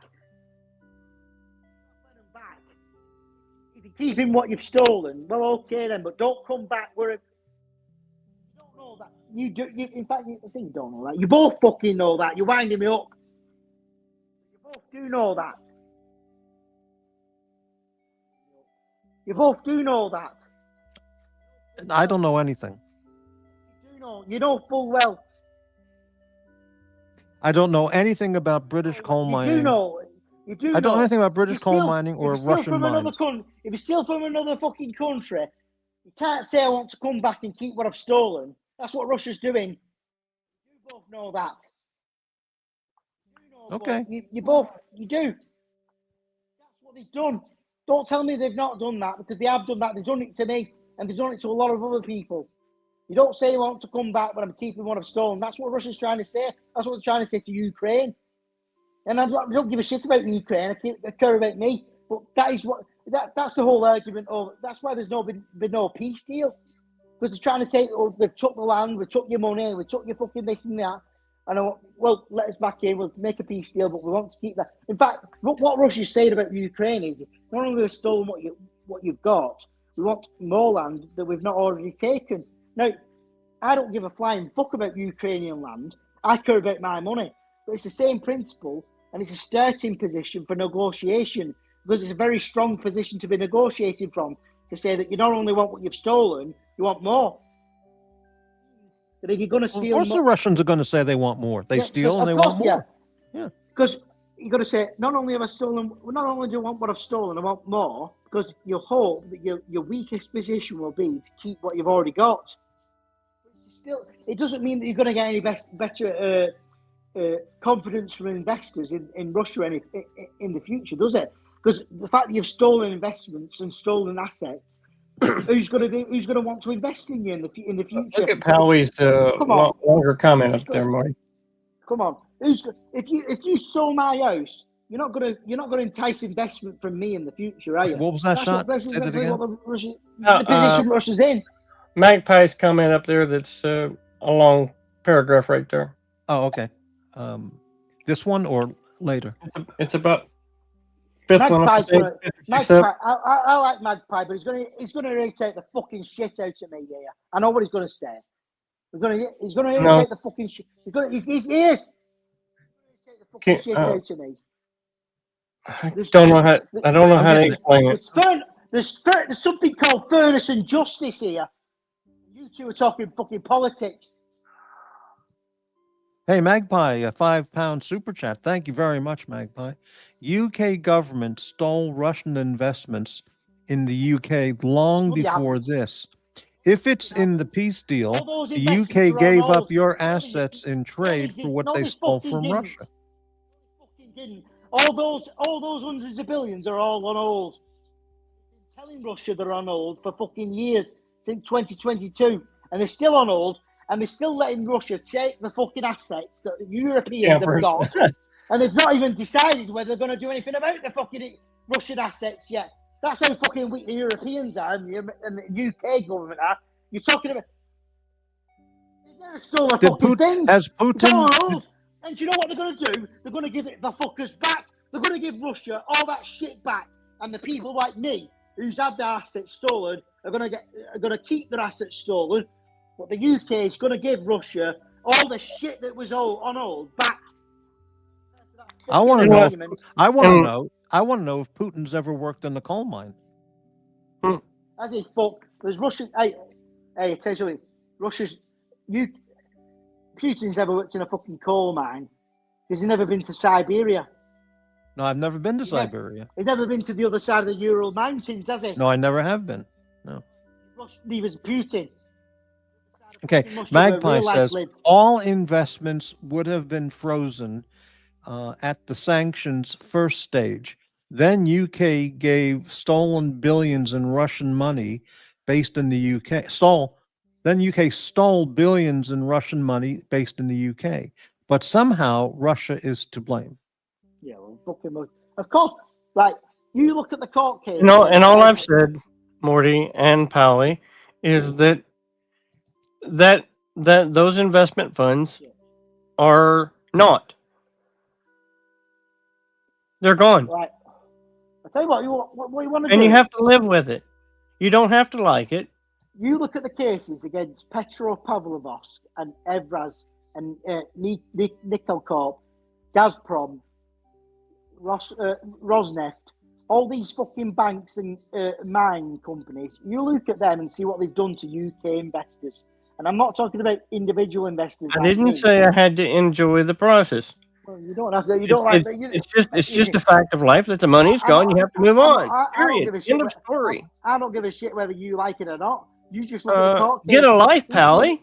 These are I've got a life. I've got money invested off the life that I've been I've working. got money invested, Poway. I don't know where it's all invested. Poway, I'm the poor. Invest in me. Send money now. Okay, now. You look at Petro Pavlovos.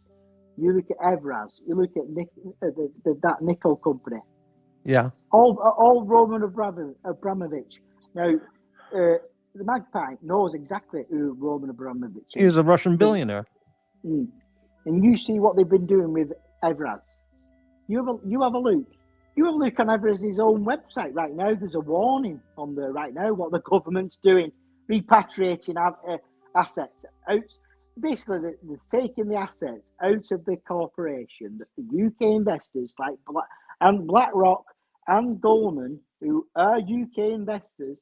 Okay, Poway. Then what the hell can you actually do about it? They've been taking the money out of them. They've been taking the assets, not the money. What can you do about it? Generate the money. I'm not saying I could do anything about it. What I'm saying is that you're arguing against me when it's fucking. I'm not arguing against you. It's factual. That's what they've been doing. They've been making these companies a shell company. They're big corporations. The international. You look at Evraz. Google Evraz. It's an international I know who he corporation. is. Yeah, but why are you fooling around with your money with Russian stuff in North America? When you can absolutely do a damn thing about it. Because it's not about what I can do about You're pitching. I lost $10,000. I lost 10,000 pounds, and I never see it again. Look,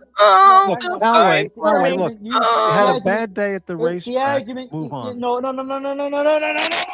It's the argument you two are making about Russia as though the fucking God's gift. Terrible. I never said that. You did earlier on. You both no, did. I didn't. What they said. You said that Russia's not the problem; it's the UK and I never said that. You both did. I absolutely never said that, Poway. You both did. I did not. Right. So when you said you did not? Did Morty? What did I say or not say? Are you on the side of Russia and what they're doing? With what? With the war? No. Oh, look at that. In general. No. I just don't understand why you would invest in Russian stuff, even through the investment fund that you belong to. I would not participate in that fund if they were investing in Russia. And I will say this: how could you be in a UK investment fund without being invested in Russia? You said where are your investments located? And when they say we're in Venezuela, we're in Venezuela. And Morty, I've said this. I don't know where all my money's invested. I don't. Right. That's why I have an investment team invest my money. Yeah. Right. Okay. Prior to 2022, you're not going to find an investment fund in the UK that doesn't incorporate Russia or the UK or America. Now, if you want to find an investment fund that doesn't incorporate Russia, I'm just saying that. Try finding one that doesn't incorporate Russia or America. If $10,000 was invested in my name in a certain fund, and it was invested in Russia, then those $10,000 are not. They're lost. I'm not going to sit here and whine about it for the next 10 years. I'm not going to do it. Oh, so you're telling me that right now? I'm not saying it's right. I'm not. Are you telling me that right now you know what funds right now you should not be invested in? No, I don't. That's why I have an investment team, Poway. Yeah. So part of my investment fund that I did. And you're whining. Was poor me. I lost 10,000 pounds. No, what I'm trying to say is do you think that Russia's okay as a result of it? Because it's not. I never said they were okay. An American company or a UK company losing money. This is a company or a state that's stealing money. The UK and the American funds, or the UK and American stocks, controlled by the American and UK governments, do not steal assets. Russia has. And there's not a damn thing I can do about it, Poway. Not a damn thing. But you said you want to reincorporate Russia. Poway. I never said that.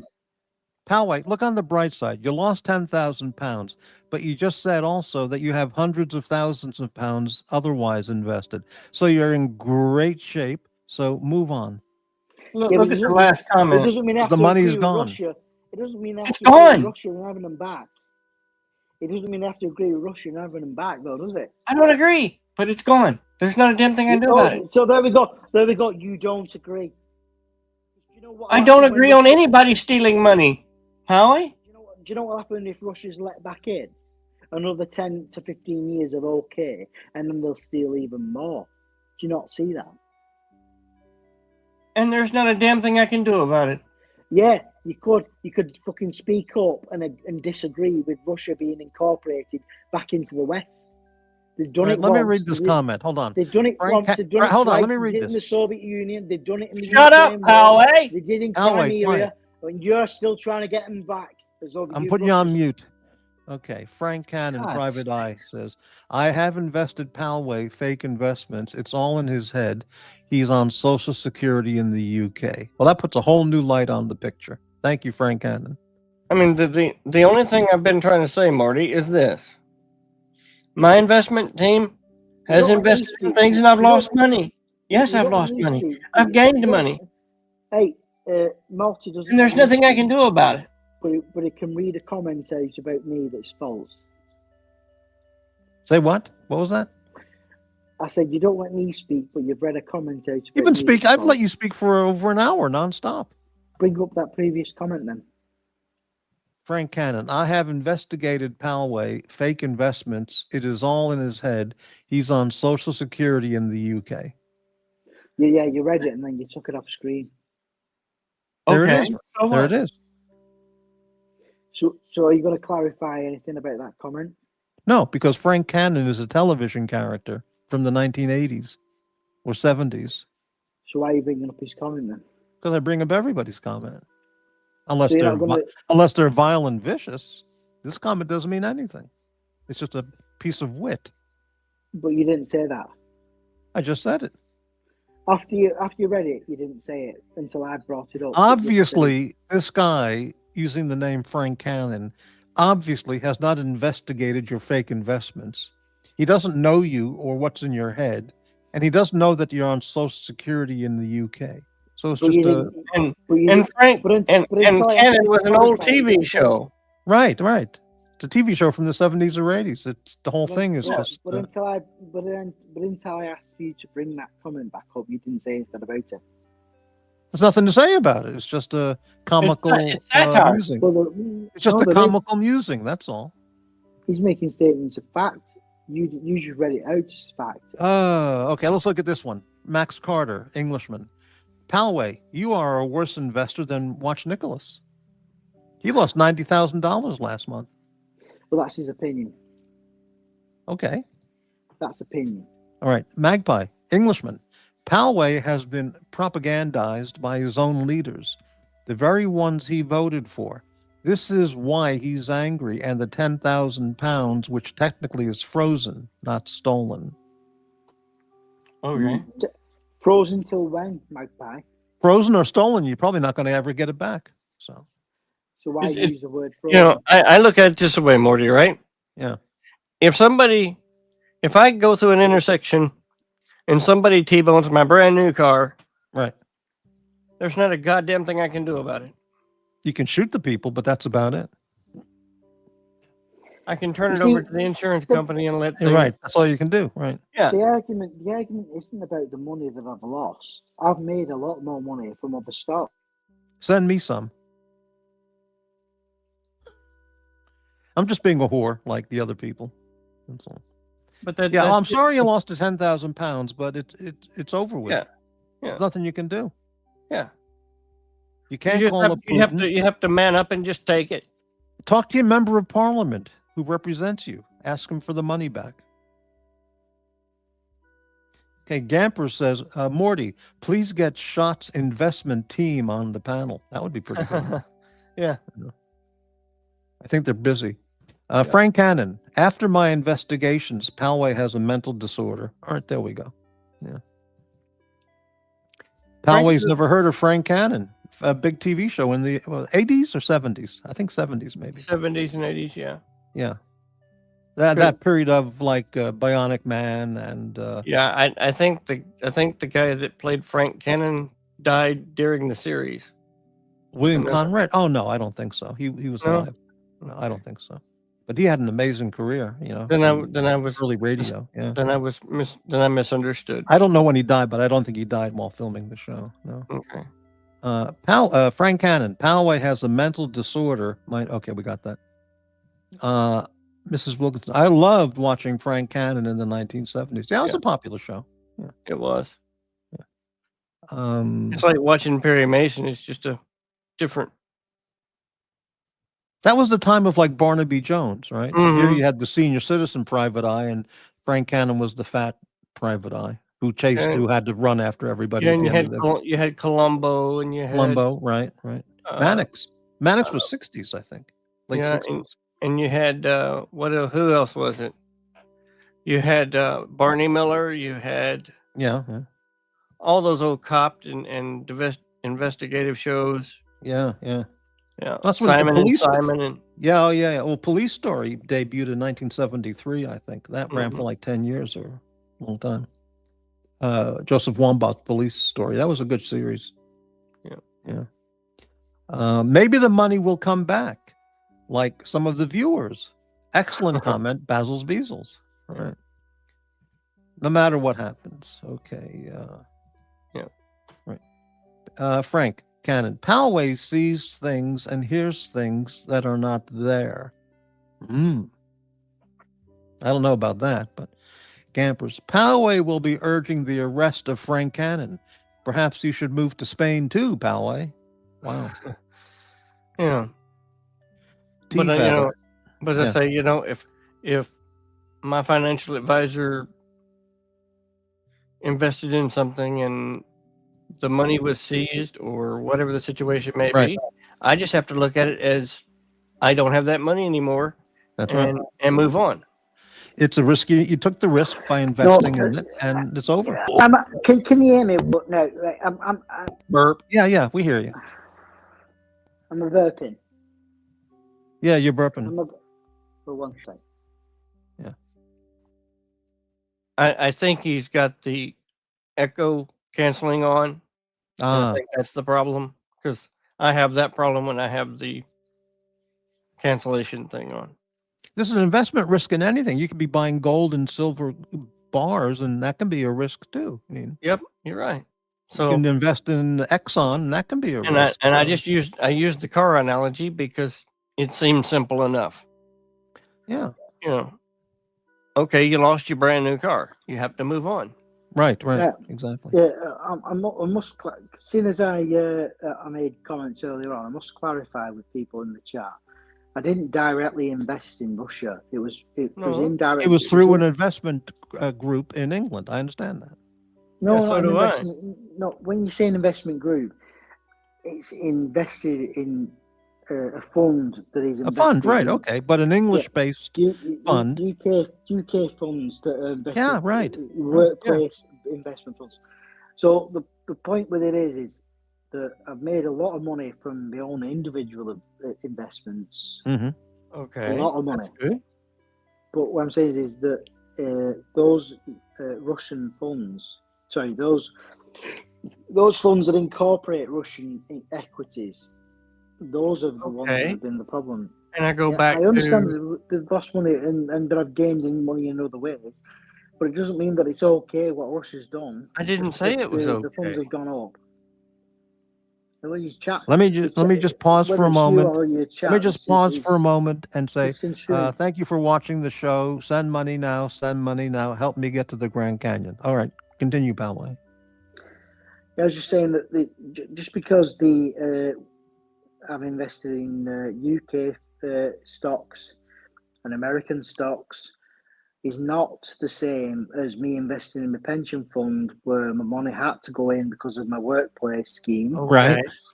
That scheme is partly invested in Russian funds.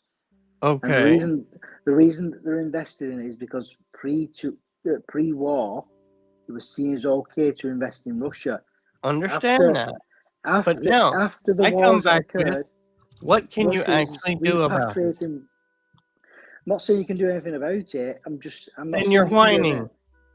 I'm saying that you shouldn't agree that Russia should be reincorporated to the West, because what they're trying to do is get reincorporated to the West without repatriating the same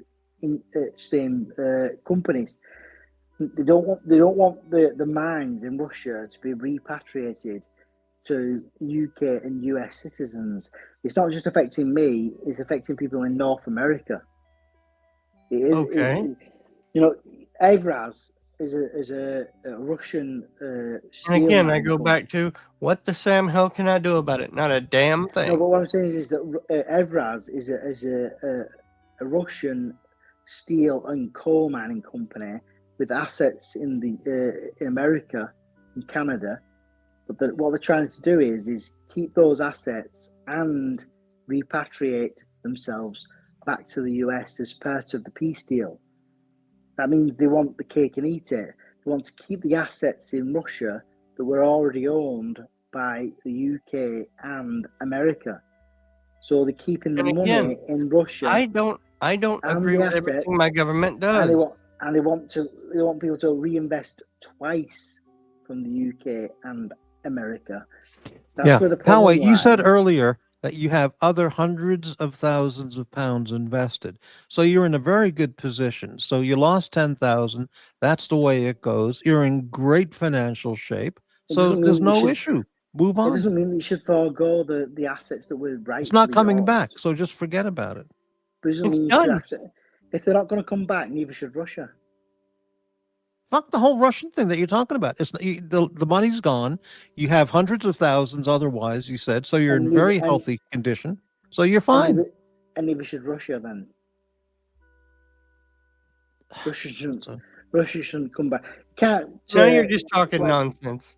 No, you can't wipe the slate. You're talking in circles. You can't take. You're not being reasonable. Let me tell you how I relate to your story, Poway. If I had hundreds of thousands of pounds, you can't tell me to give money. I can tell you any damn thing I want. Mute. If I'm the poor.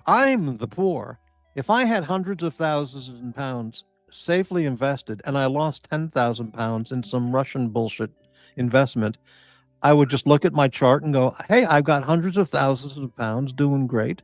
I'm in great shape. Just move on. Yeah, and I wouldn't be screaming about Putin and Russian and you can't do anything about it anyway. So talking as though they went out of business.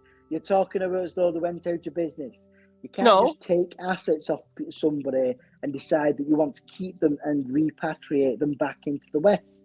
You can either keep them in Russia where they're worth minimal value, or if you want to repatriate them back into the West, you've got to reissue them to UK and Western and hey, Poway, what do you think about this comment? Read T-Feather's comment. You don't seem to understand. You both don't seem to understand. I absolutely understand. Well, if you don't, Poway, read this comment. You don't sound like you should be investing in stocks. Poway, read this comment. You don't sound like you understand. Read the comment on the screen. It says, Poway, sell one of your numerous Rolex, and bingo, you got your 10,000 pounds back. No, I want to keep my Rolex, and I want my share in the Russian mine as well, because I paid for it. How's that sound to you? Well, you're not getting that money back. If you need the 10,000 immediately, sell a Rolex. Yeah, but I understand that, but that's my answer to the question. I want my Rolex, and I want my 10,000. But you can't have your cake and eat it too. Well, you can have your cake and eat it. Well, the money's gone, then there's legal measures. You're crying. What are you going to do? Sue Putin? Yeah, well, we'll do. If he wants to repatriate to the West and abide by Western laws, yeah, I'll sue him, and I'll get my money back. So if he doesn't want that, he can stay where he is. Well, if he doesn't want that, he can stay where he is. If he doesn't want that, he can stay where he is. I mean, he's a billionaire. Who gives a shit? Well, off you fuck Putin. Well, who gives a shit? Off you fuck Putin. But if you want to repatriate to the West, I'll sue you, Putin. Okay. If you're listening now, which he's not, if you want, Putin's supposed to be worth about $30 billion. If you want to reincorporate with the West, Putin, hello, I'm saying hello to you, just like every other investor's saying hello to you, and I will claim my stake. If you don't, stay in Russia, don't reincorporate in the West and keep everybody's assets in the coal mines and the steel mines and the nickel mines. You keep all of that and you stay where you are. If you want to come back, we'll make sure that we make a claim against you. If you don't, there you go. We're going round in circles. So you can either you can either give us what we're owed if you want to come back, or you can fuck off and stay where you are. I don't give a fuck whether it's Putin. Would you accept, for the loss of the £10,000, would you accept a fully paid by the Russian government a 1-week vacation in Moscow, all 5 stars trip? No, I would accept a fully paid £10,000, and I will take him to court for it, and I will do the moment they repatriate with the West.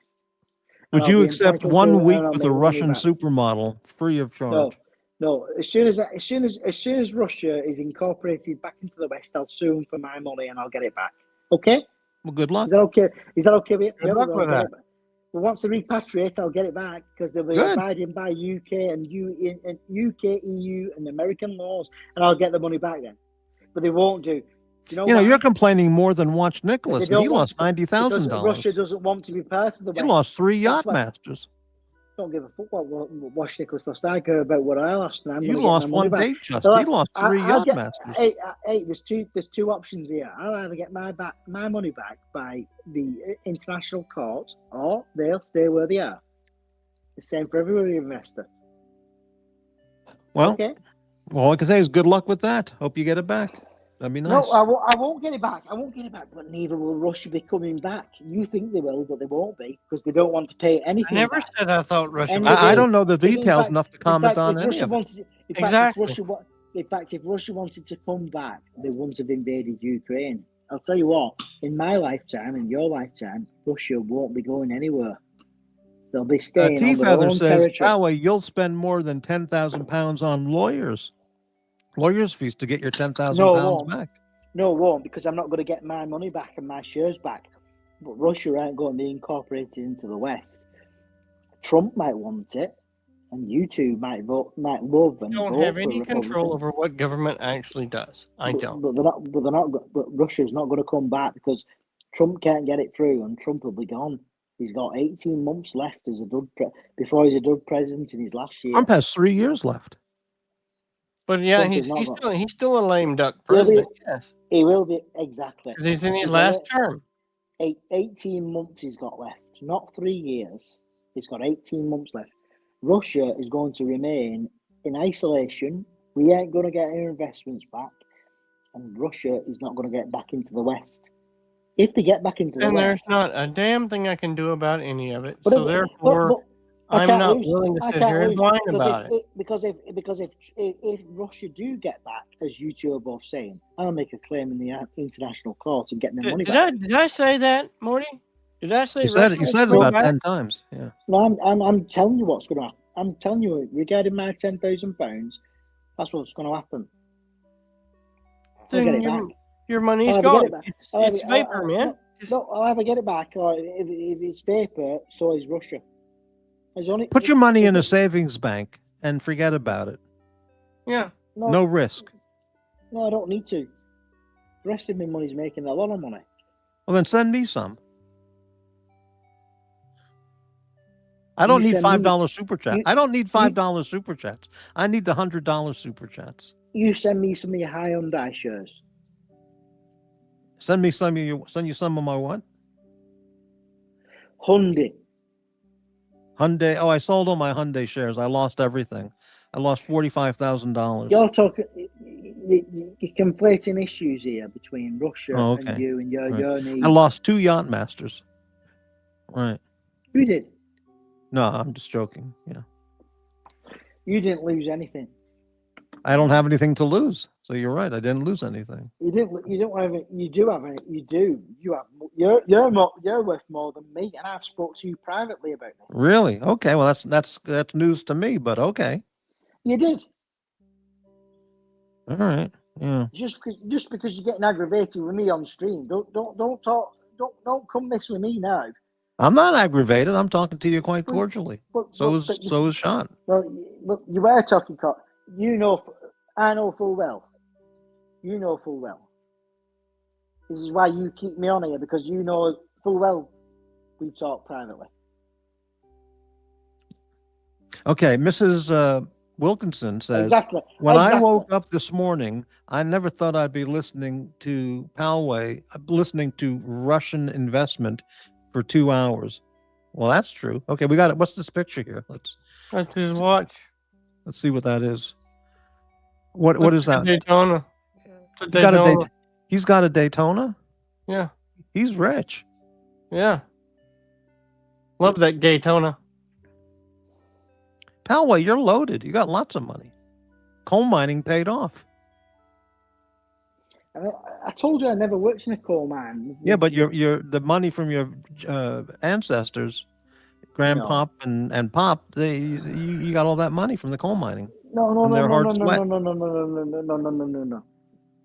My granddad and my grandmother. My granddad was a pit overman, which meant in the northwest. My granddad was over hundreds of coal miners. Right. My grandmother was a manager in the coal mines. Right. Got it. My dad was a coal miner, so he was down in the pits. Right. Okay. Thank you, Pasta. See you next time. I think it was 20 years my dad was in the pits. Right. So one of them that was digging holes and shitting in them and covering them over. And I understand. Yeah. All that kind of shit. So brutal life. Yeah. Yeah, my dad was, but my granddad, he was, and then my granddad died from the. I don't know enough about it, but you know when we're on these machines, these vents. I understand. But my granddad was in a good job. So was me nan. But in terms of me, I worked in telecoms for 20 years. I still do. And first 18 years of that was out and about. I'm at a desk for the rest of it. But so far, anyway, I'm probably not going to last that long, but because that's where the UK economy is going. But yeah, when you're going about I'm just in the working class job. Well, so my parents were, so I am. Different industries. My granddad was in a middle class job. All right, hold on. Pasta, $1.99 super sticker. These $5 super chats mean nothing to me, Pasta. I don't need the money. I need the $100, $500 super chats. But thank you very much. I appreciate it. Thank you very much. My money hasn't come to me easy. I can't. The way that I will put it to you is the way that I put it to me, my mum and my dad. There isn't I've worked in telecoms for 19 years. I'm grateful for your super chat, Pasta. No, Nicholas was the one who said, I don't need your $5 PayPal super chats. I don't want the $5 super chats. They mean nothing to me. Fuck them. He actually said that. Yeah. I'll tell you this story, and then I'm going to drop because it's getting a bit personal, and I don't want to divulge too much about me and my where I am. But he hasn't even taken a breath, and he wants to talk some more. That's rich. You ever see a movie? There's a beautiful, beautiful film about Welsh coal miners called "How Green Was My Valley," directed by John Ford. It's a beautiful film. You ever see that, Palway? No, I've not seen that. No. It's called How Green Was My Valley. It's a classic from the 1940s. Anybody watching the show right now, if you want to see a beautifully done film, check it out. How Green Was My Valley, 1940 something. Beautiful film. Okay, anyway. Go on with your story, Pally. Yeah. Yeah, I can't. I'm going to jump off in a second, but basically, I've worked in me personally, I've never worked in the coal mining industry. I've never had a leg up in my career. I did whatever. I've worked in telecoms for 19 years. I'm senior in telecoms, but I've been lucky because for the 10, 15 years of it. With the equivalent of like working in the coal mines, but in telecoms on the front line of it, and I was lucky in that I wanted to become more than just a regular telecoms engineer. Managed to do it, but then that's when my health issues started to appear. Not because of my health issues that I moved, but I was lucky in that I moved and then my health issues appeared. I've mentioned my health issues on multiple streams already. I mean, people can probably mention those. They've been very fucking lucky. But the fact of the matter is that so once I've moved from those. Yeah, I've got my own issues. It's just, but yeah. But I've never been someone that's benefited from the coal mining industry because I've never worked in it. My dad did. My dad was less than my granddad. My granddad, like I say, was an overman in the. I work basically in warehouse work, but I got to where I can't do that anymore. So, hey, you're a leg up on me. Well, I would say I was lucky. I'd already moved, and then I've stayed in the same. I thought to stay in the same job I'm in ever since because I'm. You know what's worse than being? You know what's the worst job than being a British coal miner? Is being a Sicilian sulfur miner. Look into that. Sicilian sulfur mines, especially decades in the past. I mean, you can't believe that's nothing compared. Working in a coal mine is luxury compared to being a Sicilian sulfur miner. Wasn't that the argument with why Trump's trying to create a deal with Ukraine of the minerals in the Ukraine because of the dirty conditions it requires? The dirty conditions that people work in order to extract those minerals. Isn't the same similar case? It's just a dirty industry to be in. Mm-hmm. Yeah, I mean, hell, we've got lithium mines here that are open pit. So. Yeah, and it's a filthy job. Yeah, and so the reason this all cropped up was I showed that picture, that video of my Rolex, but all my money's been made by myself, and good on you. Hey, you know, my sister's in a better job than I am, and all the time I've been working, I was in a better job, and then all the budgets that have been happening over the last few years. Well, you did well. I mean, you got a Rolex or more than one. I don't even have a Jacob & Co. watch. I got nothing. I'm the poor. I am the poor. You're not poor. You're in good fettle. Oh, well, all right. Yeah. No, I've not done bad. I mean, do you know in when was it? You know the financial crash. Yeah, I remember the financial crash. That shit hurt. What the fuck? Well, I had in 2008. I was about 17 or 18 years old, and I had shares then in telecoms, right? And I didn't know what I was doing back then. And there was people that I worked with that overnight made probably 100 grand. £100,000. That was back then in 2008, but I didn't know what I was doing, and I didn't invest a bit, but I probably made about £20,000, whereas they probably made about 150,000. That was then. If it had known then, if it had done that investment blindly like they did, and I just thought, I don't know what I'm doing, and I'm not going to invest so much. It was, these share save schemes for your employment, for your wages and all that carry on. I didn't do the right amount of money, but if I'd have done the right amount of money and knowing what I know now, I could have invested that £100,000 then, plus what I've been earning ever since. I'd have been set for life, but it's not been the way. But the thing is, Poway, hindsight's 20/20. Yeah, it is. But what I'm saying is, and there's nothing in the hell you can do about it. That's and griping about it doesn't help you. No, what I'm saying is that in terms of scope. If I had invested $10,000 into Bitcoin back in 2013, I would be wealthy beyond my dreams. But it doesn't. But It I doesn't mean didn't know how. But it doesn't mean this shit with Russia right now. Right now, and what's happened in the It last doesn't few have a years. damn thing to do with Russia. But it doesn't excuse all that though. It's though you're saying that. And there's nothing in the hell you can do about it. So you might as well just step off and move on. Yeah, but it doesn't mean you should accept the way that Russia's been behaving and what they've done with people's money and then let them back in. I don't think that Russia should ever get back in because there's nothing I can do about it. It's life. I don't think that Russia. Well, I'm saying it. I'm going to say it again. I don't think that Russia should ever be allowed back into the West as a result of what they've been doing.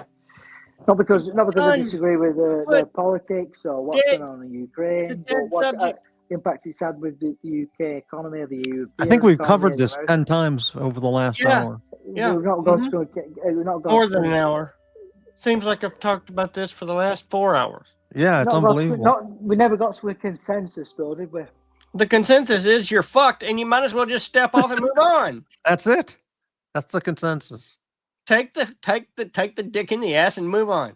Look, people go to Las Vegas, they lose $10,000, and that's it. It's over. They're not getting it back. Yeah, I didn't do that though, did I? Well, you invested in some. You did. You invested in. You invested instead of putting. You invested your money instead of putting it in the savings bank. So you took a risk and you got fucked. So that's it. Yeah, but I didn't invest it as such. It was already going in the pension scheme. You couldn't have it. You couldn't have it yourself. The people that manage the pension fund invested the money poorly, and a lot of people got hurt. It's just the way shit is. And so you think we lost. I'm not saying right. I'm not saying wrong. I'm just saying Russia. that it was Russia poorly Poway, you're in great financial shape. You told us you got hundreds of thousands of dollars. You got the Rolex pounds, hundreds of thousands. So you're in great shape. Move on. It's principle. Fuck the principle. It's over. You can't do anything about it. Quit your whining, boy. You both think that Russia You're should whining. go back into the West. You're fucking whining because there's nothing you can do about it. There's no solution. You both can't deny. There's no solution. You don't want to allow. You haven't come up with a single solution to the problem, have you? Okay, Poway has several Rolex, it appears, by this Yes, time. he does. Really? So he's wealthy. He's done great. He's worked his life and he's done great. You don't get wealthy by accepting second citizen rights. Yeah, right. Here. But you got one hard story along the life story there, but the 10,000 pounds, and that's what it is. But you're doing great. You're in great. Yeah, shape. I do. Yes, I do have multiple Rolexes, but you don't fucking allow people to do wrong by you. You don't. It doesn't matter whether you've got one so I'll tell you what to do. Rolex. I'll tell you what to do. Fly to got. Moscow and meet Putin and tell him what's on your mind. In the face. I'll smack the fucking nose off him. Would you not? Would you not smack his nose off? I would. No, I wouldn't. Yeah, I would.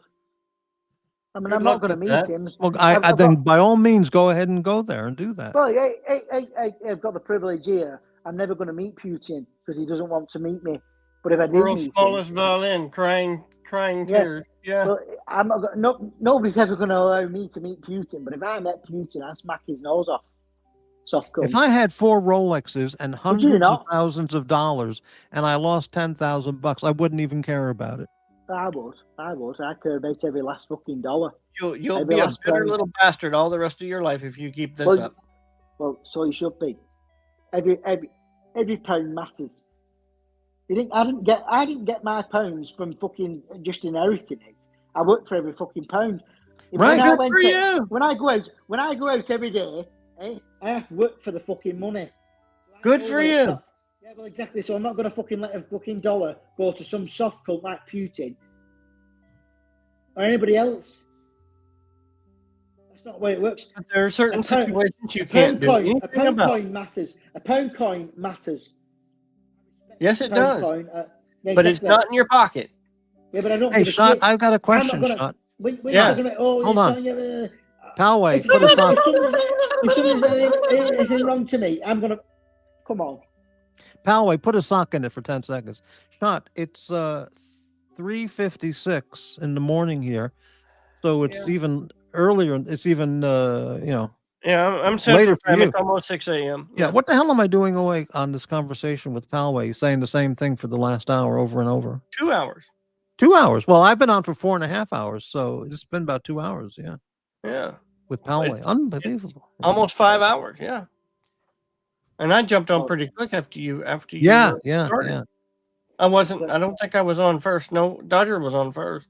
Poway, I sympathize that you lost 10,000 pounds, but the reality is it's not coming back. So you can blame anybody you want, but it's never coming back. So I would just say move on and consider how fine a financial condition that you are in, and dwell on that thought, and that's it. No comment. That's fair enough. That's fair enough. Yeah. Oh, okay. Yeah. And that's what I've been saying for the last. That's what 2 Shot's hours. been saying for the last 2 hours.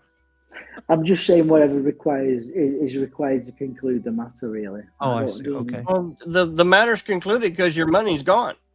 Right. That's what I'm saying. I'm just agreeing with whatever. So you're just bitching and whining. It's not like you lost your life savings. You're in very good condition, a position. So. It's not like you're out of your back. Let's assume that it was my life savings. We could be here all night. Then, You're still fucked.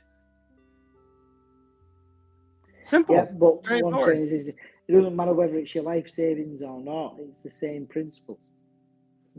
Principle be damned. There's nothing I can do about it. You should never treat money as lesser just because of your circumstances. It does not matter whether you've already got money or not. I would treat a pound coin the same whether I'm worth £1 million or worth nothing.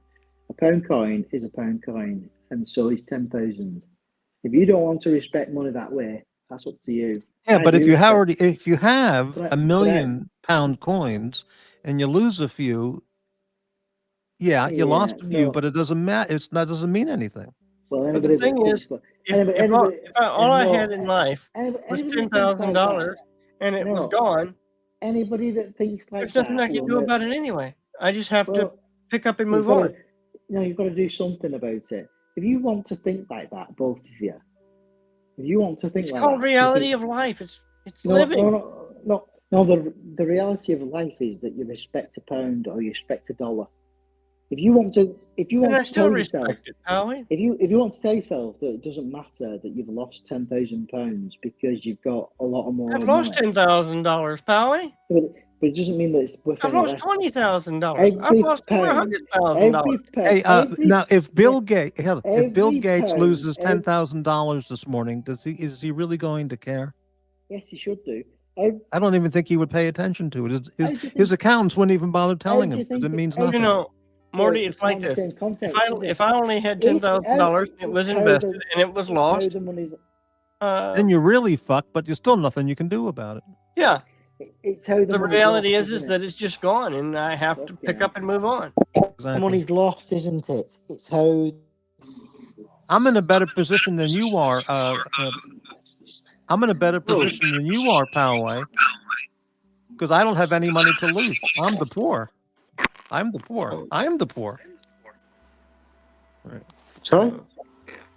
Well, whatever.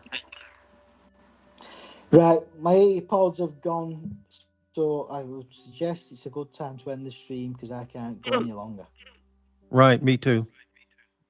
Me neither. I've enjoyed interacting with you both and arguing with you both. It's been good. Thank you for the stimulating conversation. I respect you both as well. Thank you very much. Send money now. Send money now. I'm the poor. Right. Okay. Thank you, Palway. Wow, that was a hell of an appearance. Yep. You're arguing with a signpost. As my folks have told me. Basil's Beazles. It sucks way more if it puts you in a position that makes it tough to get by. Right. Well, absolutely. Yeah. I mean, if you have hundreds and hundreds of thousands of dollars, like you said, and you lose 10,000, that's not going to affect your financial position. It sucks, but you're in great shape. If all you have is £10,000 and you lose it, then you're really fucked. But that's not his position. But it's like I said, over the last 15, 20 years, I've lost $10,000. Oh, I've sure. lost $100,000. Well, watch Nicholas. He lost $90,000 last month. That's 3 yacht masters. He lost 3 yacht masters. But there's nothing in the world I can do about it except just accept it and go on. Right. Mikey, you shouldn't be gambling in stocks if you are not investing 0.5% of your income. Yeah.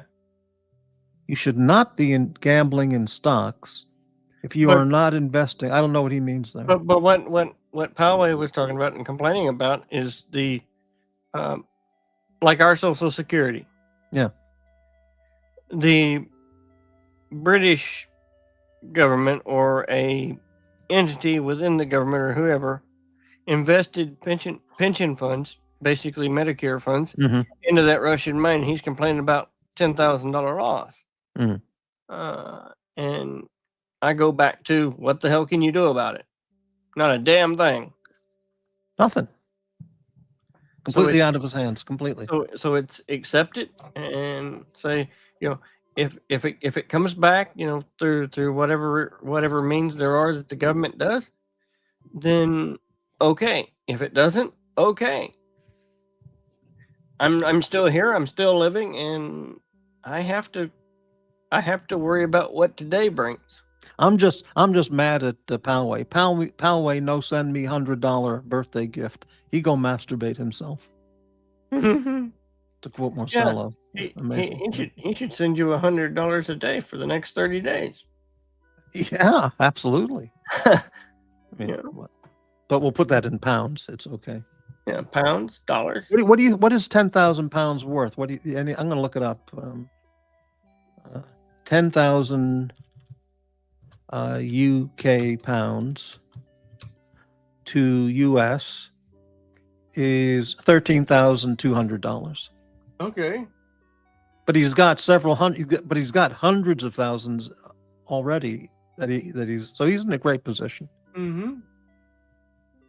So he can still take that vacation to the French Riviera and buy all the champagne. He's in good shape.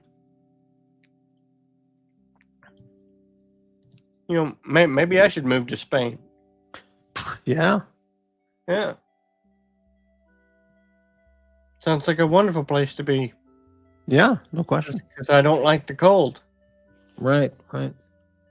Dodger early in the show said over 100,000 people have left the UK to go to Dubai. Yeah. For jobs and warmer environment, warmer temperature, and why not? That's where Jock is. Right. He works there. Yeah. But what does I say?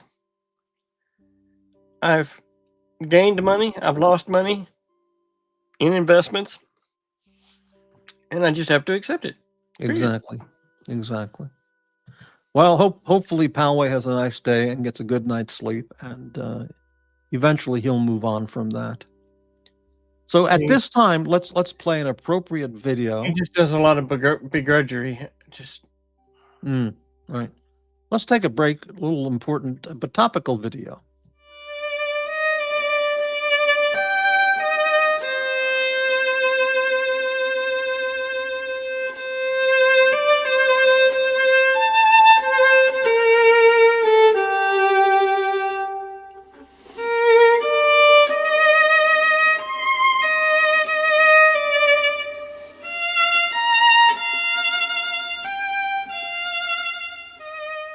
Come on, but dude, what do? I lost so much money. Seriously, I didn't know I could lose this much money this fast.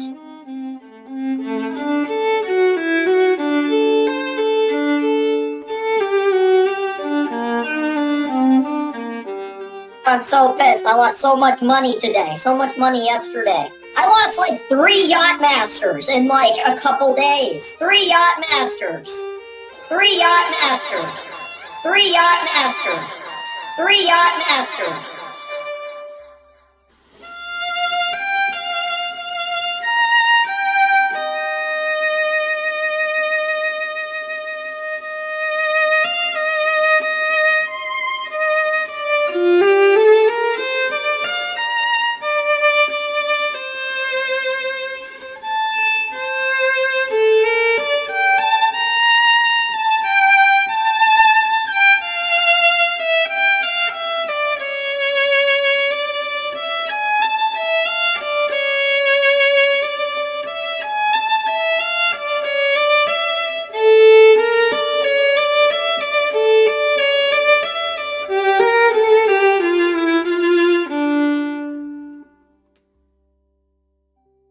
Wow, you can feel the pain of losing 3 yacht masters with that video. Wow. I know, right?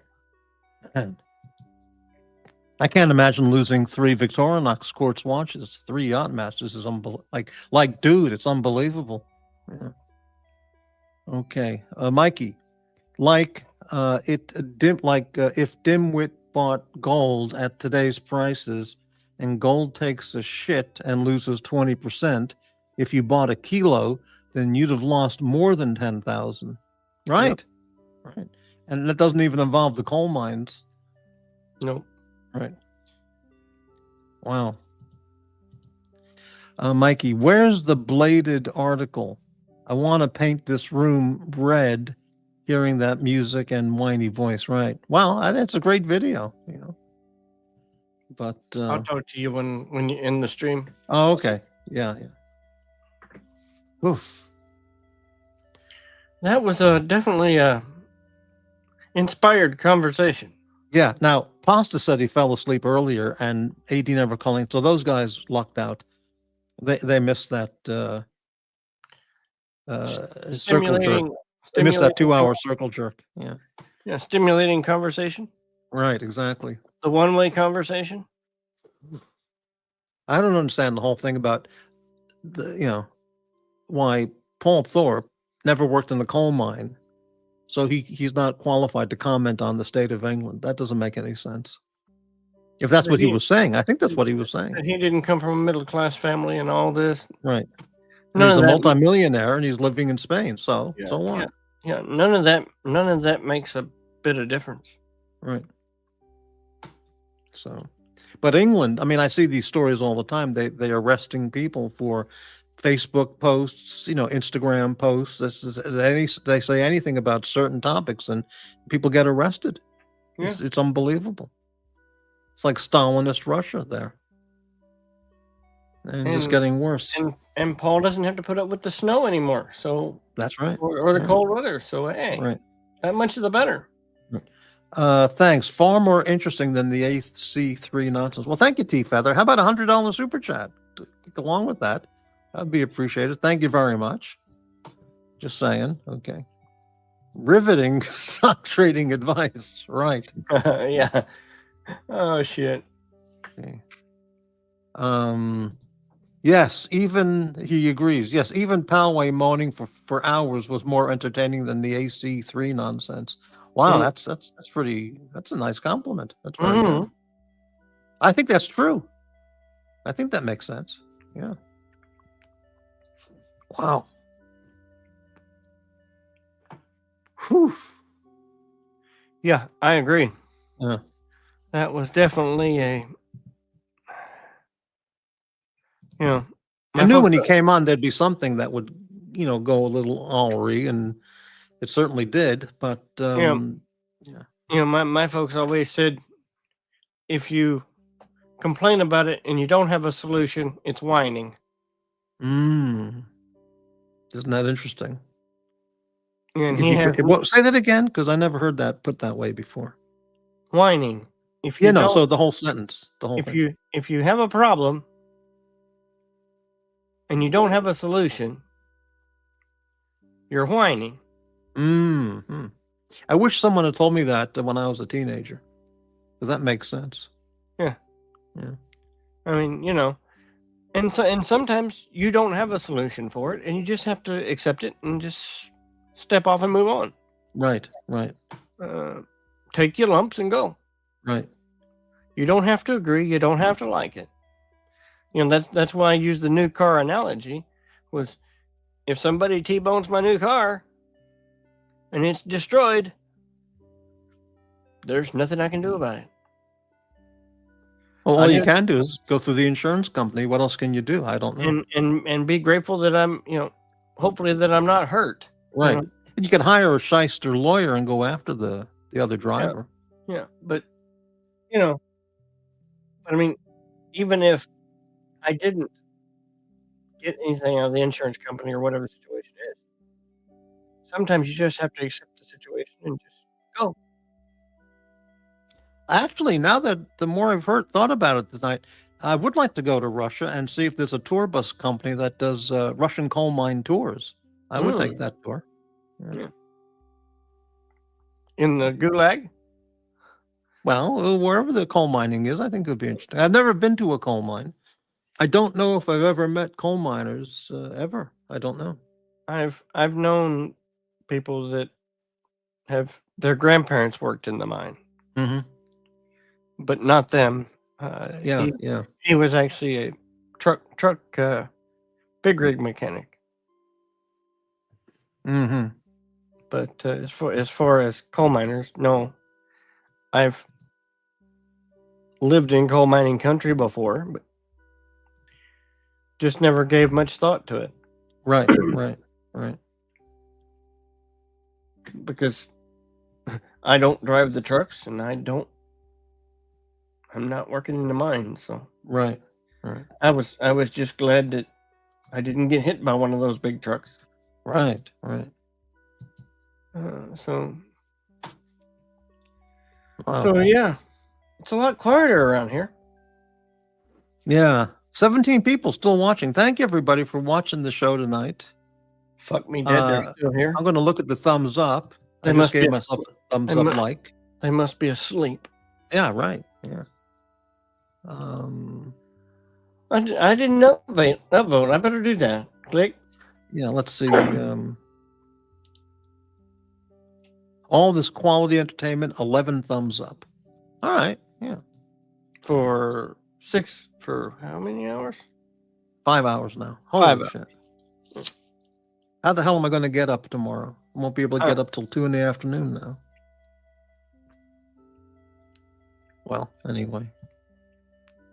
All right. I think that's going to wrap the show. I'm ready for bed. That's for sure. And a very big thank you to the donors tonight. MT85, AD Never Calling, AD Never Calling, AD Never Calling, AD Never Calling, AD Never Calling, and JBJB, and AD Never Calling, and Sam Davidson, and Magpie, and Pasta. Thank you all very much. Thank you for the end of the month fundraiser. And very good. Yep. Thanks, everybody. Thanks, Shot, and Dodger for being on earlier. And see everybody on the next show. Okay. Thank you, Morty. Yeah.